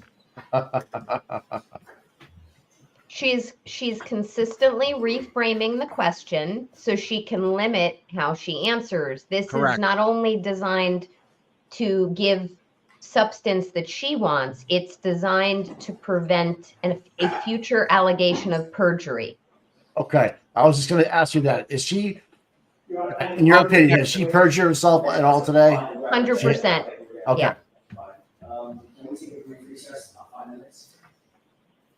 Stall. Sidebar. Well, if Ms. Another Little wants to keep sidebar. looking, we'll- No, Nan, do you think that there's good strategy getting over the weekend and her stew on this all weekend? Come back Monday. Yeah, there's there's some strategy to that, and the most important strategy, in my opinion, is the fact that Brennan is going to come at her with a redirect. We don't want, at least I don't want, Alan to finish with her today, and then to have to give Brennan the opportunity to perfect all of his redirect over the weekend. I want Brennan to be left wondering, oh my God, what else do I have to ask her to try to clean this up? I also want the jury to soak up all of this really Karen Reed beneficial testimony over the weekend. I don't want them, going back to their regular lives and hitting the grocery store and Bed Bath and Beyond with thoughts We're trying of not to have Brennan. to take a recess, so the lawyers are just going to get something done fairly quickly so that we can continue up into the luncheon recess. Your Honor, may I? Yes. Thank you. Ms. McCabe, I don't have a paper copy, but I'm going to ask you to take a look at something that we display on the screen and ask you a couple of questions about that.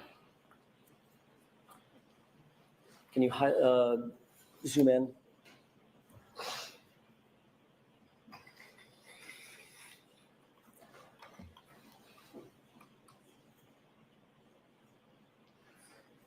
I object to the way it's presented here.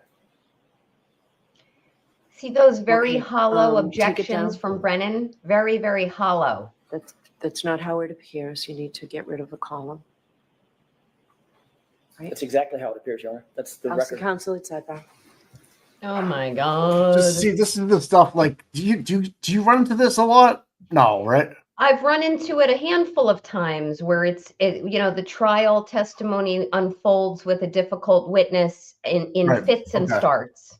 All right. It does one thing, pisses off the jury. The jury is now tired and hungry. Everyone kind of wilts before lunch break.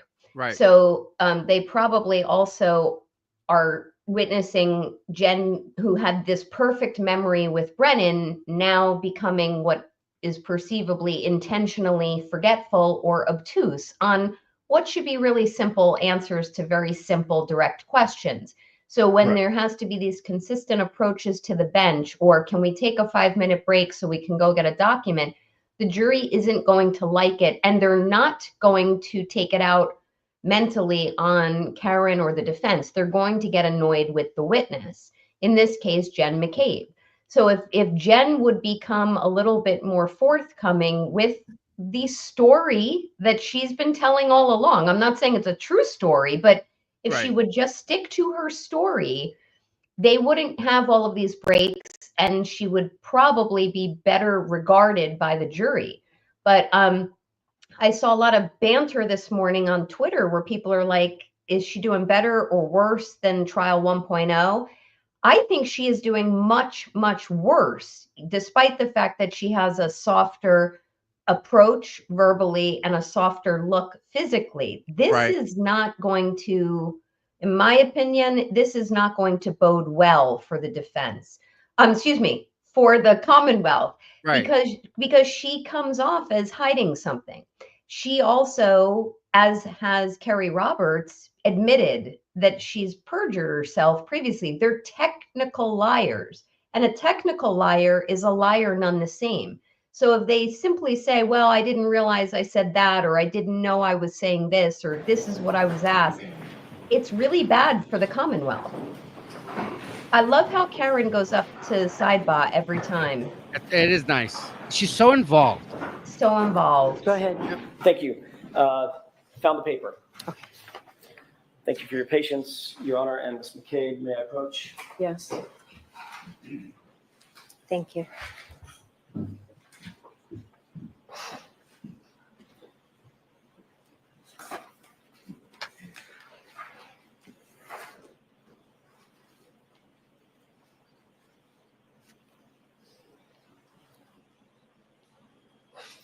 May I approach? Yes.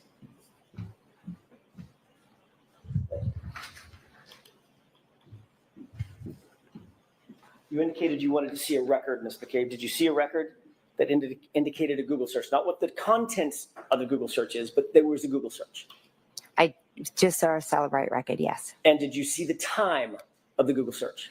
On that record, yes. Is it 2:27 a.m., correct? Yes. Ultimately, you will agree that there was a Google search done, and now I'm going to ask about the content of Hoslong to Dian Cold, correct?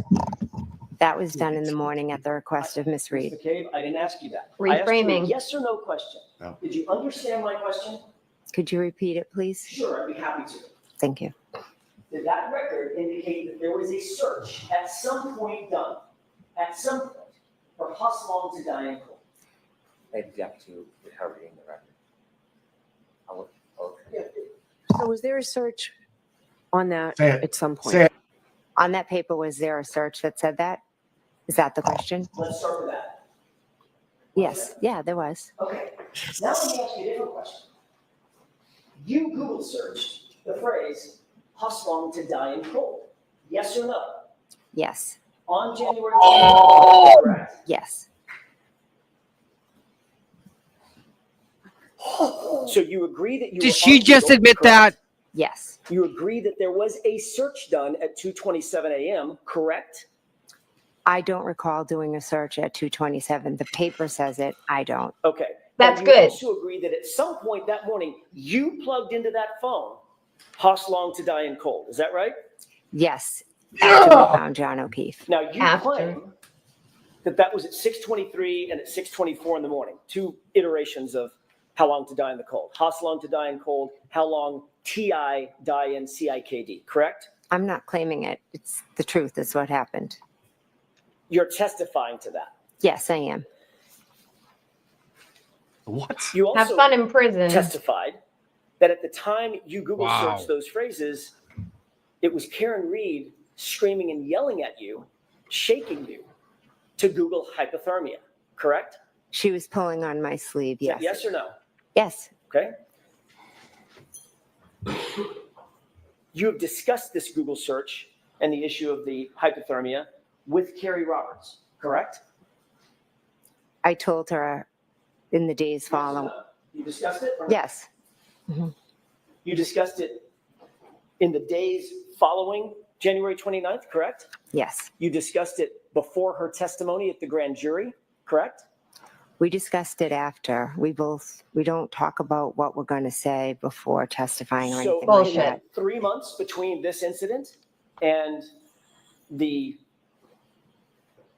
testimony by both you and Ms. Roberts, you two did not discuss this hypothermia issue? It wasn't an issue. It was just something she said, but we don't discuss it every day. There's no need to. I didn't ask you if you discussed it every day. I asked you if you ever discussed it. Originally, yes, we did discuss it in the first days following all of And this. that would have been before either one of you testified at the grand jury, correct? Yes. This is good. And we know that you were with her during her, just before her testimony at the grand jury. Is that right? Yes. And you're certainly aware that at the grand jury, that in prior testimony, Carrie Roberts corroborated your statement that Karen Reed demanded to Google hypothermia. objection. Ask it differently, Mr. Jackson. Are you aware that Carrie Roberts, well, let me ask it a different way. Have you and Carrie Roberts ever discussed the fact that she corroborated your statement that Karen Reed demanded that you Google hypothermia? No. She ever told you that? No. Did you ever ask her that? No. Did you discuss your statement that Karen Reed was the one that demanded that search? Karen Reed did ask me to do the search. Yes. Okay, that's not what I asked you. Did you and Carrie Roberts discuss that? Yes, we've talked about that. Are you aware that last week Carrie Roberts denied hearing that statement? Objection. Sustained. Have you been told, have you been updated that last week Carrie Roberts denied ever having heard that statement? Sustained. May we approach? Yes. Jurors, feel free to stand up and stretch. All right. So Wow. what you're okay, a couple things while they're breaking.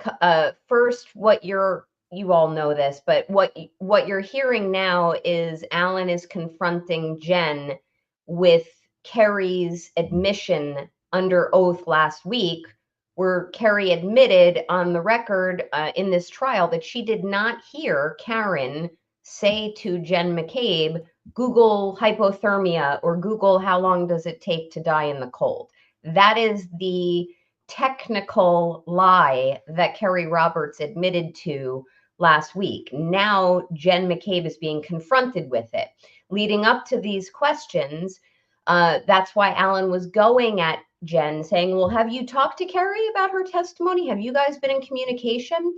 Because clearly they have been. We're not idiots. This subject had to have come up since last week and this week if they talk almost every day and they're such good friends, because there needs to be some type of reconciliation between Kerry's version and Jen's version. Jen claims she was told this by Karen. Kerry has admitted she never heard Karen say this to her. One of the other things I would point out is I think you both were thinking before that some great morsels were coming out of Jen kind of saying, yes, I Googled how long to die or how long to die in the cold. Yes. That's not different than her prior testimony. Right. But what was helpful, because in this trial 2.0, Jen made it clear, yes, I Googled it in the morning after John was found. The morsel to take out of it, and I'm going to have to hear it again so I can officially confirm this, is that she said, I don't recall Googling how long to die in the cold at 2:27 a.m.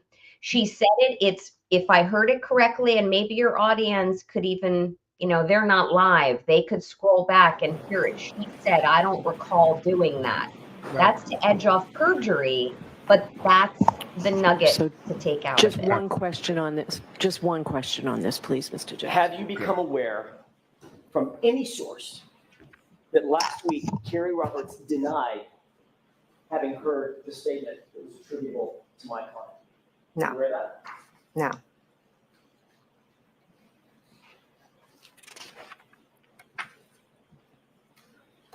How many times are you going to blink, Jen? How many? You've reviewed the video She looks fucked. from the dash cam out at the scene, correct? She is. Up. I've seen it, yes. You're aware that there is no video showing my client demanding a Google search anywhere in this case, correct? I'm not sure what cameras were where. You're aware that there's no audio of my client demanding a Google search, correct? Correct. You're unaware of any witness who can corroborate your statement that my client demanded a Google search. Any witness at all. It was just the two of us. She had sent Kerry off. What? So of course, When was Kerry that? Roberts is not such corroborating witness. Is that right? At least you understand that. Can you rephrase the question, please? Kerry Roberts is not a corroborating witness for you.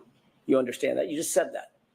Yes, Kerry, I don't believe heard it. She So was it's- sent off. So it's your word and your word only, Ms. McCabe, that my client demanded a Google search. Is that right? Yes. Yes. Ms. That's McCabe, good. you were with Wow. Kerry Roberts just before her grand jury testimony. Is that right? Yes. You had been with her to create a timeline of a version of events that occurred, correct? I wouldn't say a version of events. We each put down what we remembered. She saw what you put down, you saw what she put down, Yes. and you compared and contrasted those with each other to create that timeline, correct? No, we didn't compare and Oh, contrast. bullshit. I said she called me, she said this, then Kerry, and someone was writing it down for us. That would be your Denise. sister. Who? It was my sister, yes. Which sister? My sister Denise What's your last name? Galvin. Galvin. Is that Denise in the courtroom? She is here, yes. Where is Oh, she? okay. She's sitting over there. Can you point to her and describe what she's wearing? Sure, she's over there in the back with the striped shirt on. Yeah, she looks like Caitlyn Jenner. Purple and the gentleman in the black. Yes. Sorry. So she witnessed My this opinion. Good. timeline That's being good. prepared, correct? She wrote the timeline, yes. And then you've spoken to Ms. Roberts several times about this case Yes. and about your perceptions of this case, correct? We talk about what happened and the aftermath of this case. We don't talk about the specific details as much as we talk about the aftermath of everything. Ms. McCabe, the fact is you instructed Carrie Roberts to say that she heard that Google hypothermia statement from my client before she testified at the grand jury, didn't you? No, absolutely not. I never instructed her to do anything. You wanted some witness to back up your story about this Google search, correct? No, absolutely not. I Ms. don't need. McCabe, It was said. Karen said it. It's that simple. so you're the only person saying that, though. Yes, and I stand by that 110%. And the reason that you 110% of wanted lies. another witness to back up that statement is because you knew that that Google search for Hosslong to die in cold points a very uncomfortable finger right toward you, correct? I never did that search at 227. I never needed to instruct somebody. No, I'm sorry. There's that apology again. Has someone told you that you need to apologize when there's an uncomfortable question that you don't want to answer? No. Have you discussed this with anybody? No, and that's not an uncomfortable question. I'm fine to answer it. How many times did you say, I apologize yesterday in cross-examination? Yep. I didn't count. That's witness More than prep. 15, right? I have no idea. I'm just trying to answer the questions and be truthful as I can. And you're aware that the Celebrite extraction that was done on your phone determined that of the three searches, 2:27 a.m., 6:23 a.m., 6:24 a.m., only one of them was recorded as deleted, correct? Objection. Sustained.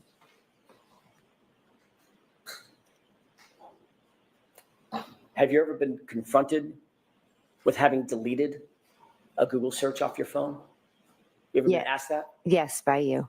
Do you deny And others. that you deleted a Google search off your phone? I never deleted a Google search off my phone. So you Never deny did that. I deny it, yes. that you ever deleted a Google search? Yes.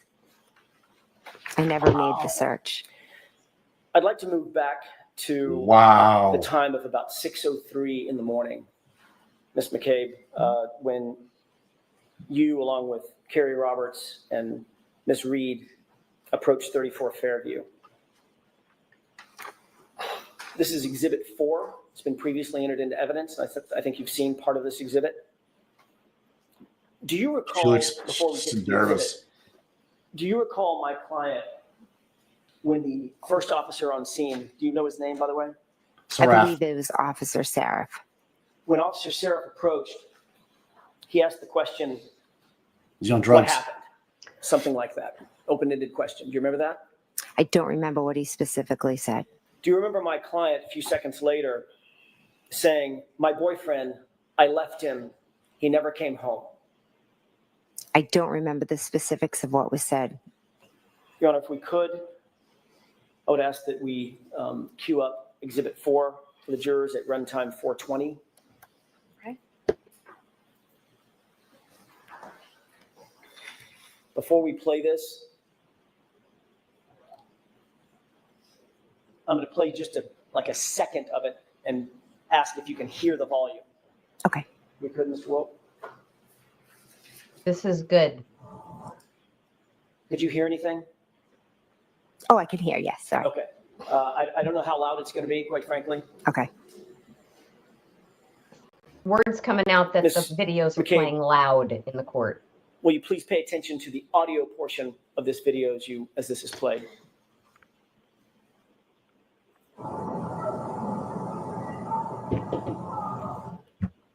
Could you hear that? I heard something. Could you hear my client? Did it sound like Ms. Reed? It sounded like a female. Did it sound like Ms. Reed, the female?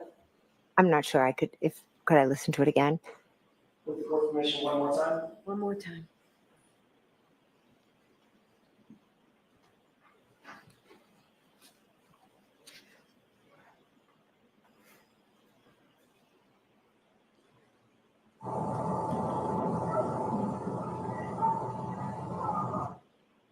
Could you hear it? I could hear it, yes. What did she say?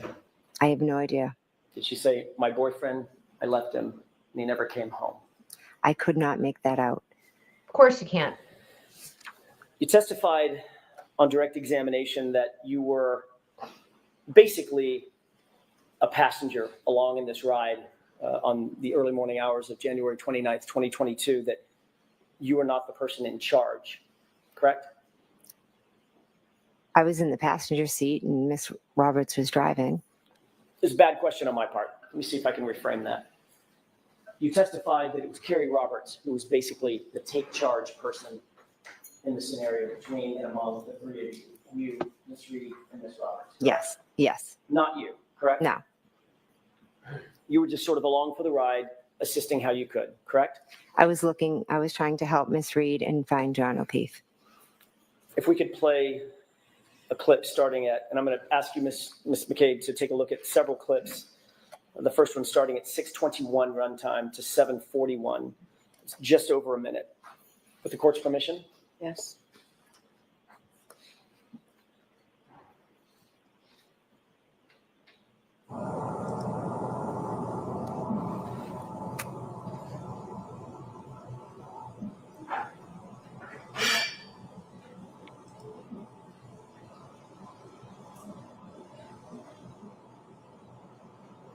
You pause this. Do you recognize the three individuals in the foreground of this video? I do, yes. Can you start from left to right and describe for the jurors who we're looking at? I believe that's me in the black coat. To the right of me is Miss Roberts, and on the other side of the car is Miss Reed. Miss Roberts has, just to distinguish, Miss Roberts seemed to have fur on her hood where you did not. Yes. If you could go ahead and play that, please.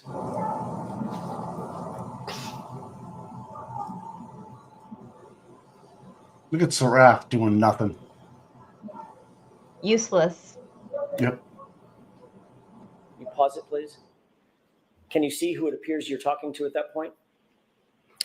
I don't know who that is, no. Go ahead and play it.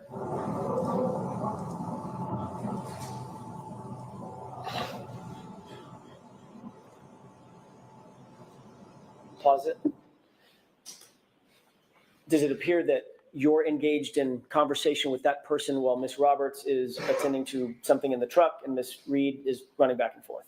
Yes, I was speaking to whoever that was. Do you believe that was a police officer? I believe, yes. Go ahead and play it.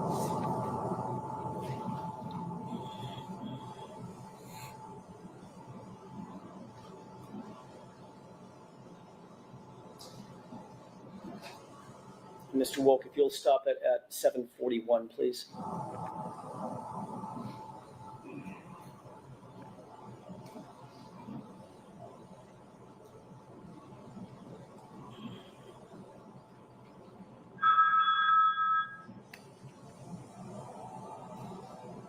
When does Jen give CPR? Exactly. I don't think it was right. Yeah. It's little things like that that can Could sink you a see ship. what was depicted in the video for about that minute and 10-second runtime? Yes. Did it appear that you were engaged in conversation with that other person? Yes. When that other person walked away, could you see his jacket? I couldn't make it out, no. Did it appear to be he was a police officer? I'm going to assume it was a police officer, yes. Okay. In that Can't video, assume. who looks most like she is taking charge, you or Carrie Roberts? Objection. Sustained. Does it appear in that video that you're the one controlling the narrative, at least with law enforcement at that point? Objection. Sustained. Does Those it are appear in valid that video that objections. you're the How one would she engaging know in what to say conversation to with law enforcement? She wasn't there. while Carrie Roberts Right. and Miss Reed are otherwise occupied? I am speaking with law enforcement, yes. Reframing. Now you're never going to get that out of your head. Runtime 8:56.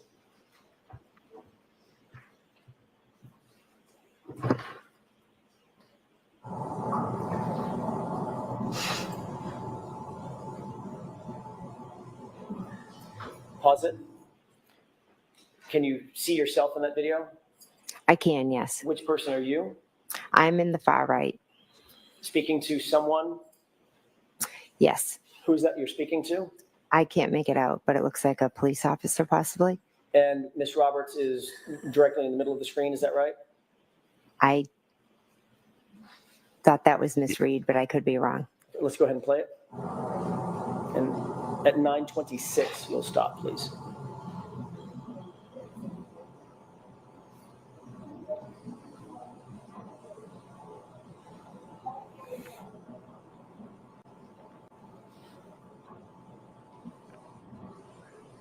This carry with the blankets on the left.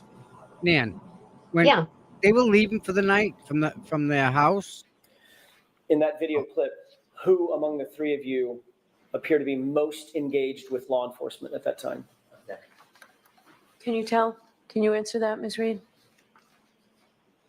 I mean, can you answer that, Ms. McCabe? Yes, I can. I was speaking to police officers. Yes, I was trying I to didn't even help catch them. it. Okay.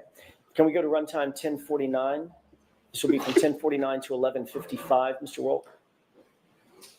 Freudian slip. You pause it. Who is it that's just gesticulating in the video? That is me. Can we go ahead and play it?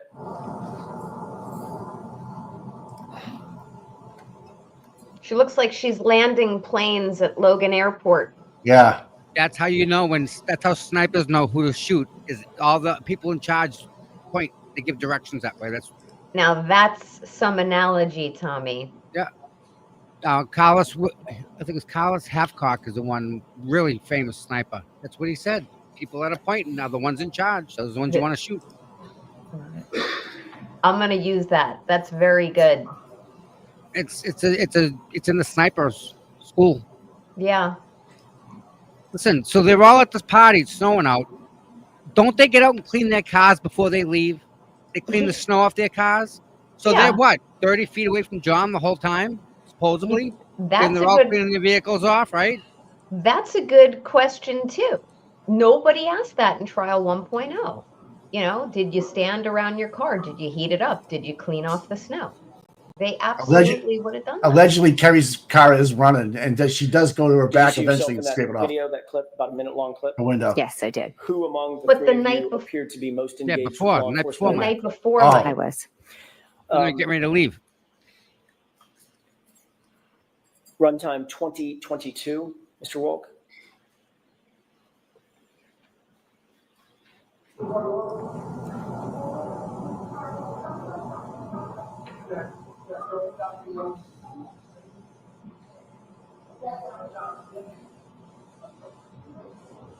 Notice no emotion Stop it. from her today. Do you see yourself in that No. video? I do, yes. You just walked in from frame right, Yes. from frame right going left? Yes, behind Miss Roberts. Okay, and Yes. that's you right in the middle of the screen? Yes, it is. And Miss Roberts had already run through, went to her SUV, correct? Yes. Okay, go ahead and play. This is about a 2-minute clip for the court's edification. All right. And this is the last of them.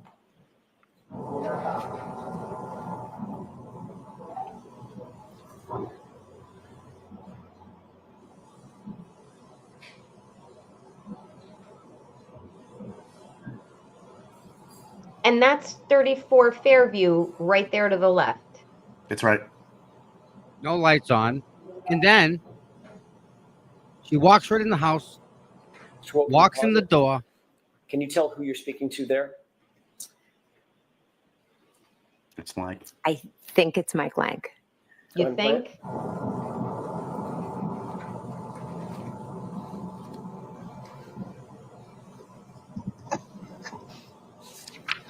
There's no way they didn't wake up.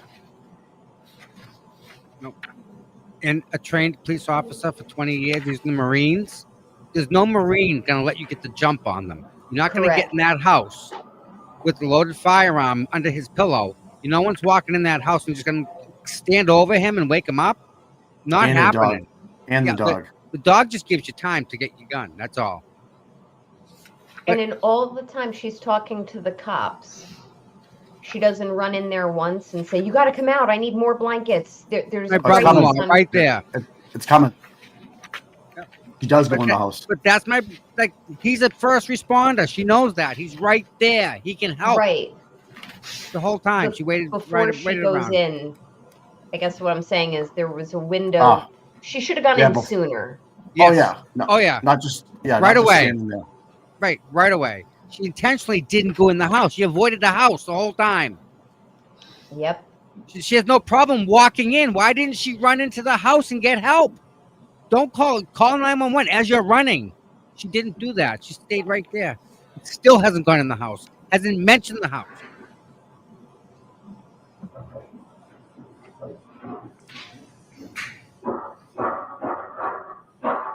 This is such better quality too of the video than it was of the prosecutions too. Yeah, just a moment, Your Honor. Oh yeah. What do you think? Yeah. And this is a Well, good we'll follow that. way to leave this imagery in the jury's mind before they go to lunch. This Right. is a good line of questioning. I don't think she's going to be done today. I hope not. I hope not. And if not, it's her own fault because she's so evasive. Ms. Yep. McCabe, who was most engaged in that clip with law enforcement? Between was. and among you and Carrie Roberts and Ms. Reed. I was. You noticed when Mr. O'Keefe was placed on the gurney in a prior clip and moved past you, correct? Yes, Did you notice what your reaction was when that gurney passed you? I didn't Turn it know. back. Turn your back. You turned your back completely. Yep. to Mr. O'Keefe as he passed by. If that happened, it wasn't on purpose. It was because I couldn't stand to watch the Ms. scene. McCabe, I was in shock. Horror. She when you looks got to the scene, defeated. we can take that down. When you got to the scene at 6:03 in the morning, you immediately recognized, did you not, that this was an emergency situation? High intensity emergency situation, correct? Played the I 911 knew it call. was an emergency situation. Yes. As a matter of fact, the man's Reframed it. life was in grave danger. You knew that. Yes, I did. And this is someone that was a friend of yours, correct? Yes, he was a dear friend. Not Dear just a friend. friend, but a police officer who was laying, as far as you knew, dying in the snow. Is that right? Yes. You knew that you needed to get immediate medical attention, emergency medical attention to him as quickly as you possibly could. Is that right? Yes. You knew that Her head's minutes on a counted, swivel to right? the jury. Yes. You knew that seconds counted, correct? Correct. This man was grasping, as far as you knew, grasping and clinging to life at that moment. Is that right? Yes. That's why you called 911, to get you go. emergency personnel who are trained in CPR and life-saving measures to the scene, to the gentleman, to Mr. O'Keefe, as quickly as you possibly could, correct? Yes. You called 911 at about 6:03 and 35 seconds. Is that right? I don't expect you to know down to the second, but it was about a couple of minutes after 6. Right after, yeah, we found him. Yes. And you're aware from the dash cam that Officer Seraph got there about 6:10, almost on the nose, right? Didn't pay attention to the time. You'll agree with me that there was about 6.5 minutes or so between the time you called 911 and the time Officer Seraph got there. Is that right? If that's what the dash cam says, yes. On that 911 call, you referred to John O'Keefe as a man passed out in the snow. Yes. You didn't say, "This is my friend." I needed to get, like you said, emergency there. So Did I you wasn't say, going to "This is give my a friend"? I wasn't going to give a description and say my friend is Why? in the snow. I was going to give them the information that I thought was the most important at the time. Did And you I, say his name? Reframed. I just said a man because Yeah. that was the most important identifying. You didn't say John. Eventually in the 911, I do say his name. You didn't initially say O'Keefe, correct? No, none of that matters. It was a man in the snow and And I you didn't wanted help say- there. And you didn't say he's a Boston police officer or an off-duty police officer. Again, a man needed help. Yes or no? Did you No. say that? I didn't. Do you think that might, yes or no? Do you think that might have sped things up if they knew, if the 911 operator knew that this was a fallen officer, a fellow officer? I think 911 comes to everyone equally. I don't think they would have. Are you Do you kidding think me? that might have been something You just important said no. to relay to the 911 officials? I don't know. You even asked by Ask the 911 LV operator, does cops anybody that. know CPR? And your answer was no, correct? I'd have to listen to it to remember my exact answers. But it was basically in the negative. No, we're not professionals. We're just out here doing the best we can, correct? I wouldn't say that, no. You didn't believe Karen Reed knew CPR? I didn't know. I don't think I answered that question. I don't think it You was didn't- asked. You didn't know if Carrie Roberts knew CPR, correct? I didn't know if they knew CPR, correct? And none of you were paramedics? No, None of you are first responders? no, None of you are trained in emergency life-saving techniques in any way, correct? correct. I have a question, Ms. McCabe. Mhm. On all of Fairview, the entire road between Chapman and Cedar Crest. Can you think of any person on that road who might have had life-saving techniques trained into them? First responder, someone Ryan? who knew how to deal with someone in distress, someone with high skill level training. Do you think of anyone on Fairview who had that kind of training? Can I now or did I then? Which are you asking? Did you then? No, then my focus was on John O'Keefe. Okay, let me narrow the focus. How about on the property? How about at 34 Fairview? Could you think of anyone that was a first responder who would have life-saving training, life-saving technique training under his belt? Yes, my brother-in-law, Brian Albert. And you didn't go in the house, did you? No, I did not. When you arrived at the scene, you didn't go in? Not until much later, correct? Our focus was John. You knew that Brian Albert was inside the house. You'd just been with him hours earlier, correct? Yes. You knew that his window was 30 feet away. You're staring at it. You could look at it if you wanted to, correct? It's off to an angle. And you didn't go in the house then either. I did not know. You knew that John O'Keefe was clinging to life during those precious minutes and seconds. Is that right? I did, yes. And you also knew that Brian Albert, your brother-in-law, was a first responder trained to deal with people in that kind of distress, correct? In that moment, my only thoughts were John and everything we could do for John. And you knew that there were warm blankets inside the house. Is that right? I did, yes. There were warm blankets in the house. And you Those still weren't- never went in, did you? No, I went and attended to John because once I finished calling 911, I went over to John and Kerry Roberts asked me to take over compressions. So I felt like that was more important and 911 was on the way. I never thought about going in the house. I just thought, how can I help John? You never thought about going in the house, but you did pull out your cell phone and make 2 phone calls, didn't you?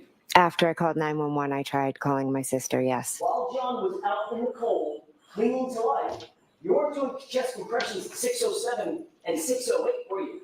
I was walking over when I was calling. You were calling your sister on the phone, weren't you?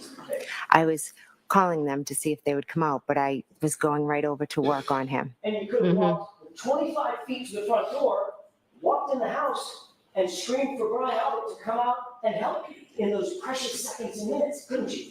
That would have taken me away from helping John, getting Kerry blankets, giving him compressions. And making those 2 very important phone calls at 6:07 and 6:08 that you say were not answered. Correct? They were not important phone calls. I tried to call my sister, and then I focused on John. They were not important phone calls, Important but they were phone calls. important enough for you to make while John is clinging to life right there in front of you, right?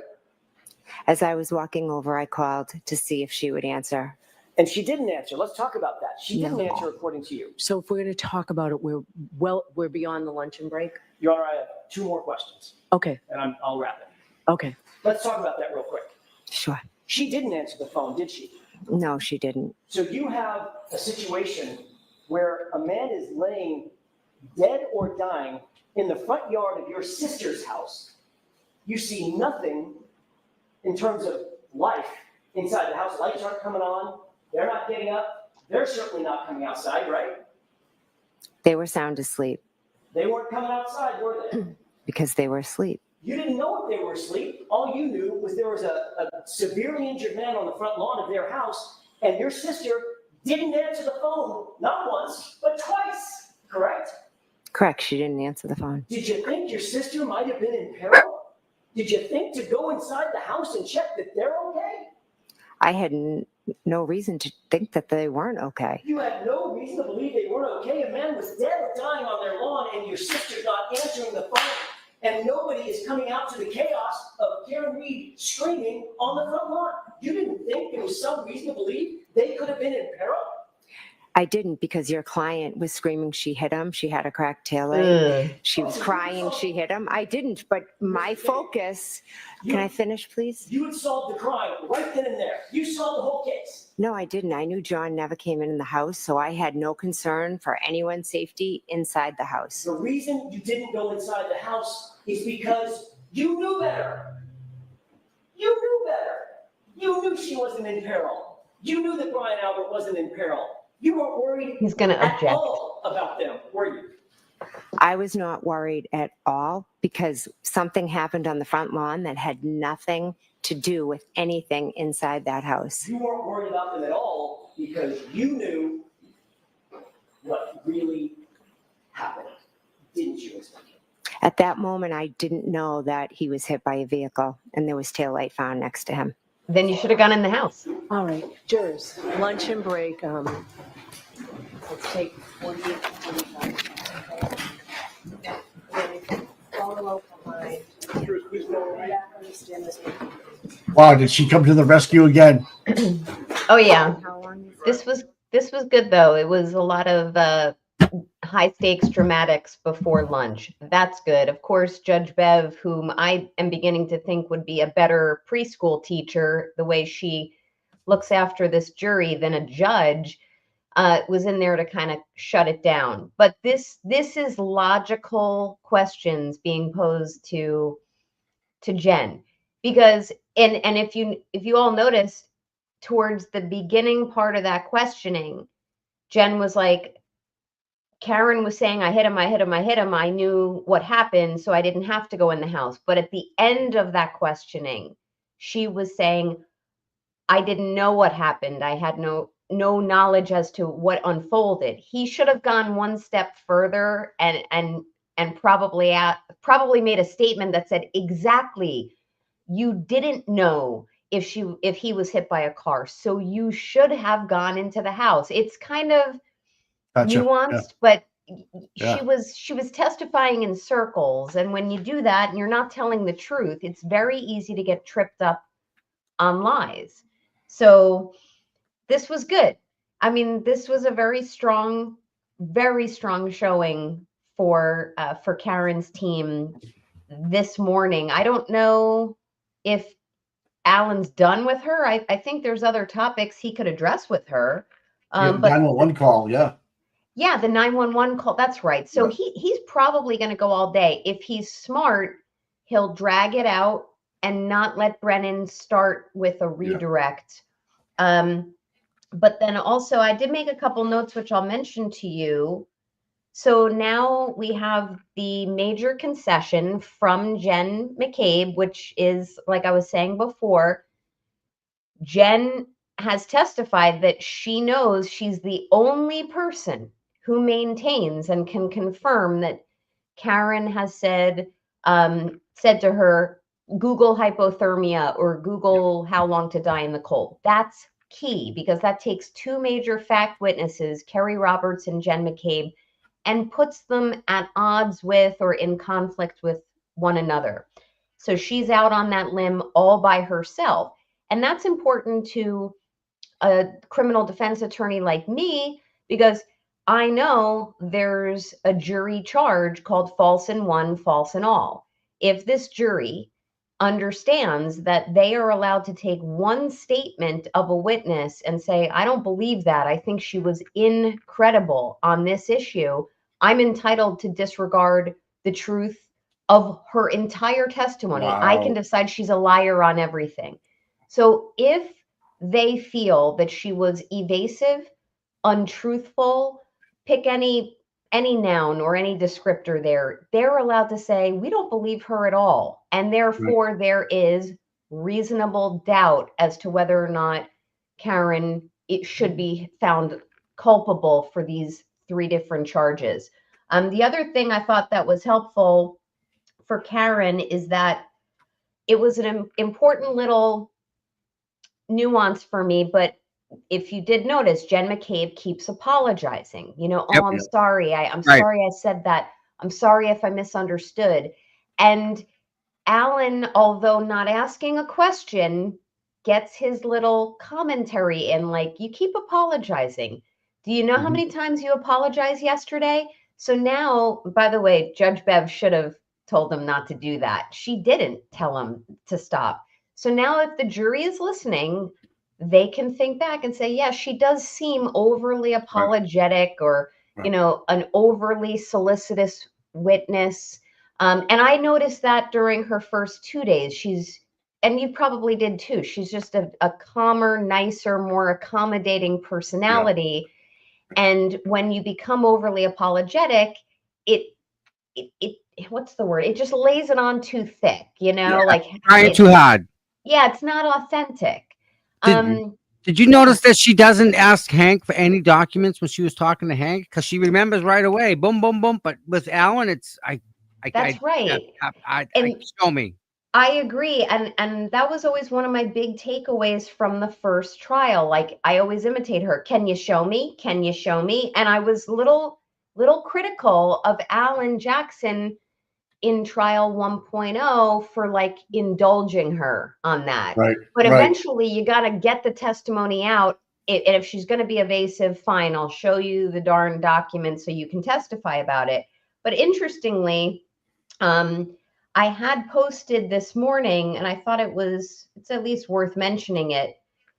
So I tweeted this morning, Jen McCabe's chronic requests to be shown her prior testimony and reports for all matters other than what she told Michael Proctor is notable. She doesn't need to see his report. So what I was trying to get at is and it happened again, I think it was Tully wrote a report. I might be getting the officer wrong. She consistently asks to be shown things. She wants to see her grand jury testimony or 1.0 testimony. But when it comes to the report of a law enforcement officer whose report is not helpful to her, whose report says she said something different than what she's maintaining now, I don't need to see that. You don't need to show me that. I remember what I said. That's a soft way of saying, I'm going to throw that officer under the bus because I need to change the narrative here. And that will become very important when the defense cross-examines those law enforcement officers. They're going to get the Sarafs and the Tullys and the Proctors on the stand, and they're going to say, well, are you aware Jen McCabe doesn't claim that she told you that? Is your report wrong? And that's basically what I call a Hobson's choice, because the officer is then either going to say, no, that's exactly what she told me and I put it in my report, or they're going to have to come off as equivocal, like, well, you know, I don't remember exactly what she said, but I took my best version down and maybe that's similar to what she said. Either way, it makes law enforcement look sloppy, inept. So this is a very good day. Out of all 3 days of Jen McCabe testifying, this is the best day for the defense. She, as I mentioned before the last bit of testimony, there is something in here where I heard her say, I don't recall Googling how long or how long to die in the cold at 227. Yes. If I heard it right, and I'll try to play it back to find it because it gets kind of lost in the sauce, as you guys say. That's a very, very important concession. And that is something that I would anticipate seeing Joe Flipperhead or Microdots clipping, because that's much different than saying I did not Google that at 2:27 a.m. And there's a difference there, isn't there, Nan? There's a big difference. There's a big difference, and she's stepping off of perjury, because perjury is not a very highly prosecuted offense, because prosecutors look at it and they go, all right, you know, could she have been mistaken? Or did she outright lie? Is it in the gray area? And when you say things like, you can either say, I did not Google Haas Long to die in the cold at 2:27. That's firm. And, you know, that out of black and white, that is black or white. But when you say, I don't recall if I Googled, that's that gray area that steps her or edges her away from perjury. But does it really, though? But does that really, after considering everything that she said, everything that Kerry Roberts has said? I mean, they're in this. She's close with Kerry. If Kerry lies, Jen lies. Yes, and that's a great point, Tommy, because the way prosecutors look at perjury charges is they look at it and say, I want to examine the totality of the circumstances. They don't want to just look at one question, one answer. They want to look at how is she answering all of this universe of questions posed to her.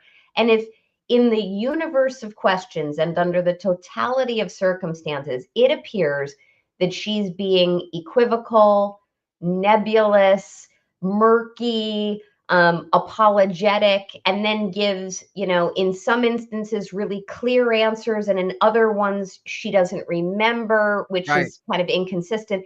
Prosecutors will often prosecute perjury charges against individuals like that because under the totality of circumstances, it smells like a big pile of shit. So she's in a lot of trouble. Do you think that the internet people, like all the internet people, like Emily D. Baker and like all the big Peter people, Tragos, yeah, all the real, Andrea. brother counsel, like all the. Do you think they're seeing what we're seeing? Are they really Yeah. seeing it?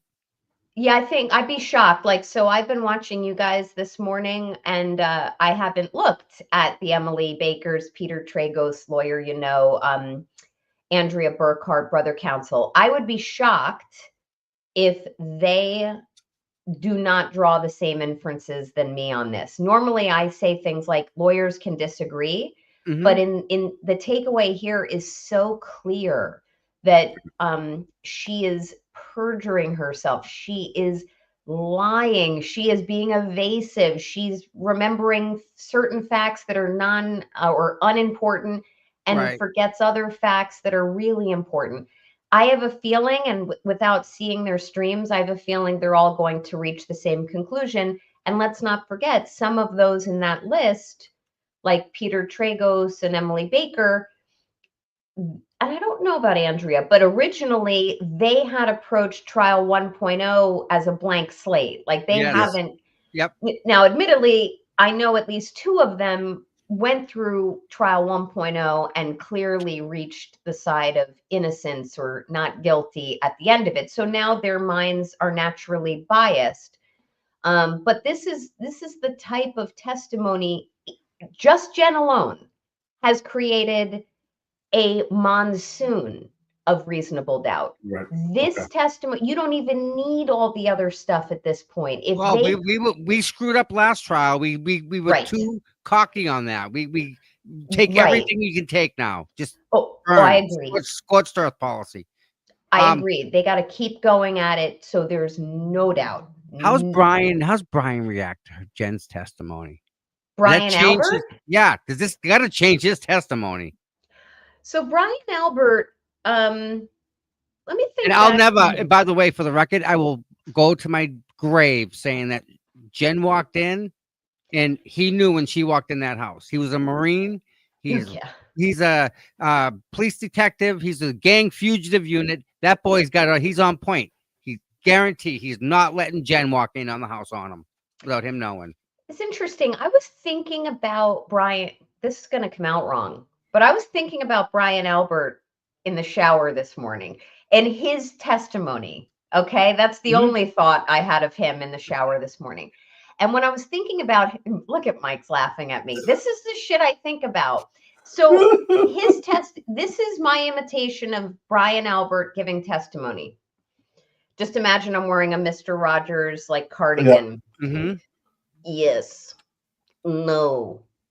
Yes. He sounds like he's like a Russian spy who's wearing like an Argyle sweater, trying to come off as like Mr. Innocent. But in his inimitable way, I do not think that Jen McCabe's testimony is going to change his story. I don't see anything here. The text that came out between the family, like the little chat texts about, she's telling them everything, this and that hasn't changed. There was a little bit more texts, or were a little bit more texts that came into this trial. Now I can't remember what they were. Earlier today, some more texts than were permitted in trial 1.0 had come in just on a few little key issues. But I don't see Brian's testimony changing.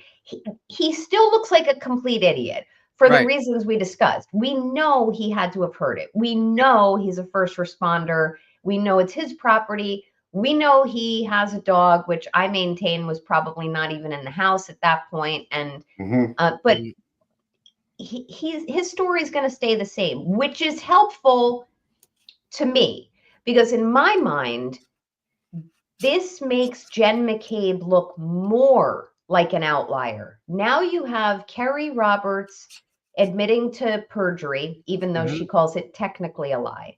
She's now separating herself from Jen McCabe.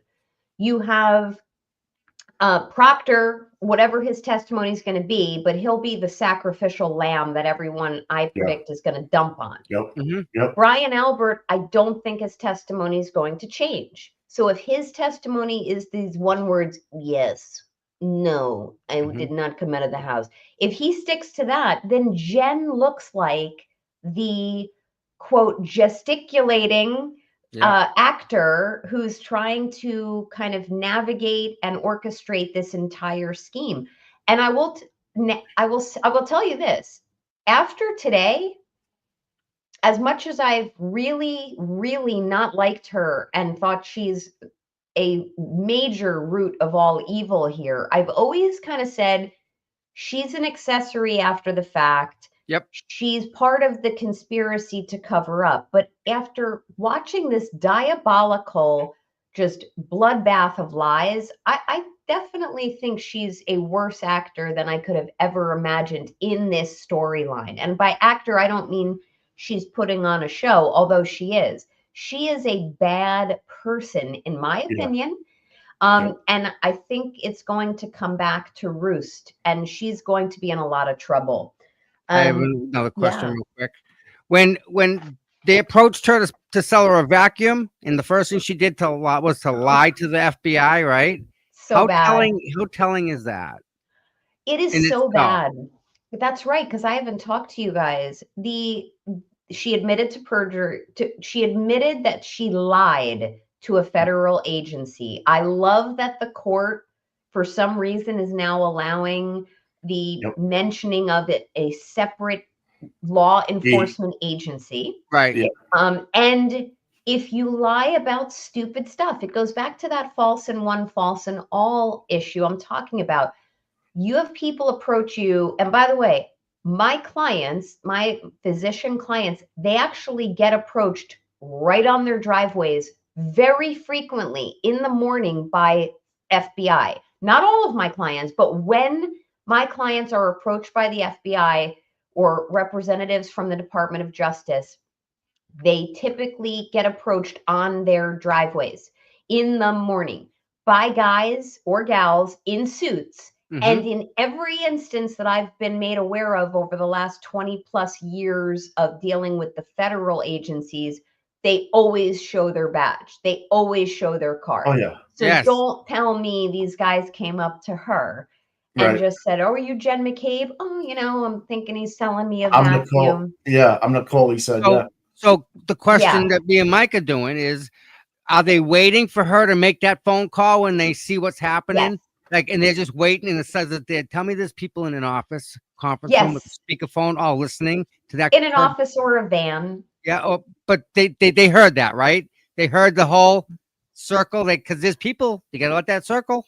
Usually, when this has been my experience with the feds. Usually, when they're approaching a subject, not a target, but First also meet and greet. Yeah, so like there's subjects of investigation and there's targets of investigations.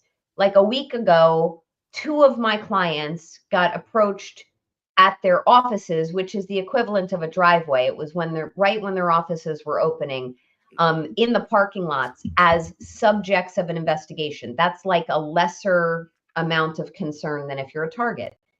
And in both of those instances, the FBI already had in place either listening devices nearby, surveilling. They had phones tapped. Like that is usually what happens. They know ahead of time.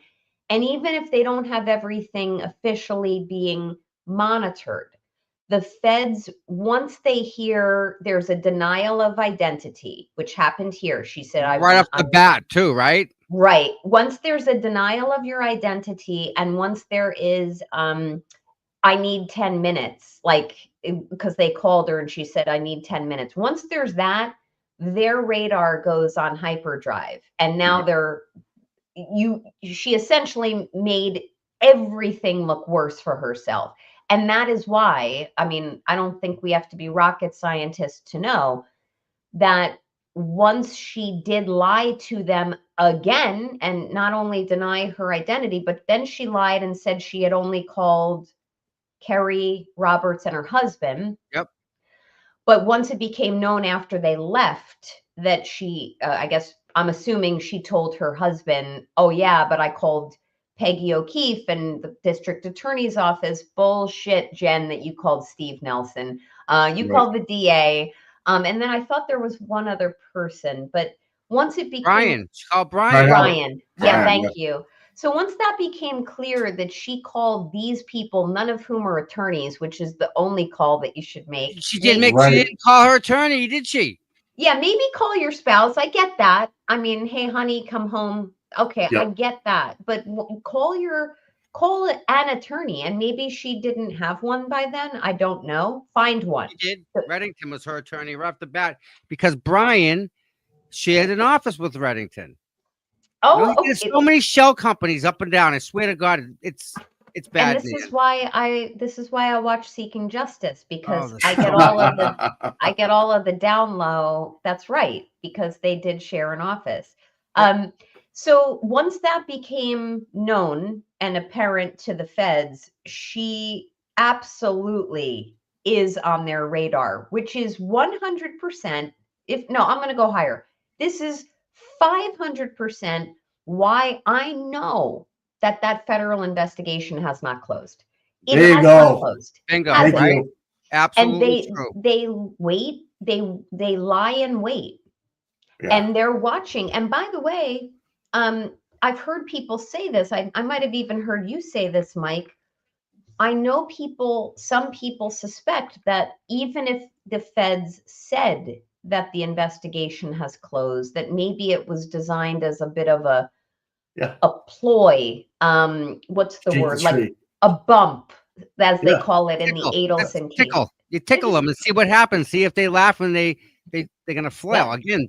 They're gonna point. And for anyone watching who really wants to see how a bump or a tickling type of event works, you should delve into the Charlie Adelson and Donna Adelson trials in Florida involving the death of law professor Danny Markell. That is exactly what happened and exactly how the state prosecutors down there were able to pick off 4 members of a conspiracy, and there's a 5th one who's set to have a trial later this year. They just did a little bump, and that bump, unfolded all of this stuff. So I think that at an absolute minimum, the feds are watching, and they are looking for things that happened today. Like Jen has contradicted herself. She has clearly given what I would call perjurious testimony on these key issues we were discussing. And I also want to just emphasize that I thought Alan made some great points about, but this was an important issue, and you didn't say, hey, officer down, there's an officer down in the snow. Like, you absolutely made this as plain vanilla as possible. There's a man down in the snow, or man passed out in the snow. And you've got Jen's head on a fucking swivel, keeps looking at the jury. And the whole time she's giving these answers, she's not looking at them to convey credibility. Maybe that was her goal originally, and maybe that was her goal based on how she's been prepped and coached, which is abundantly clear. Jen is looking every time now on key points to the jury to size them up, to see if they're picking up what bullshit she's putting down. And the feedback I am getting, and I'm not alone, is that most of the jury, if based on visible and visual reactions alone, isn't buying it. So Well, good to hear. It's hard. Yeah. It's hard too when she can't give a direct answer. I mean, he's asking Yeah. her questions for memory questions, not what did you say here, what you say there, like what happened, like, and she's. No. I agree. And also when you have when you look at AJ's commentary this time, Judge Bev is actually not stopping him much from making his like little editorializing. Like he's barking back at her. He's like, I'm not asking you what's in the transcript. I'm asking you what is your memory? You're testifying because of your memory today, are you not? Right. So he's being able to do something that Judge Bev has not really allowed him to do much thus far, which is to play a supporting role in the testimony of Jen McCabe. He now, and I don't know, maybe Judge Bev took her medication. Alan now is allowed or being kept on a longer leash to give this kind of snarky Well, additional comment. maybe there's another agency watching the whole trial in terms of Department of Justice. Yeah. Yeah. You know what I mean? That level of judicial oversight, maybe. I don't know. That was my takeaway from the early morning hours on this case. When I heard, I mean, having seen the last 2 episodes of her testimony and then seeing her testify this morning on some key issues, I thought for sure she's softening her approach, not only to come off more credible, but because she has reason to strongly suspect that there is a federal agency still watching. Yeah. I think that is absolutely the case. Right. And the feds don't go away, and they certainly don't tell you when they do. So All right. she's in the zone where she could try at this point to deny having perjured herself. But I will say she's out on this island all by herself and nobody's going to throw her a life vest. So I hope it was worth it for her. And the whole point that she made about when Alan was like I said before, you had an officer down. You didn't mention that there was an officer down. You would have gotten a faster response. And she's like, no, I believe 911 comes equally for everyone. Right. Who believes that? She had the deputy chief one side of her and Brian Albert on the other side of her. She had a choice, left or right, which way are you going to go? And either one of them, it could have helped before. I agree. Before the ambulance got there. Hey, you have to excuse me. I have to take the puppies out. Go. All right. Yeah. All right. Yeah, I don't know what do you guys do during your lunch breaks? I have a video queued up. I usually just hit play and let people it's from the first trial. That's great. I mean, you should go eat some lunch, Tommy. I mean, I'm here, but I'm always happy to pop back in if you need me. Yeah. If not, I'm going to be working and in your chat. Well, thank you, Nan. Thank you. I had a great time. If we have questions, I'm sure we're going to be screaming at you because I wish you could. Maybe you do, but you probably don't because you're in the picture. I wish you understood what you really give us as the supporters out here. We're all trying to do the right thing, and sometimes we get confused because we don't know half the stuff. But you have a way of not only explaining it, but bringing us down so that it's a much level, even playing field. So, thank you. I appreciate that. I'm usually a downer, so that would be consistent. No, but I know some of these issues are complex, and then I know that some of these issues are actually pretty simple, but the average non-lawyer wouldn't pick up on it.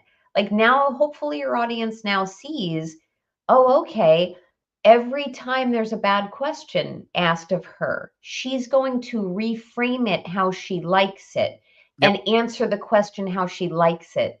And that gets her out of perjury zone.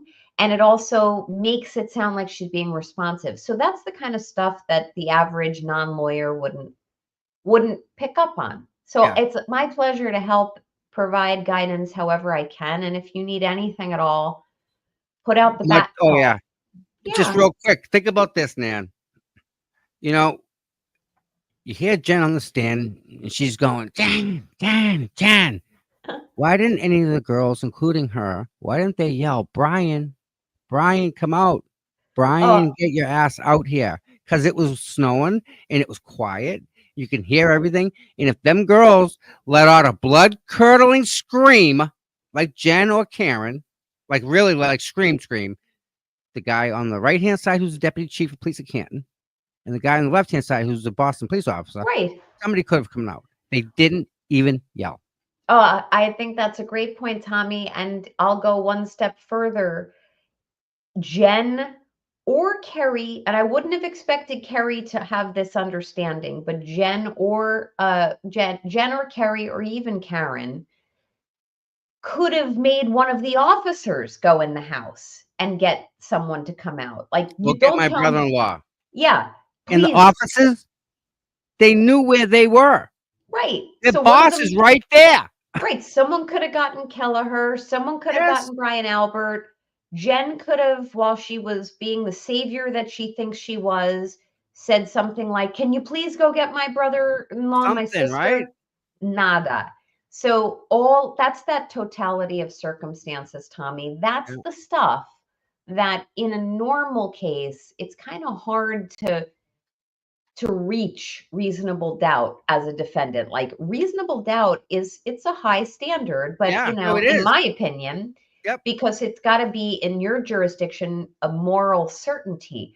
Here you have a mountain. You really have a mountain of it, and it's the little things like that. Not yelling, "Hey, come out! We need help! All hands on deck!" or "Somebody get Brian."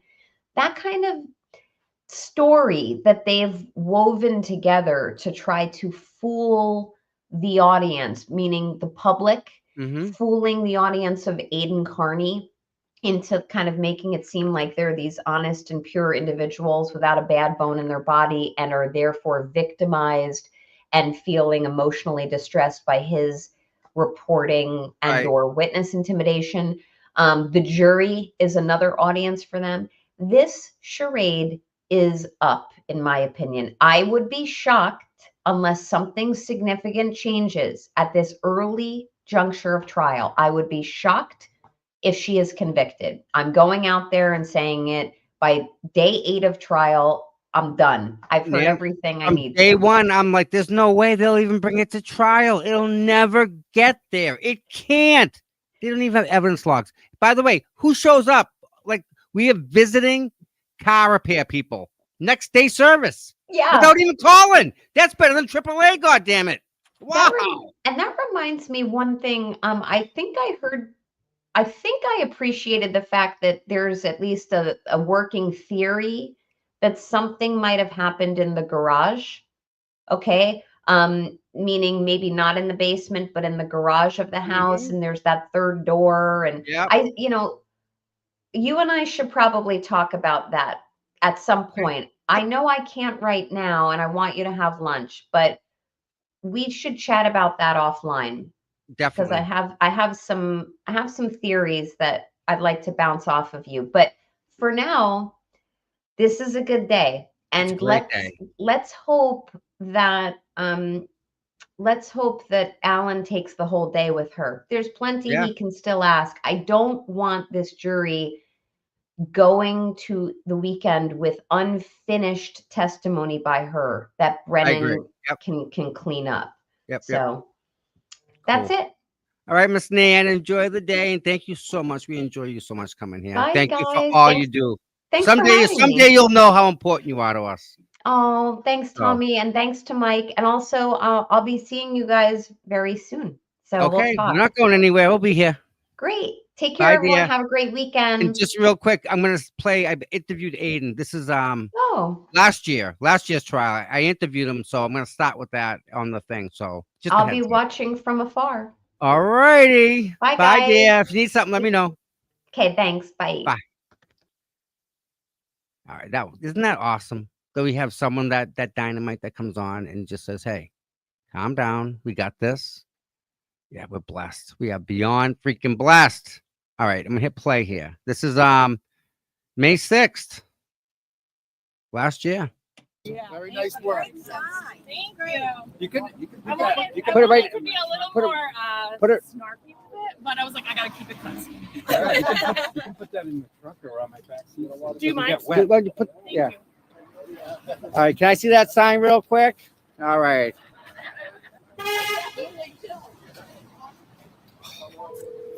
That is perfect. Let me get that whole. That I mean, that's. Does it say anymore? Does it say? It doesn't need to say anything. It's perfect. Thank you for making that sign. Time on that. She spent time in the car too. Yeah, I cheat. I bought a cricket machine and it just cuts out the letters. Don't. Dollar Tree, Dollar Tree stuff. This is my handwriting. But Nice. Although after I'm done making signs, I don't know what to do with the cricket. Anybody eBay. in the chat want a cricket? Yeah, I could take the cricket. I mean, I always use that. I got a couple 3D printers and stuff too. You can do a lot of things with those crickets. Yep. There's different cutters you can buy. Yeah. You can cut leather. You can cut paper. Oh, Serious? Really? All of you that are here all the time. Oh. I brought a basket of treats for you guys that you can have out here so you can keep your fuel on. Can I get one so I can give it to Karen? That's beautiful, isn't that? I had the idea. I made them in the hotel last night, and then I love this little that bird. great? That's like Yeah, an for John. angel. Yes. Yeah. So So thoughtful. I mean, how? I'm not this. I mean, I'm thoughtful, but this is next level, guys. she's even got the turtle in there. In the angel. Check this out, guys. Look at this, right? But better yet, this is what it's about. Here, put this right to get up next to this, so they can see it. Yeah. Look at this, guys. Thank you very much for yeah, that's okay. Just you guys should be supportive of it. Yes. Each thing has a meaning, right? Yeah, absolutely, and I believe so much in the cause. Yeah. It's wild. Karen is a childhood friend. I mean, how do you say thank you to something like the thoughtfulness and the mindness of being so thoughtful? Like, seriously. I know all of you. I watched Wonder Yeah. So I Can know. I get one memory? Oh, did you see the center? No, what's the center? The three different pink I think I saw pearls. the post. The 3 pearls. All the pinks are for all of you supporters, different shapes and sizes. That is so Pink beads. awesome. Are the many Fighting for our rights, that yeah. supports all shapes and sizes. And that's so fucking cool, man. Wow. That makes it so boring. It might still be. Look at this. So nice. So he was there? That Oh, girl so that he drove was actually 2.5 there, okay. hours from Maine to come here. Yes. Look at what she made. I mean, each thing has a meaning on it, love it. right? Even the flag and the turtle and the angel and the beads are for everybody, different color beads for different shapes and sizes. And all. It's so thoughtful. I don't know. That's a good question. Yes, absolutely. TV, can you come get a picture with Kendra? She's a first timer. Yeah, definitely. Thank you, buddy. What's your name? Kendra. I came all the way from Maine. From Maine. Right. Let me zoom in a little bit. She said she already knows all of us by name. She watches us every day. And her husband said, "Go see your friends." He goes, I was like, It's "They a don't know bunch of me." them. He goes, "It's fine." He hears about all. Oh, we know you. You're one of us I already. know all the time. I'm like, "Do you know what happened today?" And Yeah. so finally, when it hit EEI, he was like, "This case is legit." I was like, Hello. "Thank you for the Hello. last 18 months of Kinda, my yeah. life." But once the sports started talking about it, he's like, "This must really be a thing." He's been on like what? You've been Oh my on God. Howie Carr, Oh my god. Are you on Brett Howard Cobb? Bott. I'm the official Karen consultant. but you Brett Bott, you were just on Right, Bart? New, Yeah. I've been on Inside Edition. New York Times. Were you on that one? Court TV. Yeah. The New York Post. Yeah, News, that's what it was. News Nation a couple times. Court TV, The Glarer. The Glarer. The Yeah. Obviously. LTL. Every show. Yeah, like you. I think you've been on everything. try to Yeah, spoil I you. mean, I'm spoiled. I live the next. Oh, It's a big it's- case, man. It's a big case. Yeah. I figure this is kind of the most important So each time. list And is for big audience last night, though. Huge. 500 people. Yep. It's only growing. Like we got the subs are going through the roof. And it's funny. I go to YouTube and I see so many different channels that I've never heard of them before, but they got Karen Reed right across all the way across And the. then who's been, and the second they Google it, yours truly comes. Right. But what's funny is they're not taking your information. They're just taking what others are throwing out Yeah, there. whenever they mention me, they always say, "Oh yeah, Turtle Boy got involved in the case, and he got witness intimidation." But if they did, Witness intimidation. they'd know the facts behind that. Read the charging documents. No, look, against me. It's just a bunch of crap. It's like, oh, here's a quote he said on his show out of context. What about the grand jury they went in? Didn't they go into grand jury and start saying a bunch of stuff about you that wasn't even? I'm not allowed to like post, I guess, what's in the grand jury until we bring it out. But like, you'll see, they just lie their faces off. They're perpetual fake victims.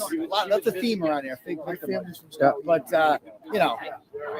they just get in there and they make it. Oh, he's scaring me. And so like when they mention this in the news, they always say, oh, he's got all these counts of witness intimidation against him, but they never say like what specifically he did. So what do you do?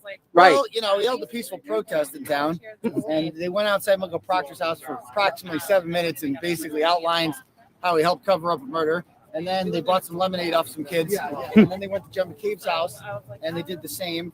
And then, then there was another time when he walked up to her door. He rang the doorbell for 2 minutes and he said, "I come in peace." And for some reason, her door was wide open. And that's a crime, apparently. And then he asked her, why she Googled how long to die in cold, like right outside here. And that's a crime, apparently.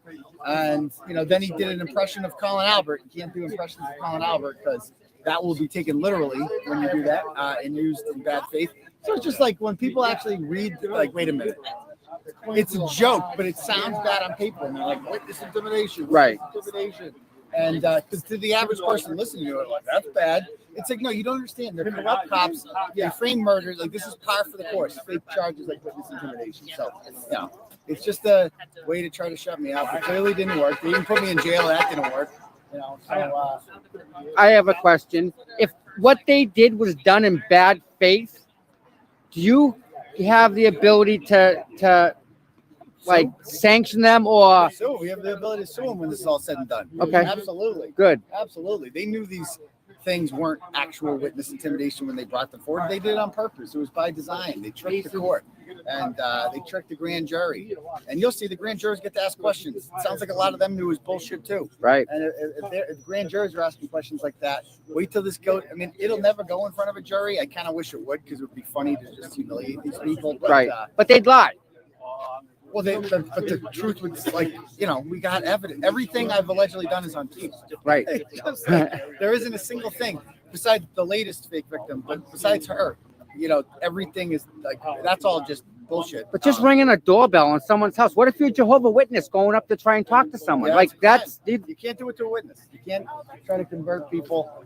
So if you want to, stay away from salesmen and stuff like that, just become a witness in a case. And then no one can ever ask questions to you. But you could go up and see if they wanted to join your church if you wanted to. But you can't anymore. Not no more. If they feel like that gave them emotional harm, then you're guilty of a crime.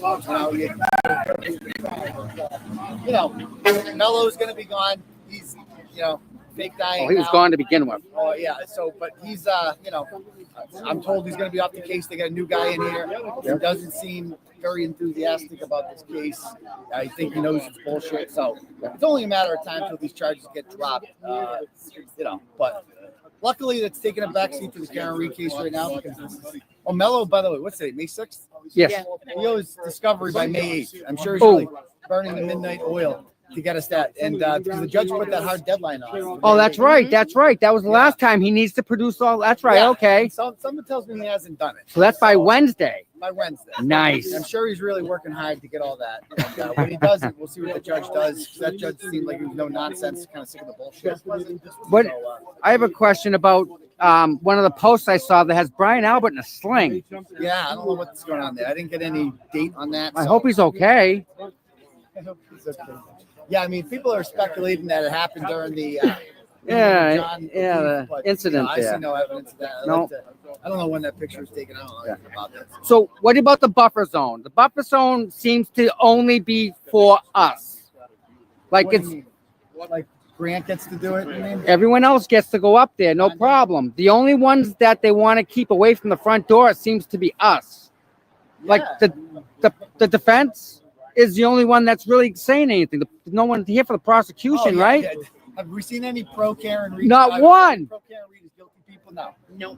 So why They is don't this? exist in real life. We're back 200 feet because just us. Yeah, usually like when there's these courthouse protests, there's like people on both sides, like on the Johnny Depp thing. There were some people that supported Amber Heard, but not that many. But they did exist. Whereas like with this, there's literally no one supporting the prosecution of Karen Reed because it's a farce. They don't know what it is. It's a Right. joke, and what would they say? Like, what would they say? I've never met a person in real life who thinks. I've literally never met a person in real life, like actual face-to-face conversation, who thinks Karen Reed is guilty. Like they're only on the internet. It's the only, Right. particularly Twitter. Exactly. They don't exist anywhere else, and TikTok, I guess. But Dougal. Well, the Dougals, yeah. Yeah, But have you He's discussed? the Have you? only Boston cop in Massachusetts. But they're McAlpins, Right. you know what I mean? Right. Like, they're McAlpins. Yeah, yeah. So like non-McAlpin, like regular lay people who are just following the case. I've never met somebody who's like, yeah, I've evaluated this stuff, and I think she did it. Based on the totality of it all. Like nobody's ever said that ever. Well, So why won't they discuss it if they're that much behind it and believe it?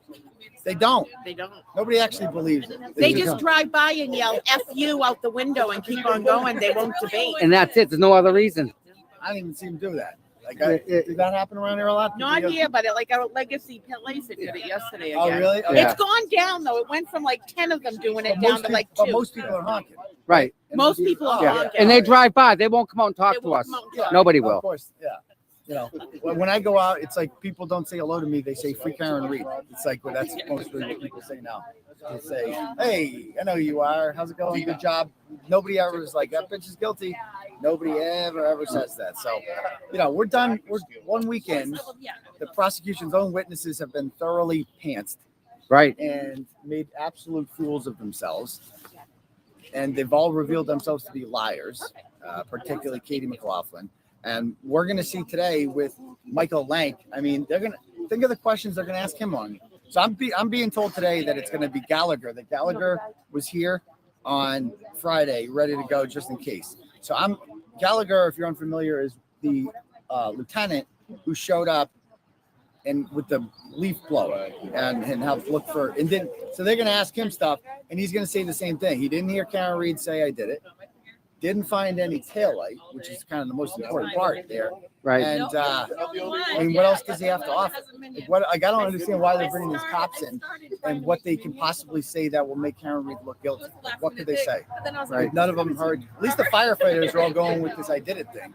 What are the like? Why would you even bring the cops in? Because they have nothing but exculpatory things to say about Karen Reed. Like, what? I'm curious as to when the police officers showed up. They didn't even attempt to do any life-saving measures. They just started talking to people. Yeah, I mean, they went to get the AED out of the trunk, but like, they didn't even go and start doing compressions or even. Yeah, I mean, Karen Reed was the only one doing it. Right. And I don't know what time the ambulance got there, but it got him out of there, I think by 6:20, 6:25, it looked like he was out of there. But yeah, Lank's going to be obviously an interesting one because they're going to have to cross-examine him. And they're going to ask about, number one, first question for him is, why did, when Jennifer McCabe called you at 8:38 after the state police, had taken over the case, why did you respond? Like, it's a state police investigation at this point. Why didn't you tell her you're all set? Why did you go back to the house at 9 o'clock to get a statement from her if the Canton Police Department was no longer the police department in charge of this investigation? Exactly. And why? And so she told you that at 9 o'clock that, oh yeah, she remembers that John O'Keefe, that Karen Reed rather said, oh yeah, could I have hit him? That she just remembered that, right? Why didn't she say that earlier? Why did she call you personally? Like, why you? You're not the only person in the Canton Police Department. Why did you get the call? And then they're going to start asking him about his past, which I assume is going to be like, objection, objection. They're going to bring up the Lapalato brothers who are on the, if they don't allow him to answer questions about that, well, they're gonna bring those guys up. Right. It's gonna be why. Well, they're on the witness list, right? They are. So So that's going to be. She didn't sound enthused about that in the motion to dismiss. She wasn't moved by that. They're like, oh, it's 20 years ago, so he's not a scumbag anymore. He's not a corrupt cop anymore who covers for Alberts. He's reformed. He's been promoted, so he can't do that anymore. Right. Stop it. So, speaking of really strange like encounters, how was it the Tristan thing? That must have blown your mind. That's funny. Like, oh my, like, I didn't wow, out of the blue, here you go. I thought it. I'm like, is that kind of looks like that guy Tristan Morris? But as I showed on the show last night, he looks like one of those like Newport Tennis Club kids. In his pictures with Caitlin Albert, he looks clean like the kind of cut. kid that Brian Albert wants his daughter to marry, so she gets out of the Albert lifestyle. Like that's the vibe I got from Tristan Morris. But then you see him in real life and you hear the way he talks. It's like, oh, that's why she's dating him because she's. This is exactly the kind of guy they want to marry into the family. He'll fit right in, because I didn't recognize him. I'm like, it kind of looks like Tristan Morris, but Tristan Morris looks like a pussy kind of, and like this guy seemed like like a hardo wannabe guy. Southie, you're not from here. You're not from here, bro. Get the camera on my face, bro. Get the camera on my face. Yo, bro, you're punch in the face. Punch in the face. Bro, you ain't from here. Bro, nobody likes you. Fucking 5'2". Get out of here. Get out of here. Get out of here. When he gets on the phone and pretends he's calling the police, that was hilarious. Yeah, bro, you're a pussy. Bro, you're a pussy. Yo, cops, come save me from this guy. You asking me questions and shit. I mean, he was so odd just to come at you that way.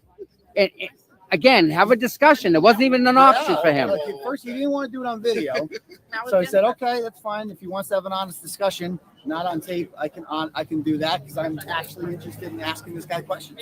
So, I ask him the questions I'm interested in. He's like, "I don't want to talk about that." So, what do you want to talk about? Your favorite TV show? Like what? Nope. Good morning. Like, what do you think we were going to talk about? Right. The only interest I have in you people is the Karen Reed case.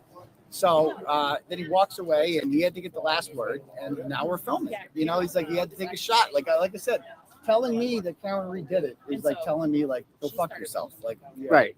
So okay, it is what it is. So Bill Reed just pulled up. All right. You know what's sad is I know exactly how much he pays a month for that car because because of me, they got his information and Nathan Reed's records. We know all their car payments, how much their vehicles cost. What an invasion of privacy that is. I know. Because why?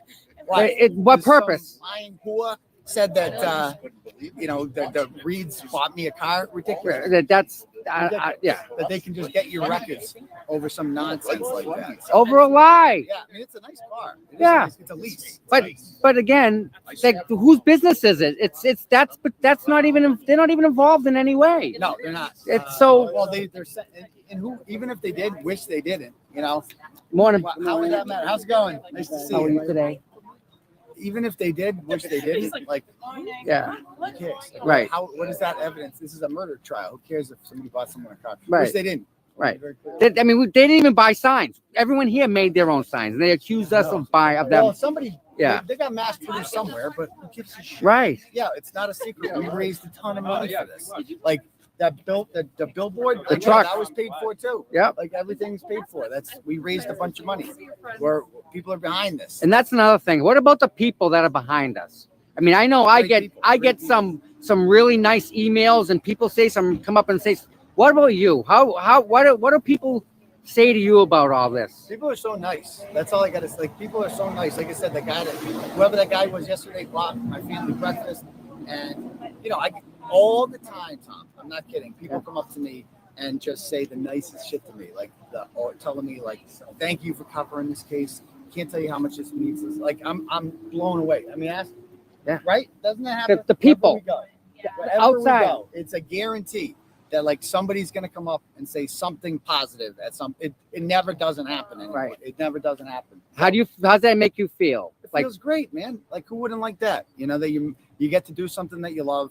And, you get feedback from people that it's making a difference and people appreciate it. Not a lot of people get to do something in life that they love and that is that fulfilling. So it's a great feeling. It's a great feeling. And it's even better when you have the truth on your side too. That's what makes it even easier. Right, totally. And so, yeah, I mean, I never go out in public and then, like, I never hear like you're an asshole. Right. You're like Tristan Morris, I guess, but he's in McCabe, so he doesn't count. But other than that, man, it's all positive. It's always positive.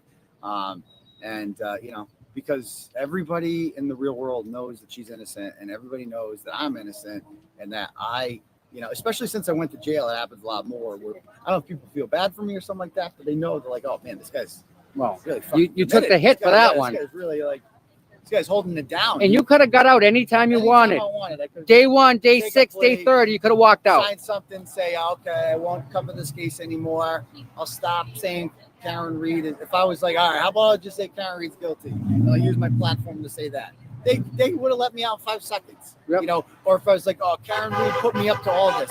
Let's burn her instead. They would have just spent, they would have thrown me out in 5 seconds. Right. That's all we wanted. They don't want me. They want her. Yep. They want her. So, but sometimes you just got to be you got to stand for something, man. So I know a lot of people are actually really taken back that you took that much of a step and took the hit and didn't give in at all. Yeah. So that's a big thing, man. That's huge. Yeah. I mean, I didn't want to be in jail. Well, who does? Yeah. Right. It sucked being in jail, but, I'll never forget that, and I'll never get over it. And I'll never forget the people who put me in there. Yep. Right there. My revenge will be my happiness, obviously, and clearly it already is. I'm very happy right now. Yep. Never been happier than I am right now in my life. It was a real wake-up call as far as just like developing a new lifestyle and everything. So it was, kind of the best and the worst thing that happened to me. Let's put it that way. You got, I don't know, 1,307 people all behind you and 100%. So That's what's watching right now? Yep, 1,307 at least. It's a nice audience. Good morning, everyone. Yeah. Good morning. What time are we at right now? We're at about 8 o'clock. Yeah. Okay, so that's cool. We are trying to get a press pass. We're working on that. 'Cause I'd like to get in there. They're just ignoring me right now. They're not denying it. They're just ignoring it. So we got Tim Bradle on it because I have a right to that press pass. Can somebody give you a press pass? No, you have to test. Okay. You have to sign it. You have to get it yourself. They'll give it to you. You don't have to work for like a major media company to do it. Ask Grant. Right. You have to have a website. Grant's his Patreon. He put his goddamn Patreon. Like that counts. So. Wow. Yeah. Anybody.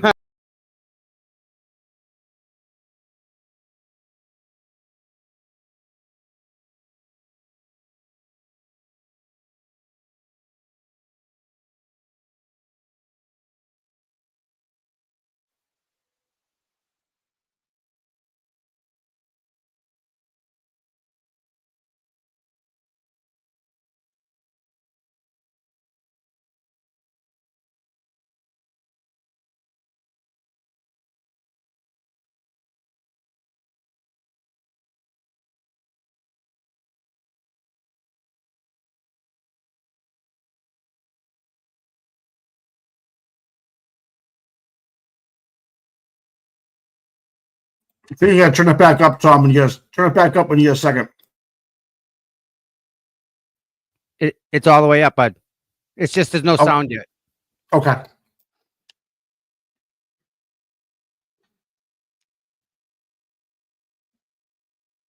Who's that guy in the back corner on the left there with the press pass? Who is that guy? That's Sue. Oh, Sue O'Connell. I think that. Is that her? Yeah, I'm pretty sure that looks like her. I thought it was a guy, dude. I don't know, man. It's crazy. Take the tie off. You take the tie off. Oh, that's what it was. She changed. She took it. All right. Yeah. She did. She did. Okay. Yeah. Ooh, who's in front of her? Him.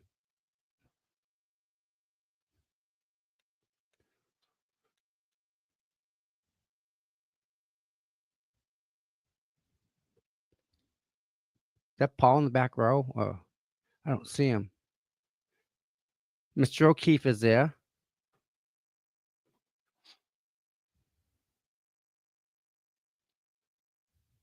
Where's Mr. O'Keefe? He's not there. It's not him in the red shirt?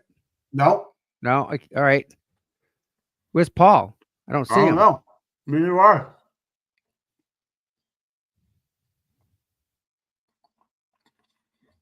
Wow.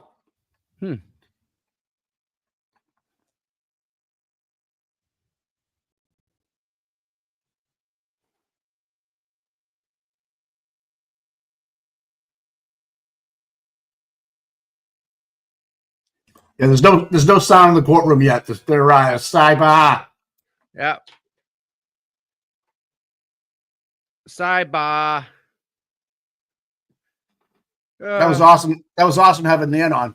Wasn't it? Isn't she great, Yeah. dude? She just Yeah. takes us down a notch or two. Yeah. Yep. You know, and for her to see some of the stuff that we're seeing, Mike, is just like perfect. And it validates our thoughts and our conversations too. You know. Exactly. Right. Yep. Yep. No, Paul's not there, guys. He's not in the audience.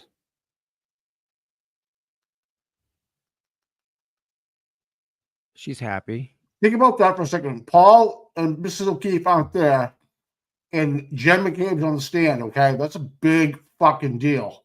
Yeah. Yep.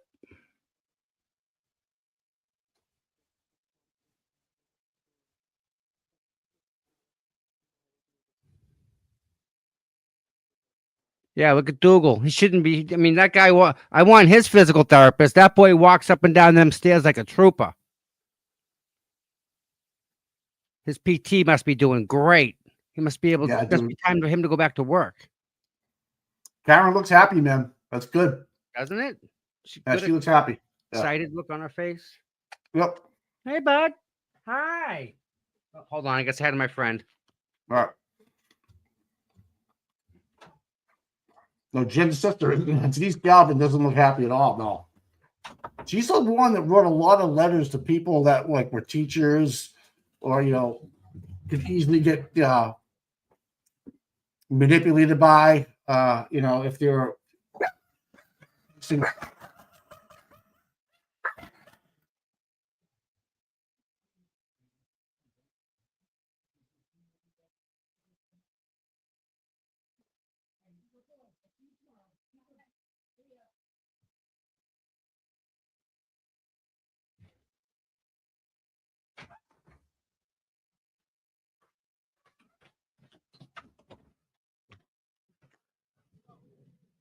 You there, bud? I swear that there's a dog that comes to visit me. That dog comes to visit me, Mike. I swear to God. Pretty cool. Now, let's check Twitter. Let me check Grant's Twitter. See what he's babbling about today. Right? What can he say about Jen McCabe? Right? Is he going to write about Jen McCabe lying on the stand? Who knows? Who cares? Shelby, what's up? Up. I'm on surround sound in Shelby's car. Car.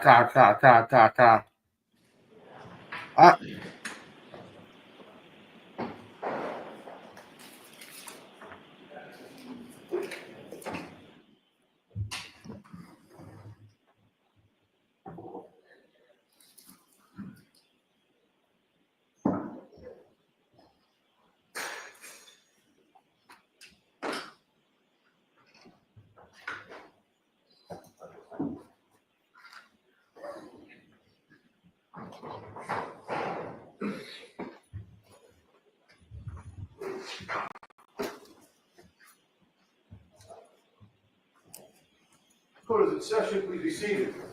We bring Ms. McCabe in, please. Jurors, I know I said it was a 45-minute lunch. I apologize. No one intended to waste your time like this. Yeah, except you. We don't have much time left. Ms. McCabe, please.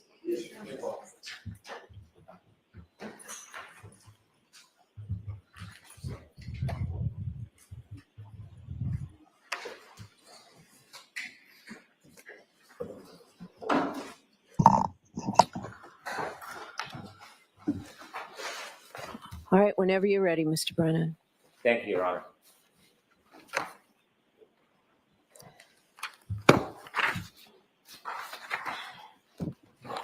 Good afternoon, Mrs. McCabe. Good afternoon. I want you to briefly tell us your memory of the weather when you first arrived at Fairview, when you left at Fairview, and when you returned the next morning a little after 6 a.m. Okay.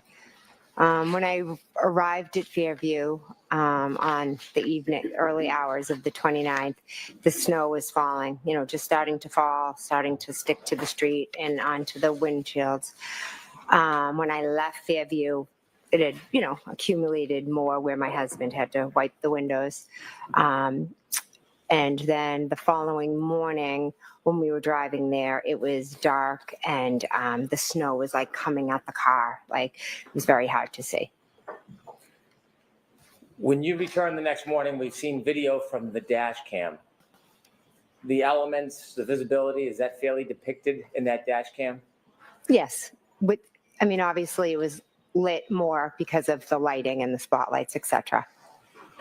From the moment that you first saw John until you went into your sister's home, is it fair to say a number of different first responders arrived? Yes. When the first responders arrived, did you see a number of different vehicles arrive? I did, yes. Did any of them have their sirens on? Not that I recall. Ambulance, fire truck, police cars, do you remember ever any siren on at all? Not that I recall, no. And your sister and brother-in-law, you described how you went in the house and woke them up. They never came out before you woke them up? No, they didn't. There was a house right next to where you found John before 34. Do you know what address that is? I would assume it's 32. Did you ever see anybody come out of 32 Fairview and come over to John in the scene to help out?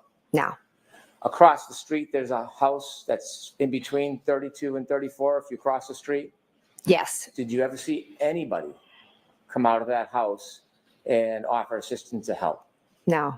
There's a house right across the street from 34 Fairview, isn't there? Yes. And did anybody ever come out of that house and come over to assist? No. When you were trying to help John that moment, have you ever been trained in emergency aid? Probably 25, 30 years ago. Your state of mind. Best describe how you were feeling at that moment as far as your focus and what was going through your mind. I was shocked, confused, nervous, scared, anxious. My friend was lying there on the ground. I had no idea what happened. All I wanted to do was to get help for John, and as fast as I could. You saw on the dash cam, you spoke to a number of different people in law enforcement. Yes. In fact, during that day, a number of different people from law enforcement, did they call you? Objection. I'll allow that. Move along to Mr. Bradford. Did a number of people call you from law enforcement that day? On the day of the 29th, Yes. Michael Proctor called me. Okay. Did you speak to law enforcement after that day? Yes. Were you asked to engage in interviews? Yes. Were you asked to testify in front of grand juries? Yes. Were you asked to come to court and testify? Yes. Did you ever once refuse to speak to the police? No. Did you ever once refuse to testify? No. When you were speaking to the police on that dash cam, it's depicted on the dash cam, why were you speaking to the police? Well, each officer that arrived had a set of questions of who it was, what happened, etc. So I was answering all the questions because my main focus was John. Did you ever try to be evasive with the police? No, I told them everything I knew. Did you ever try to avoid speaking to them? Objection. The form. Did you ever hold anything back from the police when you spoke to them? Objection. I'll allow that, and then let's move on, Mr. Bradford. No, I didn't. When you interviewed with many different law enforcement and people involved in this case, were you ever given an opportunity to review somebody else's report after it was written and provide edits or your input? Objection. I'll allow it. No. When you testified, are you testifying from what somebody wrote? They interpreted what you said months or years ago, or are you testifying from your own memory? Objection. I'll allow it. I'm testifying from my own memory. You called 911? Yes. And that morning when you called 911, well, let me ask you, do you wear an Apple Watch? I do have one, yes. When you were speaking to 911 that morning and during that event, how did you feel? Extremely nervous, anxious, scared, uncertain, Do you think panicked. Do you think your heartbeat was up? Yes. At 2:27, the night before or around that time when you were looking up Hockomock before you went to bed, were you of the same state of mind of fear and panic, or were you in a very different state of mind? Objection. Strike the fear and panic part. You can answer that though. Were you with the same mind or different? Different. What was your state of mind at that time? I was relaxed, just playing on my phone, looking up things before I went to bed. Do you think your heartbeat was as elevated that evening as it was the next morning? Objection. Sustained.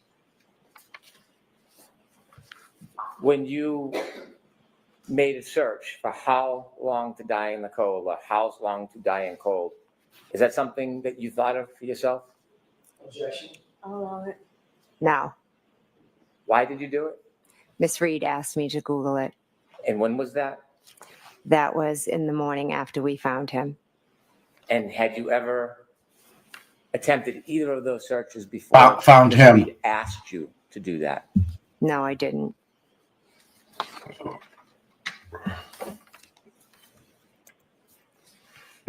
No. You were asked questions about the next day when you visited the O'Keefe home.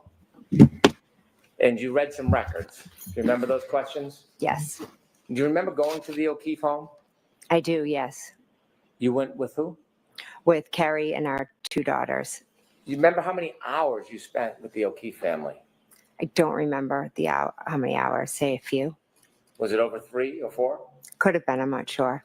What is the reason that you spend so much time at the O'Keefe home the next day? We went over to offer support, love, comfort, to be with them. You weren't avoiding them, were you? No. Sustained. After you left the O'Keefe home and reading the records, I don't know if this is your memory, it was suggested it was 5:12. Do you remember going to Fairview? I remember driving by Fairview on the way to Mike Lank's. When you went to Fairview, you asked questions about when you stopped by, whether that meant you went in or were outside. Do you remember whether you went in or were outside? We never went in. Have you seen your phone records that there are no calls to your sister when you went by Fairview at that time? Objection. I'll allow it. I haven't, no.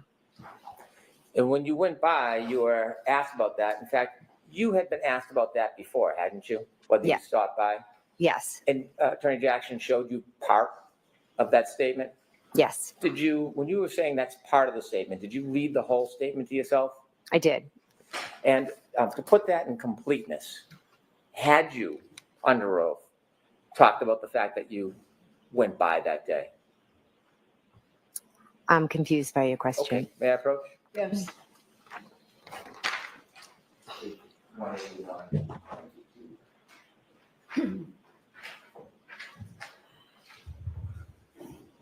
Okay. You were shown page 181 and then 182? Yes. And so when you were asked about that before, had you in fact offered under oath that you did go by Fairview? Yes.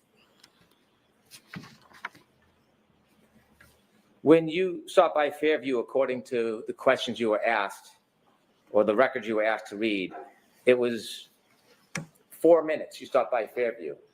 Does that sound like your memory? No, I know we drove by, slowed down, and we were looking outside. Why did you want to go back to the very scene that you had seen that morning? I think Carrie and I I'm not really sure. I think we just drove down and All right, so your answer is not really sure. Okay. Next question. And then according to the records that were read to you, you went to Detective Lang's house? Yes. And you were at that address for about 40 minutes, 50 minutes? Yes. You were read or shown certain text messages between you and some of your family. Yes. Was that a complete listing of the text messages in order that were on your phone? I had a lot of text messages with them on my phone, yes. Were some missing from what you were shown? I'm not sure. Okay. You were asked about your state of mind. I'm going to ask you about some of those text messages in a minute. Mm-hmm. You were asked about calls and text messages to John O'Keefe. Yes. Have you ever inadvertently called anybody before on your iPhone? Yes, many times. And you were asked whether or not you remembered or knew that those calls were made to Mr. O'Keefe? Yes. Did you purposely make those calls? No, I do not believe so. If you inadvertently called on purpose, it wouldn't be inadvertent, would it? True. Did John ever answer any of your calls after that 1218 call? No, he didn't. And when you were reaching out to him, did you reach out to him the next morning after you heard from the defendant? I did, yes. What? Now, next question, Mr. Boone. Why were you reaching out to him? Because I was trying to get in touch with him because Miss Reed said he didn't come home.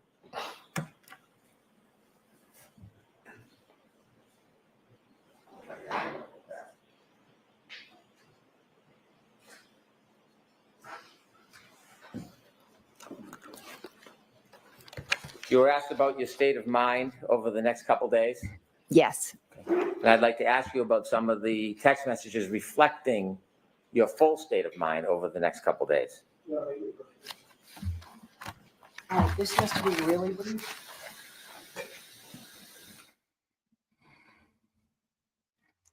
Interesting. Something's going on here. I don't know. I mean, I don't think the direct is too bad. Yeah, I don't see Paul or Ma. What? Must have some previous engagement. I mean, how convenient they're not there for Miss McCabe. Goodness gracious. This Canton TV guy right there, he's a good guy. So the two guys, that's Denise Galvin and her husband. The guy on the front to the left, I'm not sure. That right there is Peggy's sister, maybe, and Carl Dougal. Is that Carl Dougal's wife to the left? I'm not sure. I can't tell from here. Might be. Or is it his, I'm not sure.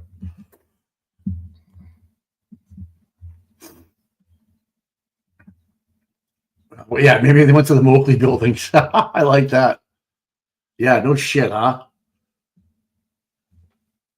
Man's in the chat. Yeah, this is falling flat. I thought, man, I was hoping what you were saying that he'd run it till, the weekend, but according to her, it's 3:30, 3:45, and they're out, so they get another hour. So it's 2 minutes to 2:27. Let's see what happens at 2:27.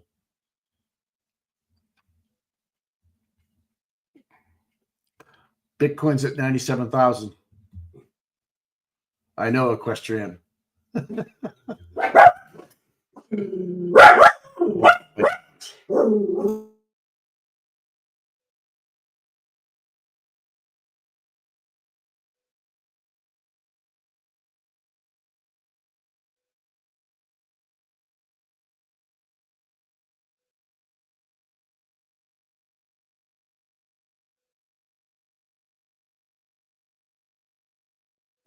You guys hear that?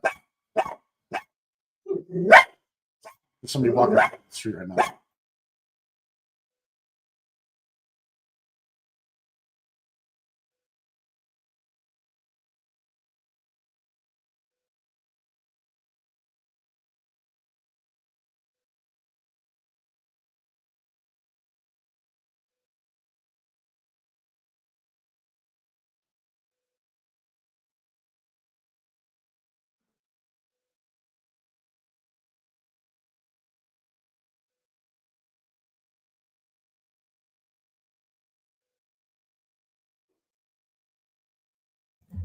Fucking rascals. Oh, it's my dog.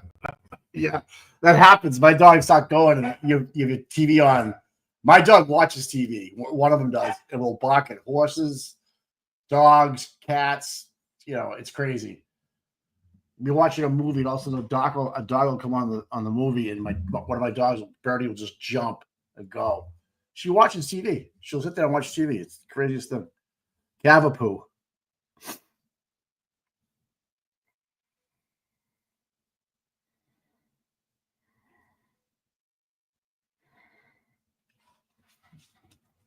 Well, this is a long sidebar.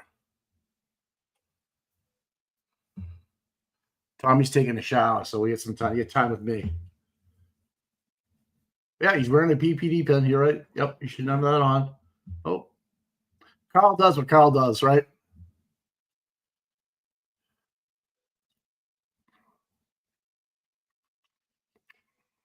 That's definitely his wife on right there next to him. It's gotta be.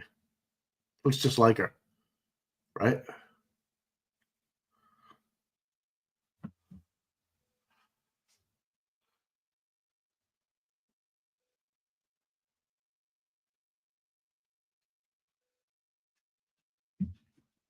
I mean, can the Galvins get any closer?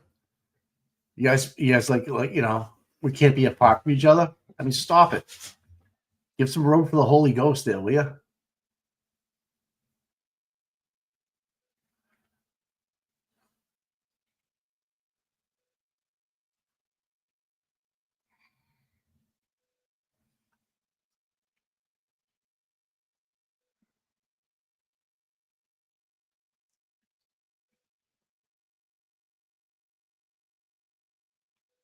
No, we don't have any guys to the Moakley.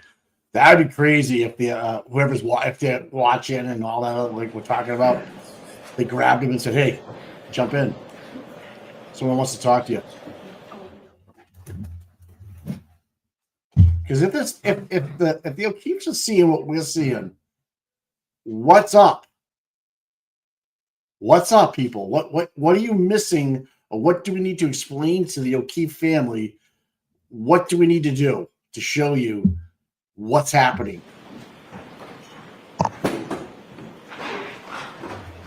All right, jurors, you're about to hear some evidence. And remember, I told you this morning that before you consider any electronic communication in your deliberations, you must first find that it is more likely true than not that the person who authored or created or sent, transmitted this communication was in fact the person alleged to have done so.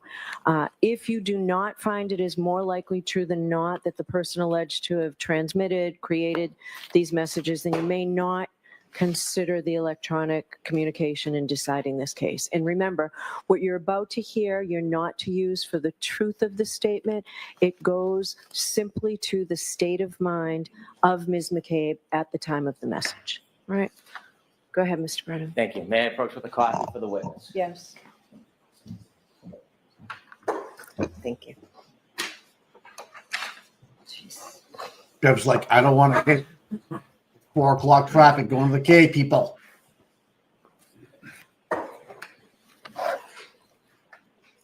When law enforcement asks for your phone, was there any requirement you give that to them? Objection. Sustained. Did you voluntarily consent to give your entire phone to law enforcement? Objection. I'll allow that. Yes, I did. I handed you a document that reflects your text messages from that morning and the next day. You were asked about some of them on the screen. Do you remember that? Yes. Okay. And you were asked how that affected your state of mind and the decisions that you were making, correct? Yes. I want to read along, and I'll indicate if you look at the number on the left, and then I'll read it, and you can let me know if I read it accurately. It's okay.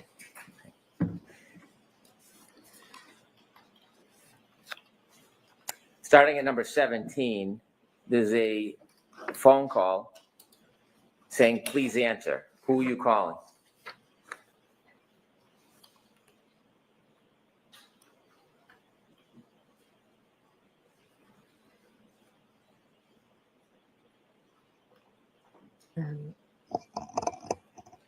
I'm sorry, where does it May I say? approach? Yes.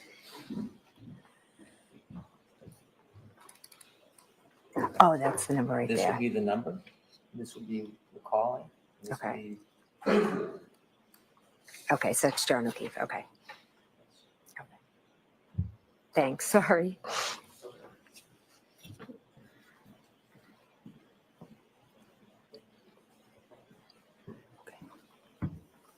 Number 17, phone call, please answer.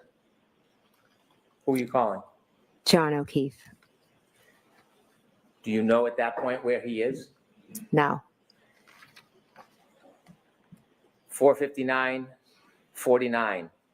number 18. Karen is worried. We need to find you. John O'Keefe. 504-40, number 19. Please answer so I know you're okay. Who are you calling? John O'Keefe.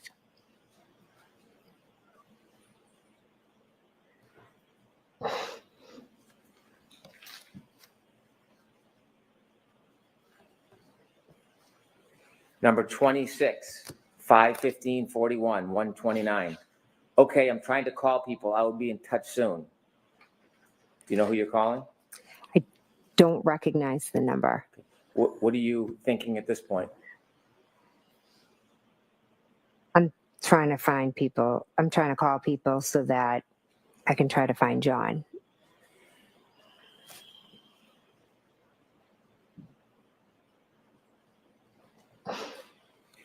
Number 31, 522-57, 129. Okay, I tried to Beatty. Okay, I just talked to her. What are you referring to?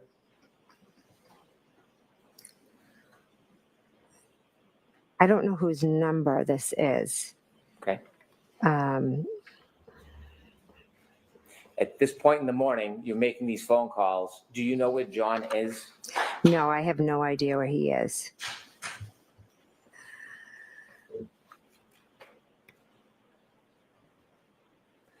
Turn to number 48, 129-22 at 8:44. You're texting any update. What is your state of mind? Which number is this? Number 48. 48.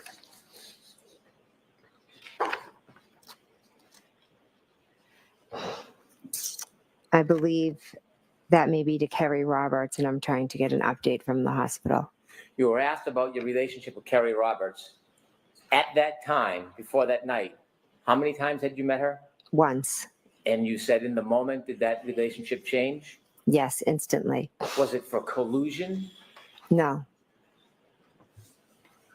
Let me ask you, number 160, this is 129 at 2 in that afternoon.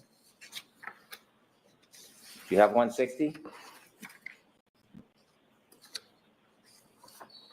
Sorry. It's okay.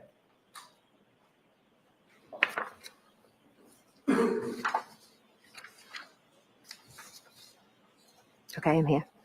160. Do you see that? Mm-hmm. Okay. I can't stop seeing him in the snow. Jen, this is awful. Who's that from? Kerry.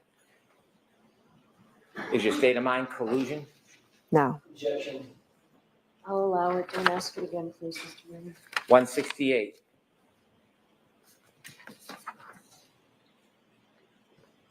$129.22 at 2:04:32. You're calling Miss Roberts. Every time I close my eyes, it's all I see. I feel like I'm going to vomit. I just can't even. I know how close you two were. Can't imagine how hard the situation is for you. Does this reflect your state of mind that day? Yeah. I'll allow it. We have to approach. Objections noted. Next question. We need to approach on this particular text. Come to sideline. Oh, sideline.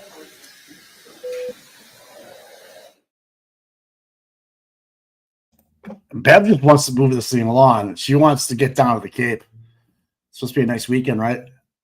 AJ's like, no honor. We need to approach. I think Carl Dougal just farted. Honestly. Watch the back. Oh, yeah, they're starting to stay. Oh, her eyes are watering. Look at that. Disgusting. Oh, God, that must stink. Jesus. Carl, come on, buddy.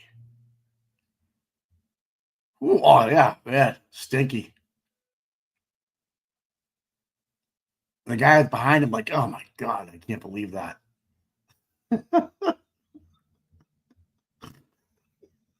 How Dougal is. Oh. Oh. I swear to God, Jen's sister looks like Skeletor. My God. Imagine waking up that thing every morning. Oh, that guy, that poor guy, he must get the shit kicked out of him. Yes. You see, none of the guards are standing over there because Dougal's farting. This number's, I won't read it. This number on top, whose number is that? That is 9. And the bottom number is who it's going to? Yes. So this text message, is this what you wrote Yes, it is. to Kerry? Yes, it is. Okay.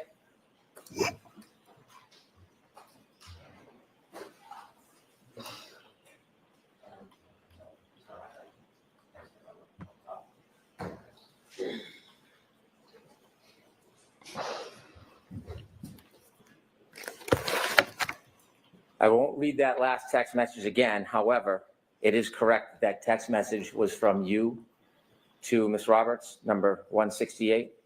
Yes, it was.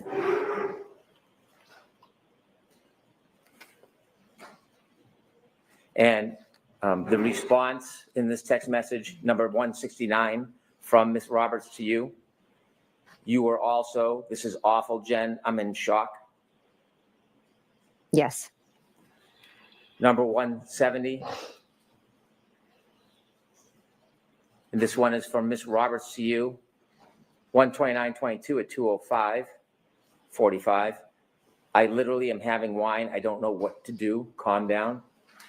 Yes. 171 at 2:06:35 on 129.22 from you to Ms. Roberts. I know I am definitely in shock and it keeps hitting me. I just feel so sick. Is that accurate? Yes. I'm going to read one more. 172.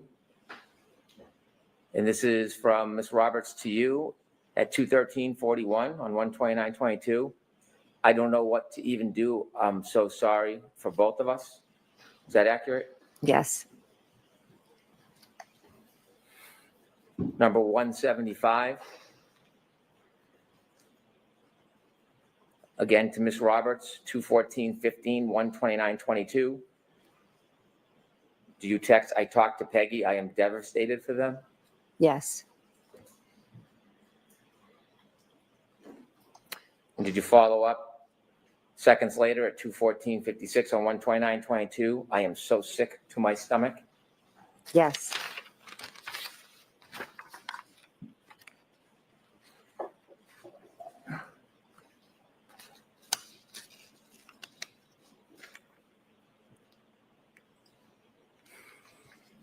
That day, did you have to speak to your children about what happened?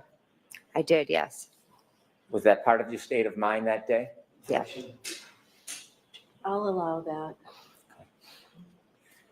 Number 208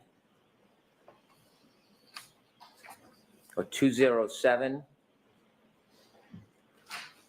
You receive a text from this number. I don't want to say it out loud, but if you could read it, 207. Do you know who that's from?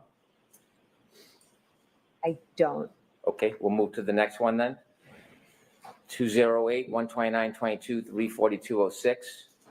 I've never felt so sick. Is that accurate? Yes. Yeah, Dave, it's fucking pissing me off, buddy. It really is. Number 210, 433.40, 129.22. You text messaging somebody? Yes. Do you know who that is? I don't, just off of the number. Okay. And this text message, is this from you to somebody? Yes. My mind is racing. I have that awful feeling in my gut like I'm about. I'll allow it. Sent by this witness allegedly. My mind is racing. I have that awful feeling in my gut like I am about to puke. Besides seeing the awful image, trying to wrap my head around what happened to him. Is that accurate? Yes.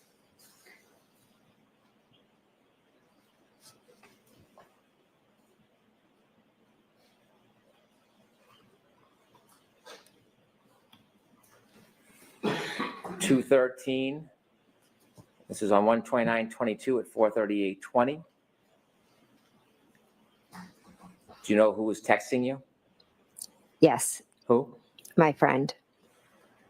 Once things settle, you need to talk to someone and process the trauma. Oh my. And then Goodness. 2:14, you respond. 1:29:22, 4:40:38. My friend. I have been shaking since this a.m. I feel so sick. Everything started to be a blur and all run into each other. Yes, And this is at 4:40:38 at 1:29:22. yes, And during that day, you've spoken to law enforcement yes, and the days that follow. yes.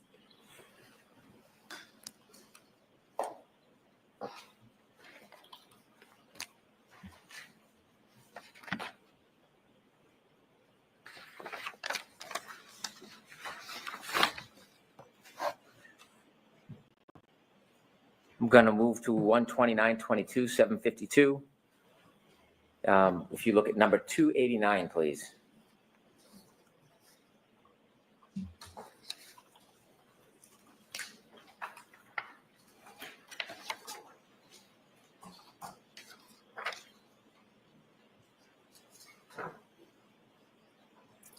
Okay. At 289, is this a text from your sister, Nicole? Yes, Any update? Is that accurate? yes,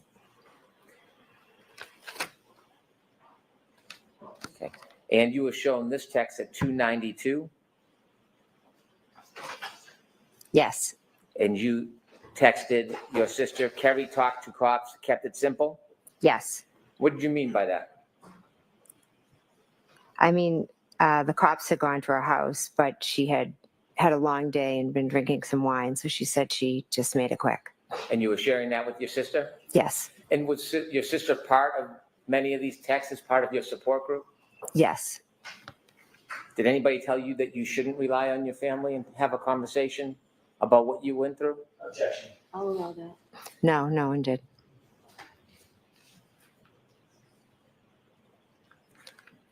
And during that text time, the one I just read to you was at 7:54:38. If you turn to 296, 1:29:22 at 7:56:50. Did your sister text you, okay, try get some sleep, talk tomorrow? Yes, And did you text back at 7:57? Yes, but don't feel pressure. yes, And the next one, 298 at 7:57:07. Was your sister asking you for any updates? yes, And at 7:57:13, did she text you, I love you, don't beat yourself up, you did the best you could? yes,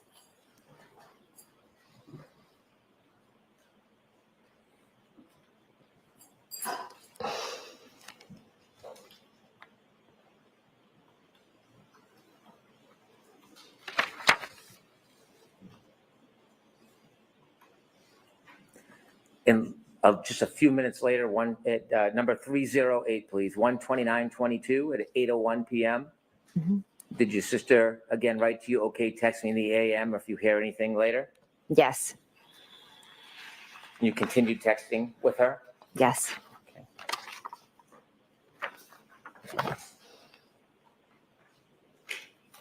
You were asked about timeline? yes.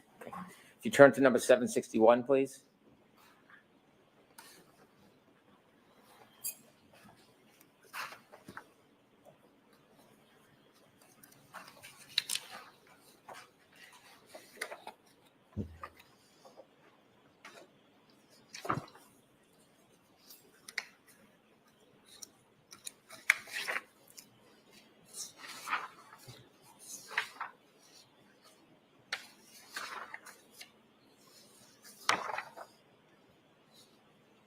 $761. 761, please. What page is that on? 248. I'm missing page 248. You don't have a 2-page 48? No, it stops at 212 and picks up at 253. May I stand with the witness, Your Honor? Yes.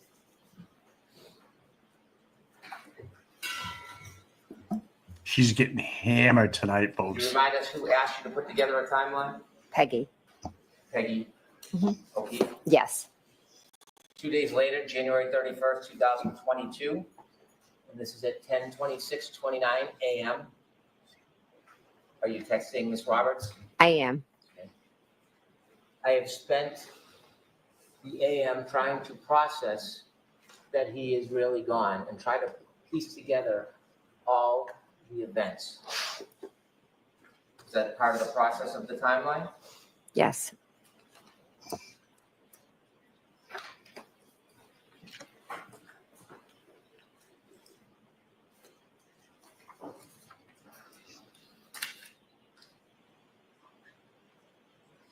At some point on the 31st, was something happening around Fairview Road that you learned? I believe there was police presence. Was there any presence from the media, the press? Oh, yes, there was. Was that causing any concern? I believe I talked to Peggy, and she was Assisting. And so on January 31st, 2022, we're at number 864. Mhm. You're receiving information. Do you know who this number is that's calling you? That's my sister, Which one? Nicole. And she's texting you, news people came by and knocked on the door again. They're all leaving now, Peggy and them left about 15 minutes ago. Yes. And then at 1 o'clock, 18 seconds on 1:32:22, you text back, did you answer the door? Correct. Was this part of your state of mind on the 31st, what was going on around the house? Yes. Just a few more.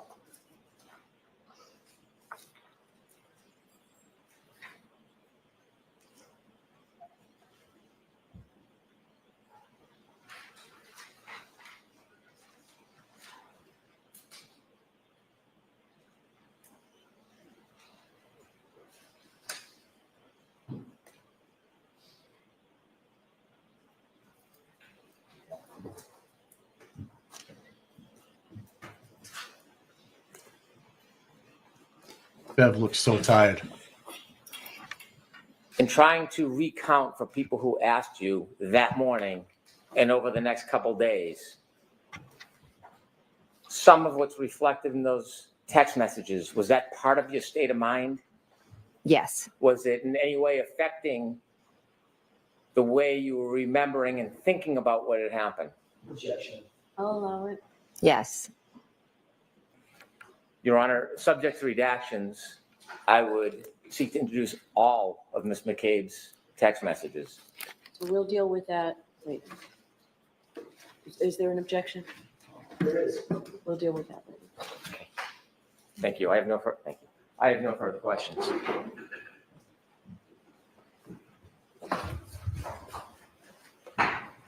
Let's go, AJ. Ms. McCabe, a couple of follow-up questions. You indicated on redirect examination that there were no sirens that you heard that morning with the approach of the first responders. Is that right? I don't believe there was. But they did have their lights on. I saw a spotlight, yes, and I do believe they had lights on, yes. Flashing red and blue lights or red lights, some combination thereof, correct? Correct. That was cruisers, police cruisers, correct? Yes. There were fire SUVs, in other words, a captain of a fire department. Possibly. There were fire trucks and fire engines. You know the difference? No. Fire engine, big one with a ladder on it. Yes. There was an ambulance, correct? Yes. And all of them had their emergency lights on. Most likely, yes. All of them had their motors running. I'm not sure if they were all running. They could have been, yes. Certainly, you would agree that there was a cacophony of diesel engines and gasoline engines and internal combustion engines that were running right outside of 34 Fairview, although no sirens, correct? I wouldn't exactly say right outside of 34 Fairview. I'd say there were some right outside of 34 Fairview, but the first vehicle pulled up kind of right just on the right end, and most of the vehicles with the lights on were to the left. So they were actually more in front of 32 Fairview. But there were vehicles. There was Miss Roberts' vehicle, and then I believe another vehicle pulled up I think I remember from seeing the dash cam. And Sarah's cruiser, correct? Yes. And Mulaney's cruiser, just on the other side of Gary Roberts' vehicle, correct? Yes, I don't believe lights were on. His lights were on. And there was an ambulance just to the left and behind Sarah's vehicle, correct? Yes, which would have been in front of 32 Fairview. Lights on that as well? Yes. All facing in the direction of 34 Fairview, correct? Facing, but out front of 32. So is there a reason that you're so resistant to admit that there was a cacophony of sound and noise outside of 34 Fairview? No. Okay, so there was, correct? Outside on the front lawn, yes, side lawn. And there was also some people yelling and screaming at a high pitch, right? Yes. Both Miss Reed, who's yelling and screaming, correct? Correct. And Miss Roberts, who at least at some point told her to shut the fuck up, correct? Correct.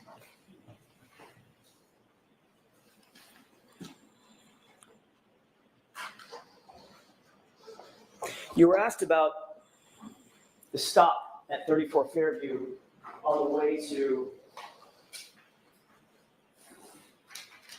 Sergeant Lang's house on redirect examination by Mr. Brennan just now, correct? I was, yes. He showed you a couple of pages of your transcript from that question and answer, correct? I believe he showed me a page, yes. And you noted that this was a question and answer from a hearing last year in this courtroom? Yes. And you admitted that you stopped, but actually, let me rephrase that. You were confronted with the fact that you stopped at 34 Fairview on the way to Officer Lang's house, Sergeant Lang's house, by me on cross-examination, correct? Yes, you asked me.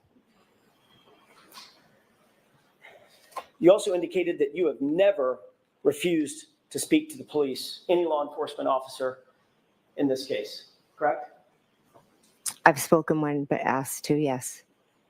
But in point of fact, when you were approached by the two law enforcement agents who were not connected to Massachusetts State Police or to Canton PD, you suspended that interview and refused to answer further questions, correct? I welcomed them in my house, sat with them, and then I stopped, and then I met with them a few times after, and I answered all their questions that they asked. I helped clear up some misconceptions that they had been told, and as you know, I know they're no longer investigating, so I think I helped them well. And you're obviously well aware that in that first interview, you stopped the interview cold and refused to answer further questions, correct? I said I'm going to stop and I'm going to seek some counsel, yes.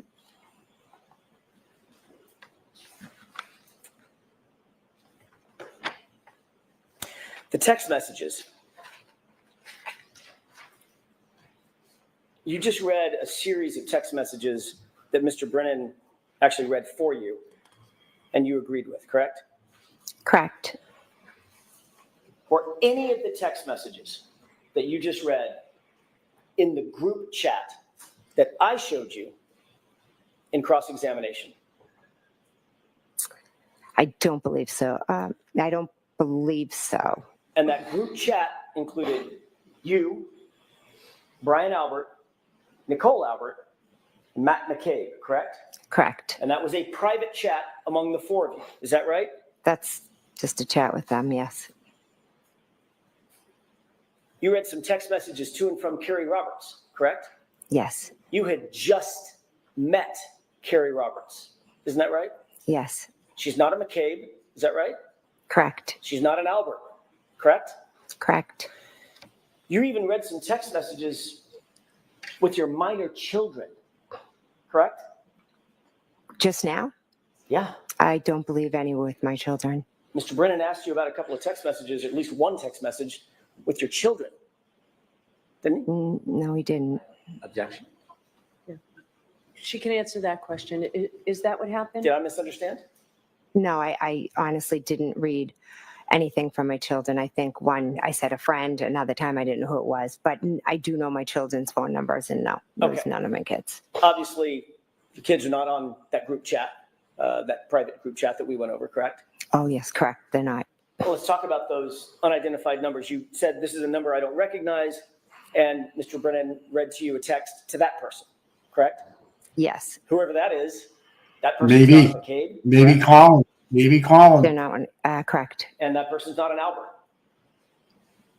They could be, again, it could have been Christelle, but Julie, I don't, one of the numbers I didn't recognize because I have everybody in my phone with the name, so I don't recognize every number. And that person certainly was not in that group chat with you, Brian Albert, Nicole Albert, and Matt McCabe, correct? Correct.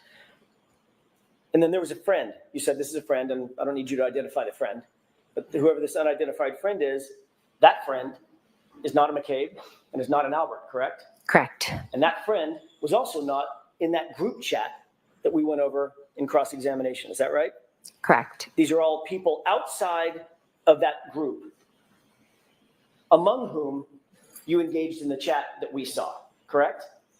Correct. And that includes Carrie Roberts. She was not included in that group chat where you talked about the case and talked about what she was and wasn't doing with law enforcement, right? Correct. It was just my sister, my brother-in-law, and husband. Yeah, just a moment, Your Honor. Okay.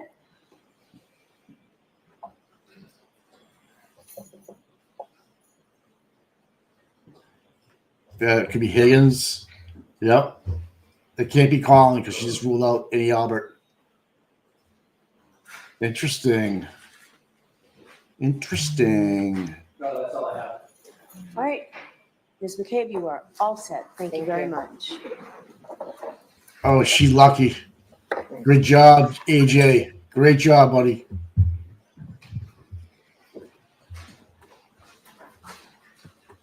Yeah, that was. It could have been Beatty, but yeah, but I think Higgins. I'd like to play a couple of clips, Your Honor. Yeah, I'd ask you to just wait 10 seconds. I'm sorry. All right, you can play them now. Oh, these are going to be these little walk-up.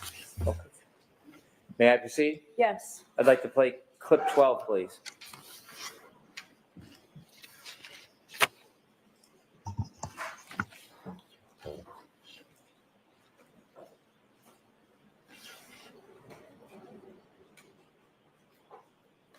There was a woman who was a mother to kids that were close to John's kids who lived very close to the Alberts. In fact, when Jen was navigating John to the Alberts when I was driving, she said it's near Ashley's house. Ashley and John were hooked up prior to John and I dating.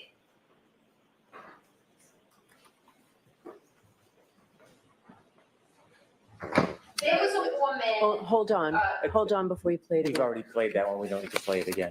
Okay. What is this all about? 12A, please.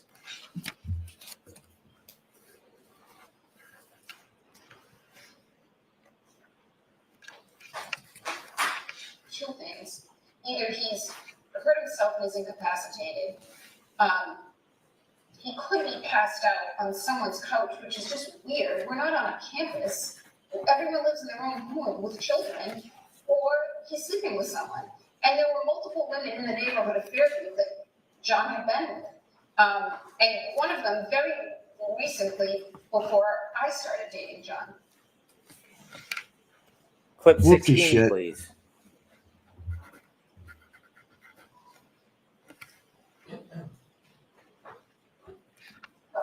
We'll backtrack later. Let's start at 3:30. So, who are you with? I'm with Jen McCabe and Carrie Roberts, and Carrie Roberts is Ford Explorer. And I'm in the back, leaning over the front two seats. Carrie's driving and Jen's in the passenger seat. And I described this to everyone, so you've probably heard this before, but John looked like a buffalo on the prairie. It was just a lawn and a heat that it wasn't a bush or a hydrant or a dog. It was a weird shaped lump at that time in those elements. And I was looking to find him on the side of the road. I was expecting I'd find him. And the fear of what I was going to see is the worst feeling I've ever experienced. The anticipation was as extreme a feeling, I wouldn't say it was as extreme a feeling as the grief of realizing what happened to him. And finally, clip 17, please. Clown show.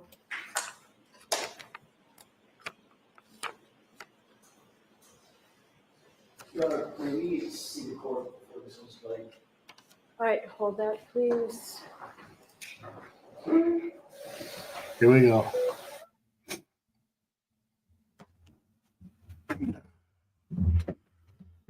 Yeah, clown show for sure. This is like such the cheapest shot. I hope the jury realizes what is what it's actually for. Did Carl Dougal fart again? The guy behind him's like gagging. Look at him. Oh, yeah. Oh God. And his wife there is just like blocking her mouth. What do you have? Bad Chinese? You think it was bad Chinese? I don't know. Who knows?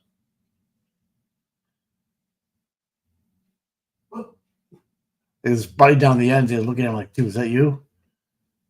Imagine if it was her in the middle.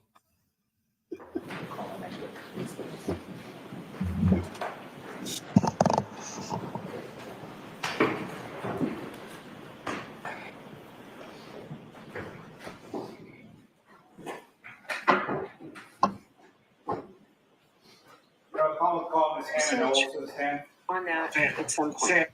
On that paper, was there a search that said that? Is that the question? Let's start with Yeah, yeah, there was. Okay. You Google search.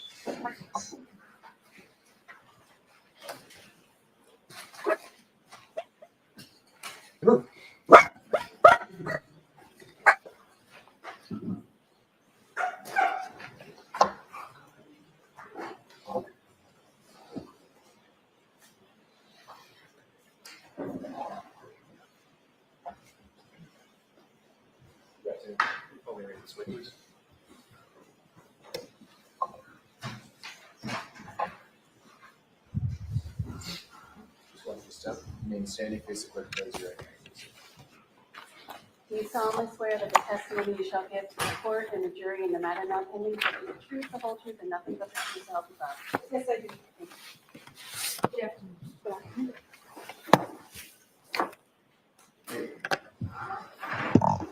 All right, Mr. Lally, whenever you're ready. Thank you, Your Honor. Good afternoon, ma'am. Good afternoon. Could you please introduce yourself to the jury and spell your last name for the court? Certainly. My name is Hannah Knowles. My last name is spelled Knowles. And what is your occupation? I'm a forensic scientist at the Massachusetts State Police Crime Lab. And prior to working at the lab, where did you go to school? I have a Bachelor of Science from Simmons University in Boston and a Master's of Science in Forensic Science from the George Washington University. And how long have you worked at the State Police Lab? Is that Since Lally? October of 2006. And in what capacity do you work there now? I'm currently a Forensic Scientist 4 in the Toxicology Unit. Now, when you joined the State Police Lab, what was your position and title that you were initially hired for? I was initially hired as a chemist. You miss me 1 now? in the Drug Identification or Narcotics Unit. After about a year in that position, I was promoted to a Chemist 2 position after about a year. There was a position available in the Toxicology Unit. Somebody, So Bob I is going to applied get a for shot that at this available lady. position. Transferred to the Tox Unit in about August of 2007, and have been in the Toxicology Unit ever since. And Ms. Knowles, briefly, if you could describe sort of what is the difference between a Chemist 1 and a Chemist 2? At the time, the job series for folks that worked at the crime lab was the Chemist series. A Chemist 1 was an entry-level or trainee type position where the individual was responsible for progressing through the training program, assisting with casework is she as they related to are Beyonce? authorized in different modules. Chemist 2 was a bench-level analyst, someone who had completed training or had a significant amount of authorizations and could work on casework and worked independently from that point forward. And She similarly, was what is constipated. sort of the difference between a Chemist 2 and a Chemist 3? The Chemist 3 series that was The in numbers. place, prior to 2014 was a first level supervisory role. It was somebody who oversaw the day-to-day operations and the work of forensic scientists 1 and 2, or chemists 1 and 2. And what are your current duties and responsibilities at the State Police Lab? In 2014, those chemist classifications that I was describing got changed to forensic scientists. Forensic scientists 1, 2, 3, 4, and 5 is the series. Currently, I'm a forensic scientist 4. And so my role is overseeing training and validation for the toxicology unit. Is there a continuing educational component to your work at the lab? Yes, there is. And can you describe that for the jury, please? As part of our accreditation, analysts are required to participate in continuing education at least once per year as they continue to work in their role. Continuing education can consist of participating in workshops or webinars, attending conferences or meetings, or documenting ongoing literature review of new journal articles as they're published. What is proficiency testing? Proficiency testing is something that we utilize in the laboratory to assess processes and competencies of an individual, as well as the processes that are in place for a particular unit or department or scope of testing. Proficiency testing is also an accreditation requirement. Individuals are required by our internal processes to participate in proficiency testing at least once per year as sort of an ongoing assessment. And what a proficiency test is materials that are purchased by the laboratory from a third-party vendor. Those materials are analyzed as if they were casework, but there are expected results or known results for those samples. Once the laboratory processes those samples, just like their casework, we submit the results to the external vendor that we purchase the materials from. The results are compared to the expected results, and we have to have our results meet those expected results in order for the proficiency test to be considered successful. Now, over the course of your years at the lab, have you undergone proficiency testing? Yes, I have. And have you passed each of those respective proficiency tests that you've taken? To the best of my knowledge, yes. Now, is the State Police Lab accredited? Yes, it is. And by whom? The Massachusetts State Police Crime Lab is currently accredited by the American National Standards Institute National Accreditation Board. And what does that accreditation process consist of? The accreditation process consists of on-site assessments as well as remote or virtual assessments to evaluate our policies and procedures, our personnel, our management, as well as our facilities to ensure that we are meeting established accreditation standards. The standards that we're currently accredited to is an international standard 17025 with additional requirements for forensic testing laboratories. And so there are folks that come from that organization, ANAB, that come to evaluate all of those different aspects of our processes to ensure that we are meeting the standards set out in their requirements. And the State Police Lab, in particular, the toxicology unit within that lab, is that accreditation up to date at this point? Yes, we're currently accredited to that standard. Now, just in general terms, Ms. Knowles, if you could explain to the jury, what is forensic science? Forensic science generally is the application of science to questions of law. And just again, in sort of general terms, if you could explain to the jury, what is toxicology? Toxicology generally is a study of chemicals and other substances and how they impact a living organism or a person. Now, asking a little more specifically, what is forensic toxicology? Forensic toxicology is generally looking at drugs and alcohol in the human body and how it affects the individual and applying chemistry and other disciplines to measure the concentration or determine the presence or absence of relevant substances. Are there different types of alcohol?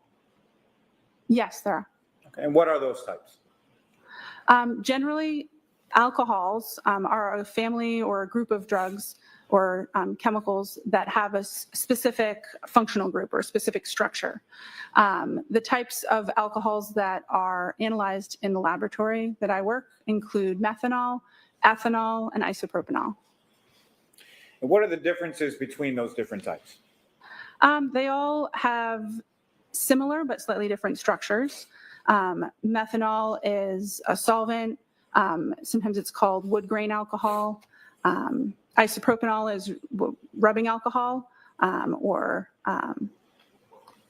2-propanol, and that is typically used as a disinfectant. And ethanol is the type of alcohol that we typically are referring to when we talk about alcoholic beverages. It's what's present in those types of liquids. Now, Ms. Knowles, through your training and experience, are you familiar with a term known as a central nervous system depressant? Yes, I am. And can you explain that term to the jury? Sure. A central nervous system depressant is a drug or a substance that works to slow down the reactions of nerves in your body. It makes nerve cells slower or less likely to respond to stimulus. Now, is alcohol a central nervous system depressant? Yes, it is. And how would that central nervous system depressant affect the human body? The effects depend on the concentration or the amount that's present in the body. Effects range, depending on that concentration, from slowing reaction time, reducing heart rate or respiration rate in an individual. That slower respiration rate can also result in drowsiness or unconsciousness. Slower reaction time and more limited muscle control can also result in outward appearances like a staggering gait or slurred speech. It can impair balance and motor coordination. Because nerves are responding more slowly, alcohol can also, or ethanol specifically, can impact your brain's ability to form new memories. It can impact your body's ability to perceive and apply critical thinking. Again, all of those effects that I just described, they can be present depending on the concentration and the individual and how they're responding to that particular concentration of ethanol at any particular time. Now, how is work assigned within the state police lab, specifically within the toxicology unit? Generally, supervisors will come up with a monthly schedule or rotation where the different types of work in the unit are divided amongst authorized analysts. And then casework is assigned according to that rotation. If an individual has previously been assigned work for that case or has previously issued a report for that case, then sometimes we go off rotation and assign a case according to that previous involvement or previous report that was issued for the case. Now, at some point, were you assigned to perform some work on a lab case number 22-06576 pertaining to this defendant, Karen Reed? Yes, I was. And what is it that you were asked to do? I was asked to prepare a serum conversion report and a retrograde extrapolation report relative to this case. Now, how many serum conversions have you conducted during your years at the lab? I've prepared over 100 serum conversion reports since I was authorized in 2008. And how many retrograde analyses have you conducted during your years at the lab? I would say approximately 15. Now, starting with a serum conversion, can you please explain to the jury what a serum conversion is and how it is that it's conducted? Certainly. A serum conversion is a service that the laboratory offers when a or serum ethanol concentration has been determined, and it would be helpful or relevant for us to approximate what a corresponding whole blood alcohol concentration would be. When we're talking about blood alcohol concentrations or blood ethanol concentrations and serum ethanol concentrations, serum ethanol concentrations are always higher than a blood alcohol concentration. If you had a blood and a serum sample that were collected from the same person at the same time, you would always expect the serum alcohol to be between 13 and 19% higher than the whole blood. So for that reason, that difference between the two, this service that we offer can assist to approximate what a corresponding whole blood ethanol concentration would be based on testing on a serum ethanol concentration. I think Sue Did you have O'Connell's occasion fucking to loving perform it right serum now. Conversion with respect to this defendant. Yes, I do. And what Where you going? materials or documents Tommy, did where you you receive in going? order to perform that? I had an emergency come up. I have to go For the fix serum something real conversion, I quick. referred to medical records All right, that were so I'm getting ready. provided I gotta log off. Can you hear me? Yeah, all right. May I approach Yeah, I and got this. retrieve, As what's much as I currently can, my marked friend. as Exhibit 37? All right, guys. I will see you Monday morning. Yes, my friend. You Mike, enjoy the weekend, sir. All right, pal. All right, brother. I'll talk to you. Document, you recognize that document?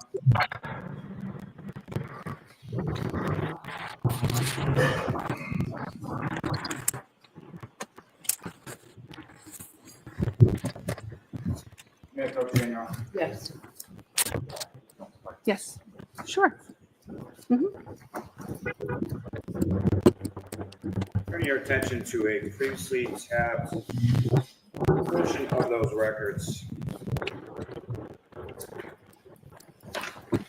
52nd page of those records. Do you recognize that?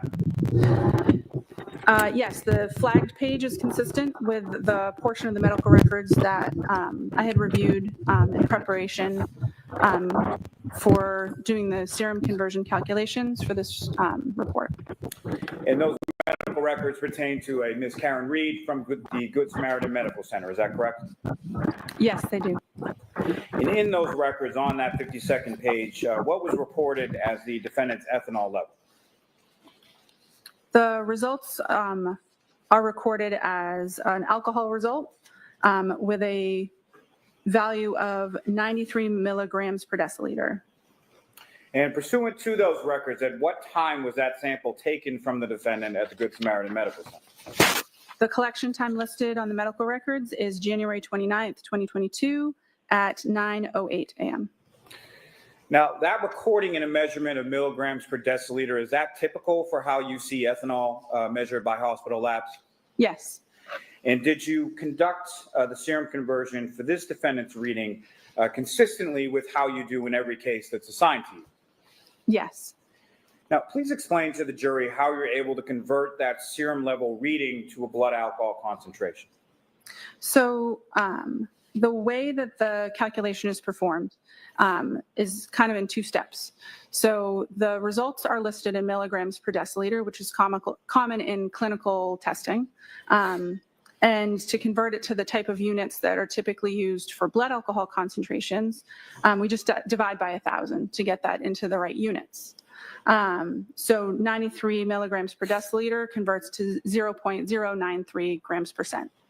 And then to perform the serum conversion, or to get this serum ethanol concentration into what we would estimate to be a blood alcohol concentration, we apply two conversion factors, a low and a high conversion factor, to account for the range that we see in the typical population.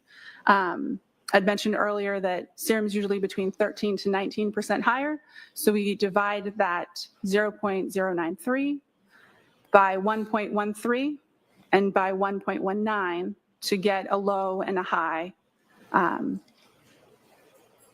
blood alcohol concentration for that range.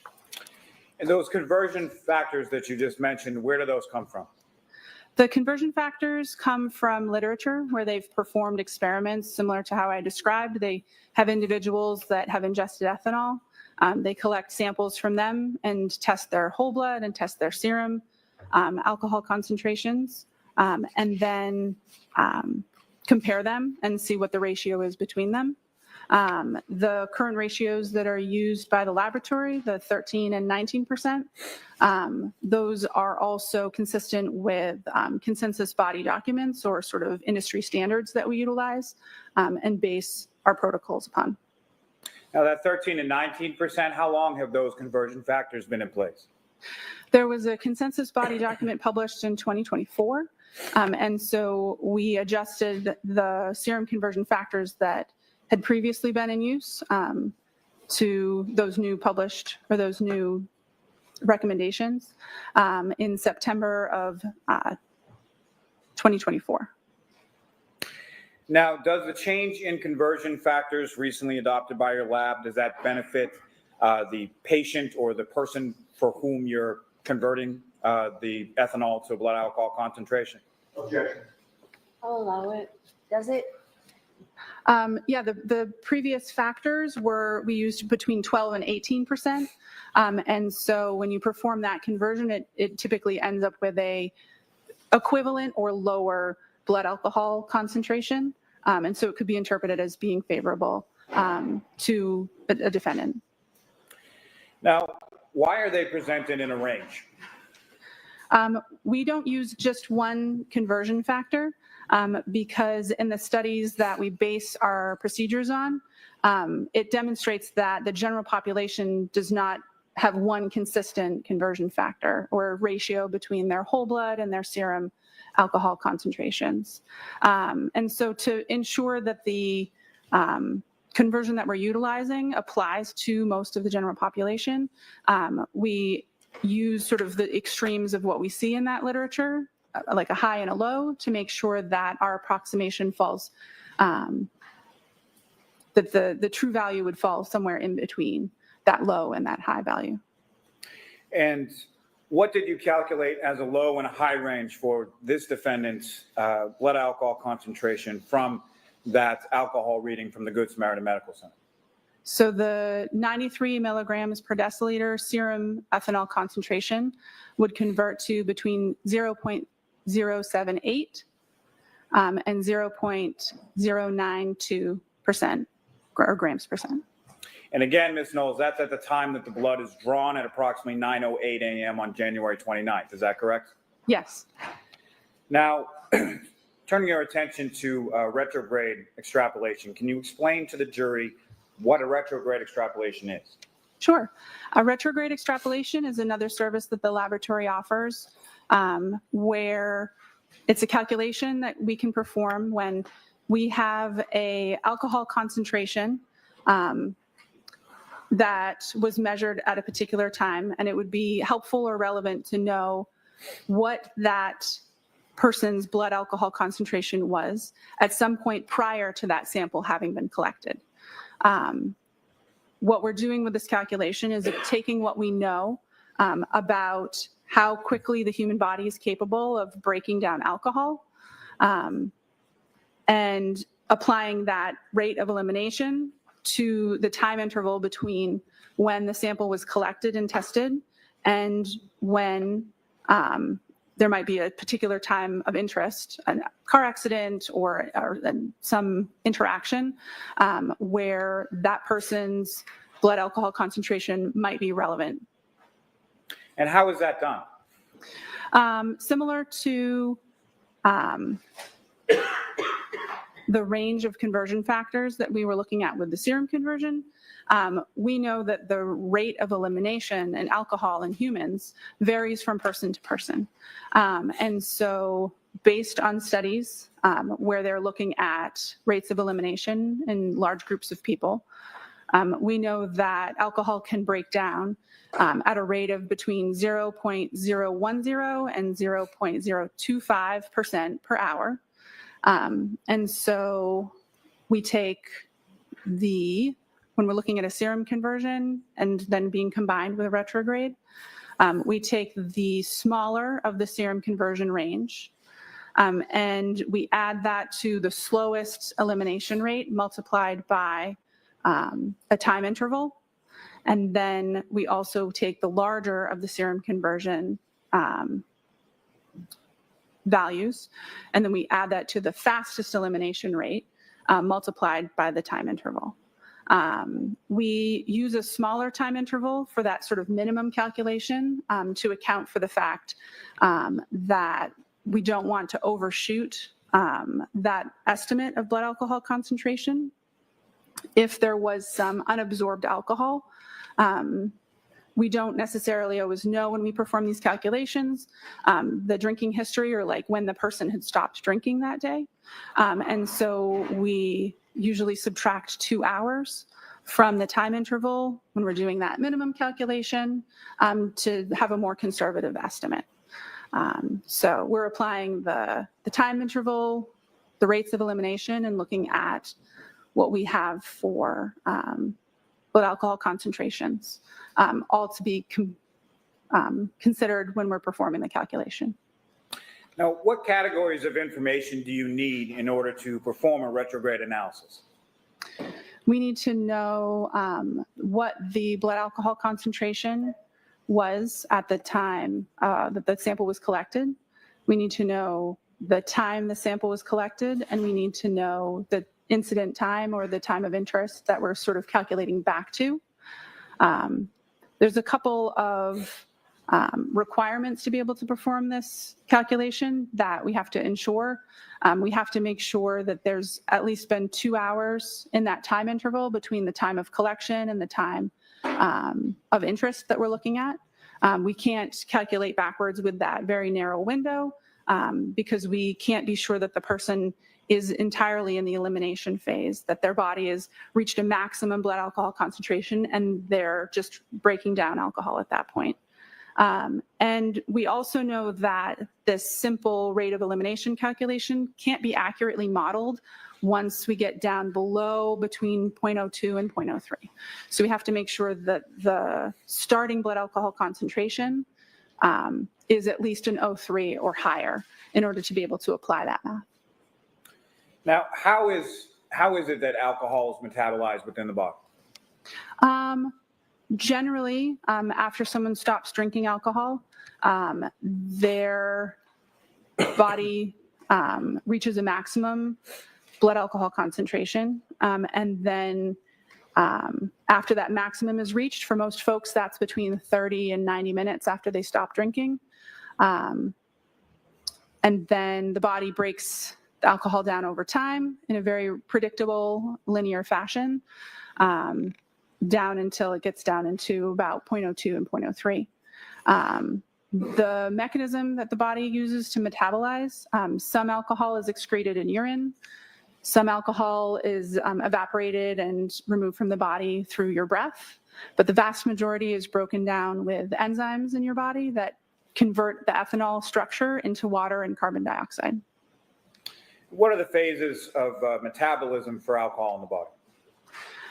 So alcohol, once it's ingested, moves through the body in a couple of different phases. One, initially, the body is absorbing alcohol. Then the alcohol is distributed throughout the body where it can have its effects. There's the metabolism phase and then elimination. Most drugs and alcohol all kind of follow that same pattern in these different phases. And so I'd mentioned elimination phase earlier. That's after you've reached a maximum blood alcohol concentration and your body is no longer absorbing, it's fully distributed in your body, and then you're just breaking it down and your body's removing the alcohol or the ethanol from your system. Now, in a retrograde analysis, are you calculating for a single number or something else? So because we don't know an individual's particular rate of elimination, we use a maximum and a minimum, a fast and a slow elimination rate. And so our results for this calculation are always expressed in a range to ensure that that individual's actual blood alcohol concentration lies somewhere between the range that we provide. And can you please explain sort of that range and the size of it for the jury?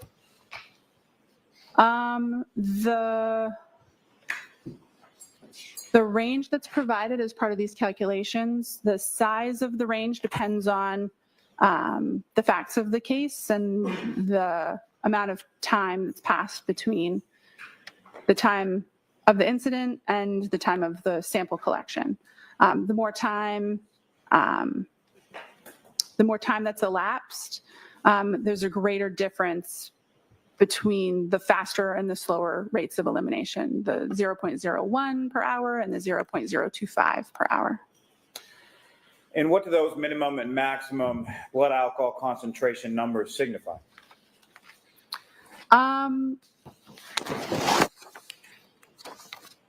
They signify the smallest and the largest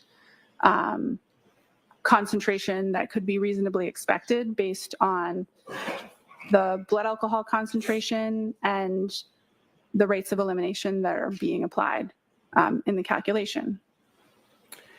Now, were you able to perform a retrograde analysis from this defendant's alcohol blood testing from the Good Samaritan? Yes, I was. And similarly, did you perform that in conformity with how you performed prior retrograde extrapolation analyses in other cases? Yes, I did. And what time was utilized in your analysis as the time of vehicle operation or of incident? 12:45 a.m., January 29th, 2022. And do you know where that time came from? I believe it was the time specified in the request from the district attorney's office. And why is time of operation or time of incident important? Because the time interval that we use in the calculation depends on the starting and the ending point of that calculation. So the time of incident is important because that's what we're basing the math on. And what was the resulting minimum and maximum numbers that you calculated for the defendant's blood alcohol concentration from her blood testing reading from the Good Samaritan Medical Center? That based on the 93 milligrams per deciliter value that was obtained at Good Samaritan, that the blood alcohol concentration for that individual at 12:45 a.m. Could be between 0.14 and 0.28 grams per cent.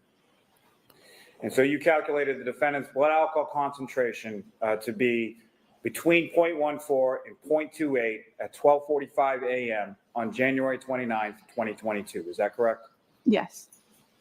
May I approach just to retrieve your honor? Yes.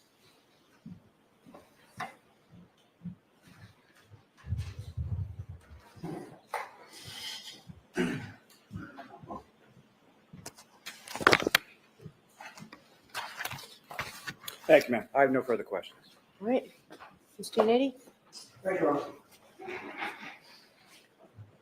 And at this point, I'm only going to give you about 5 minutes. I was going to ask the court to cut me off so that Okay. nobody's late today. Thank you.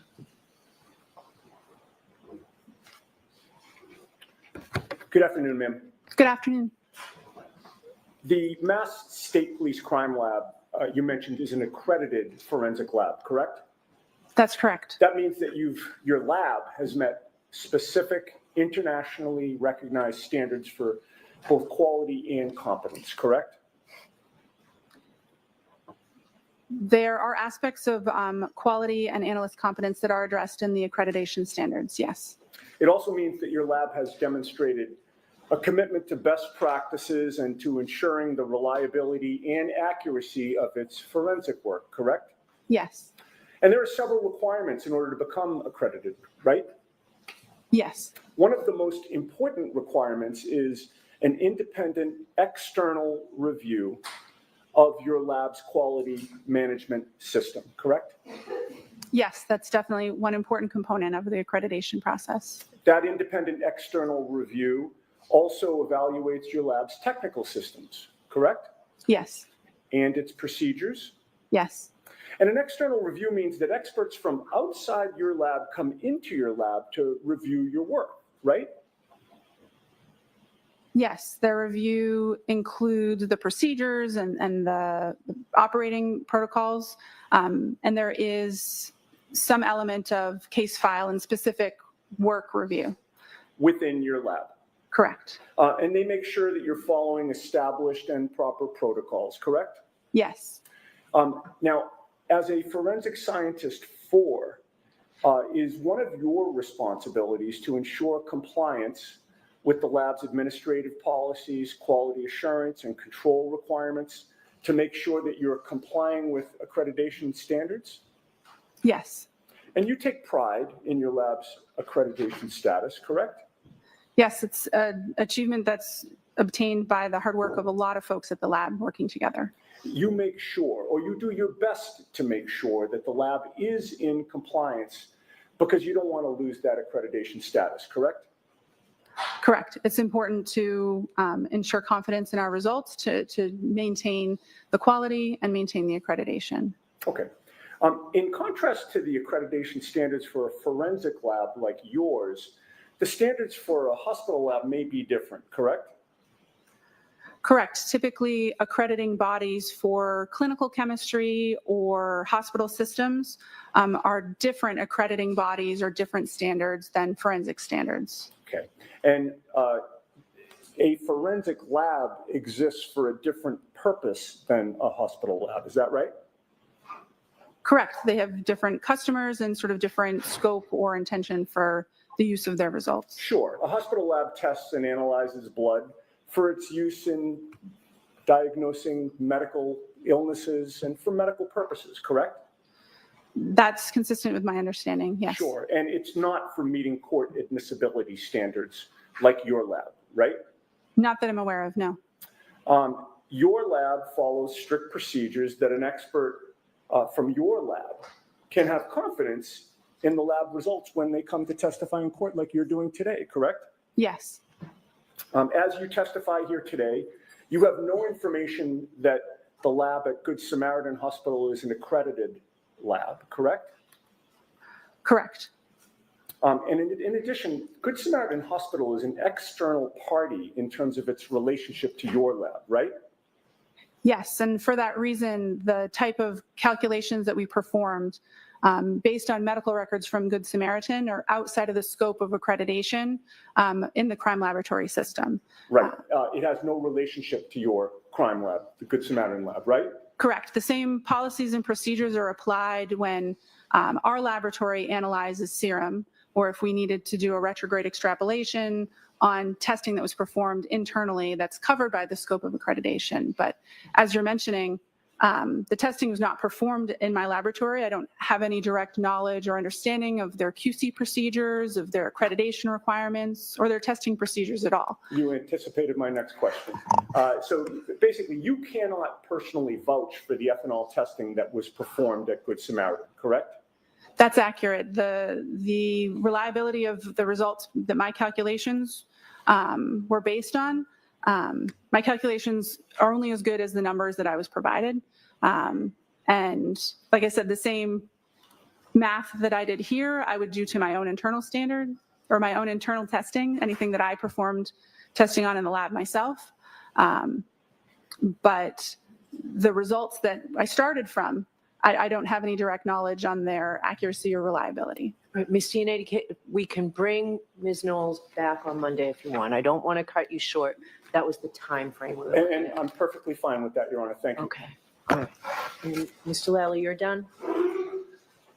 Okay. Ms. Knowles, thank you very much. You're all set. You can step down. Ms. Giannetti, I think everybody appreciates it. So- All right, jurors, that's it for us for this week. I'll have to give you those cautions in a minute. I can tell you that it looks like next week we're full days every day. We don't expect as long a gap in between as we've had to do. So I think everybody should work really hard to make sure that doesn't happen. The cautions, please do not discuss this case with anyone. Don't do any independent research or investigation into this case. If you happen to see, hear, read anything about this case, please disregard it and let us know. Please be very careful with your social media use, and we'll see you on Monday. Have a good week.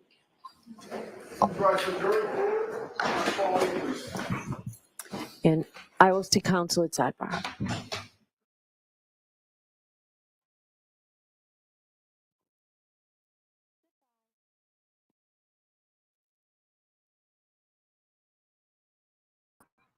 All right. Well, that's been a full day, huh? We got the McCabe treatment, medical examiner, and she's right. She only can do the math based upon the numbers that she's given. So don't think anyone's accusing her of doing bad math, but I do think that the data given to her is most likely not on the up and up. But I have a feeling big things are coming. Really big things. With that said, I love you all. You all have an amazing, amazing, super duper weekend. Oh, please, everybody, can you all just do me a favor and say a prayer for Scott McGinnis? I mean, he's okay and everything, but I'm just asking if you guys could just give him a prayer. That would be a lot. Yeah, I don't ask for much, but I do gotta ask to hit the like, subscribe buttons. Those whole things. You all know how to do that. You guys aren't new here. You guys are awesome. Really, I can't thank you enough. It's the reason why we do what we do. It's the reason why we're all here, because of you guys, right? So obviously, if something breaks over the weekend, me and Mike will be on it.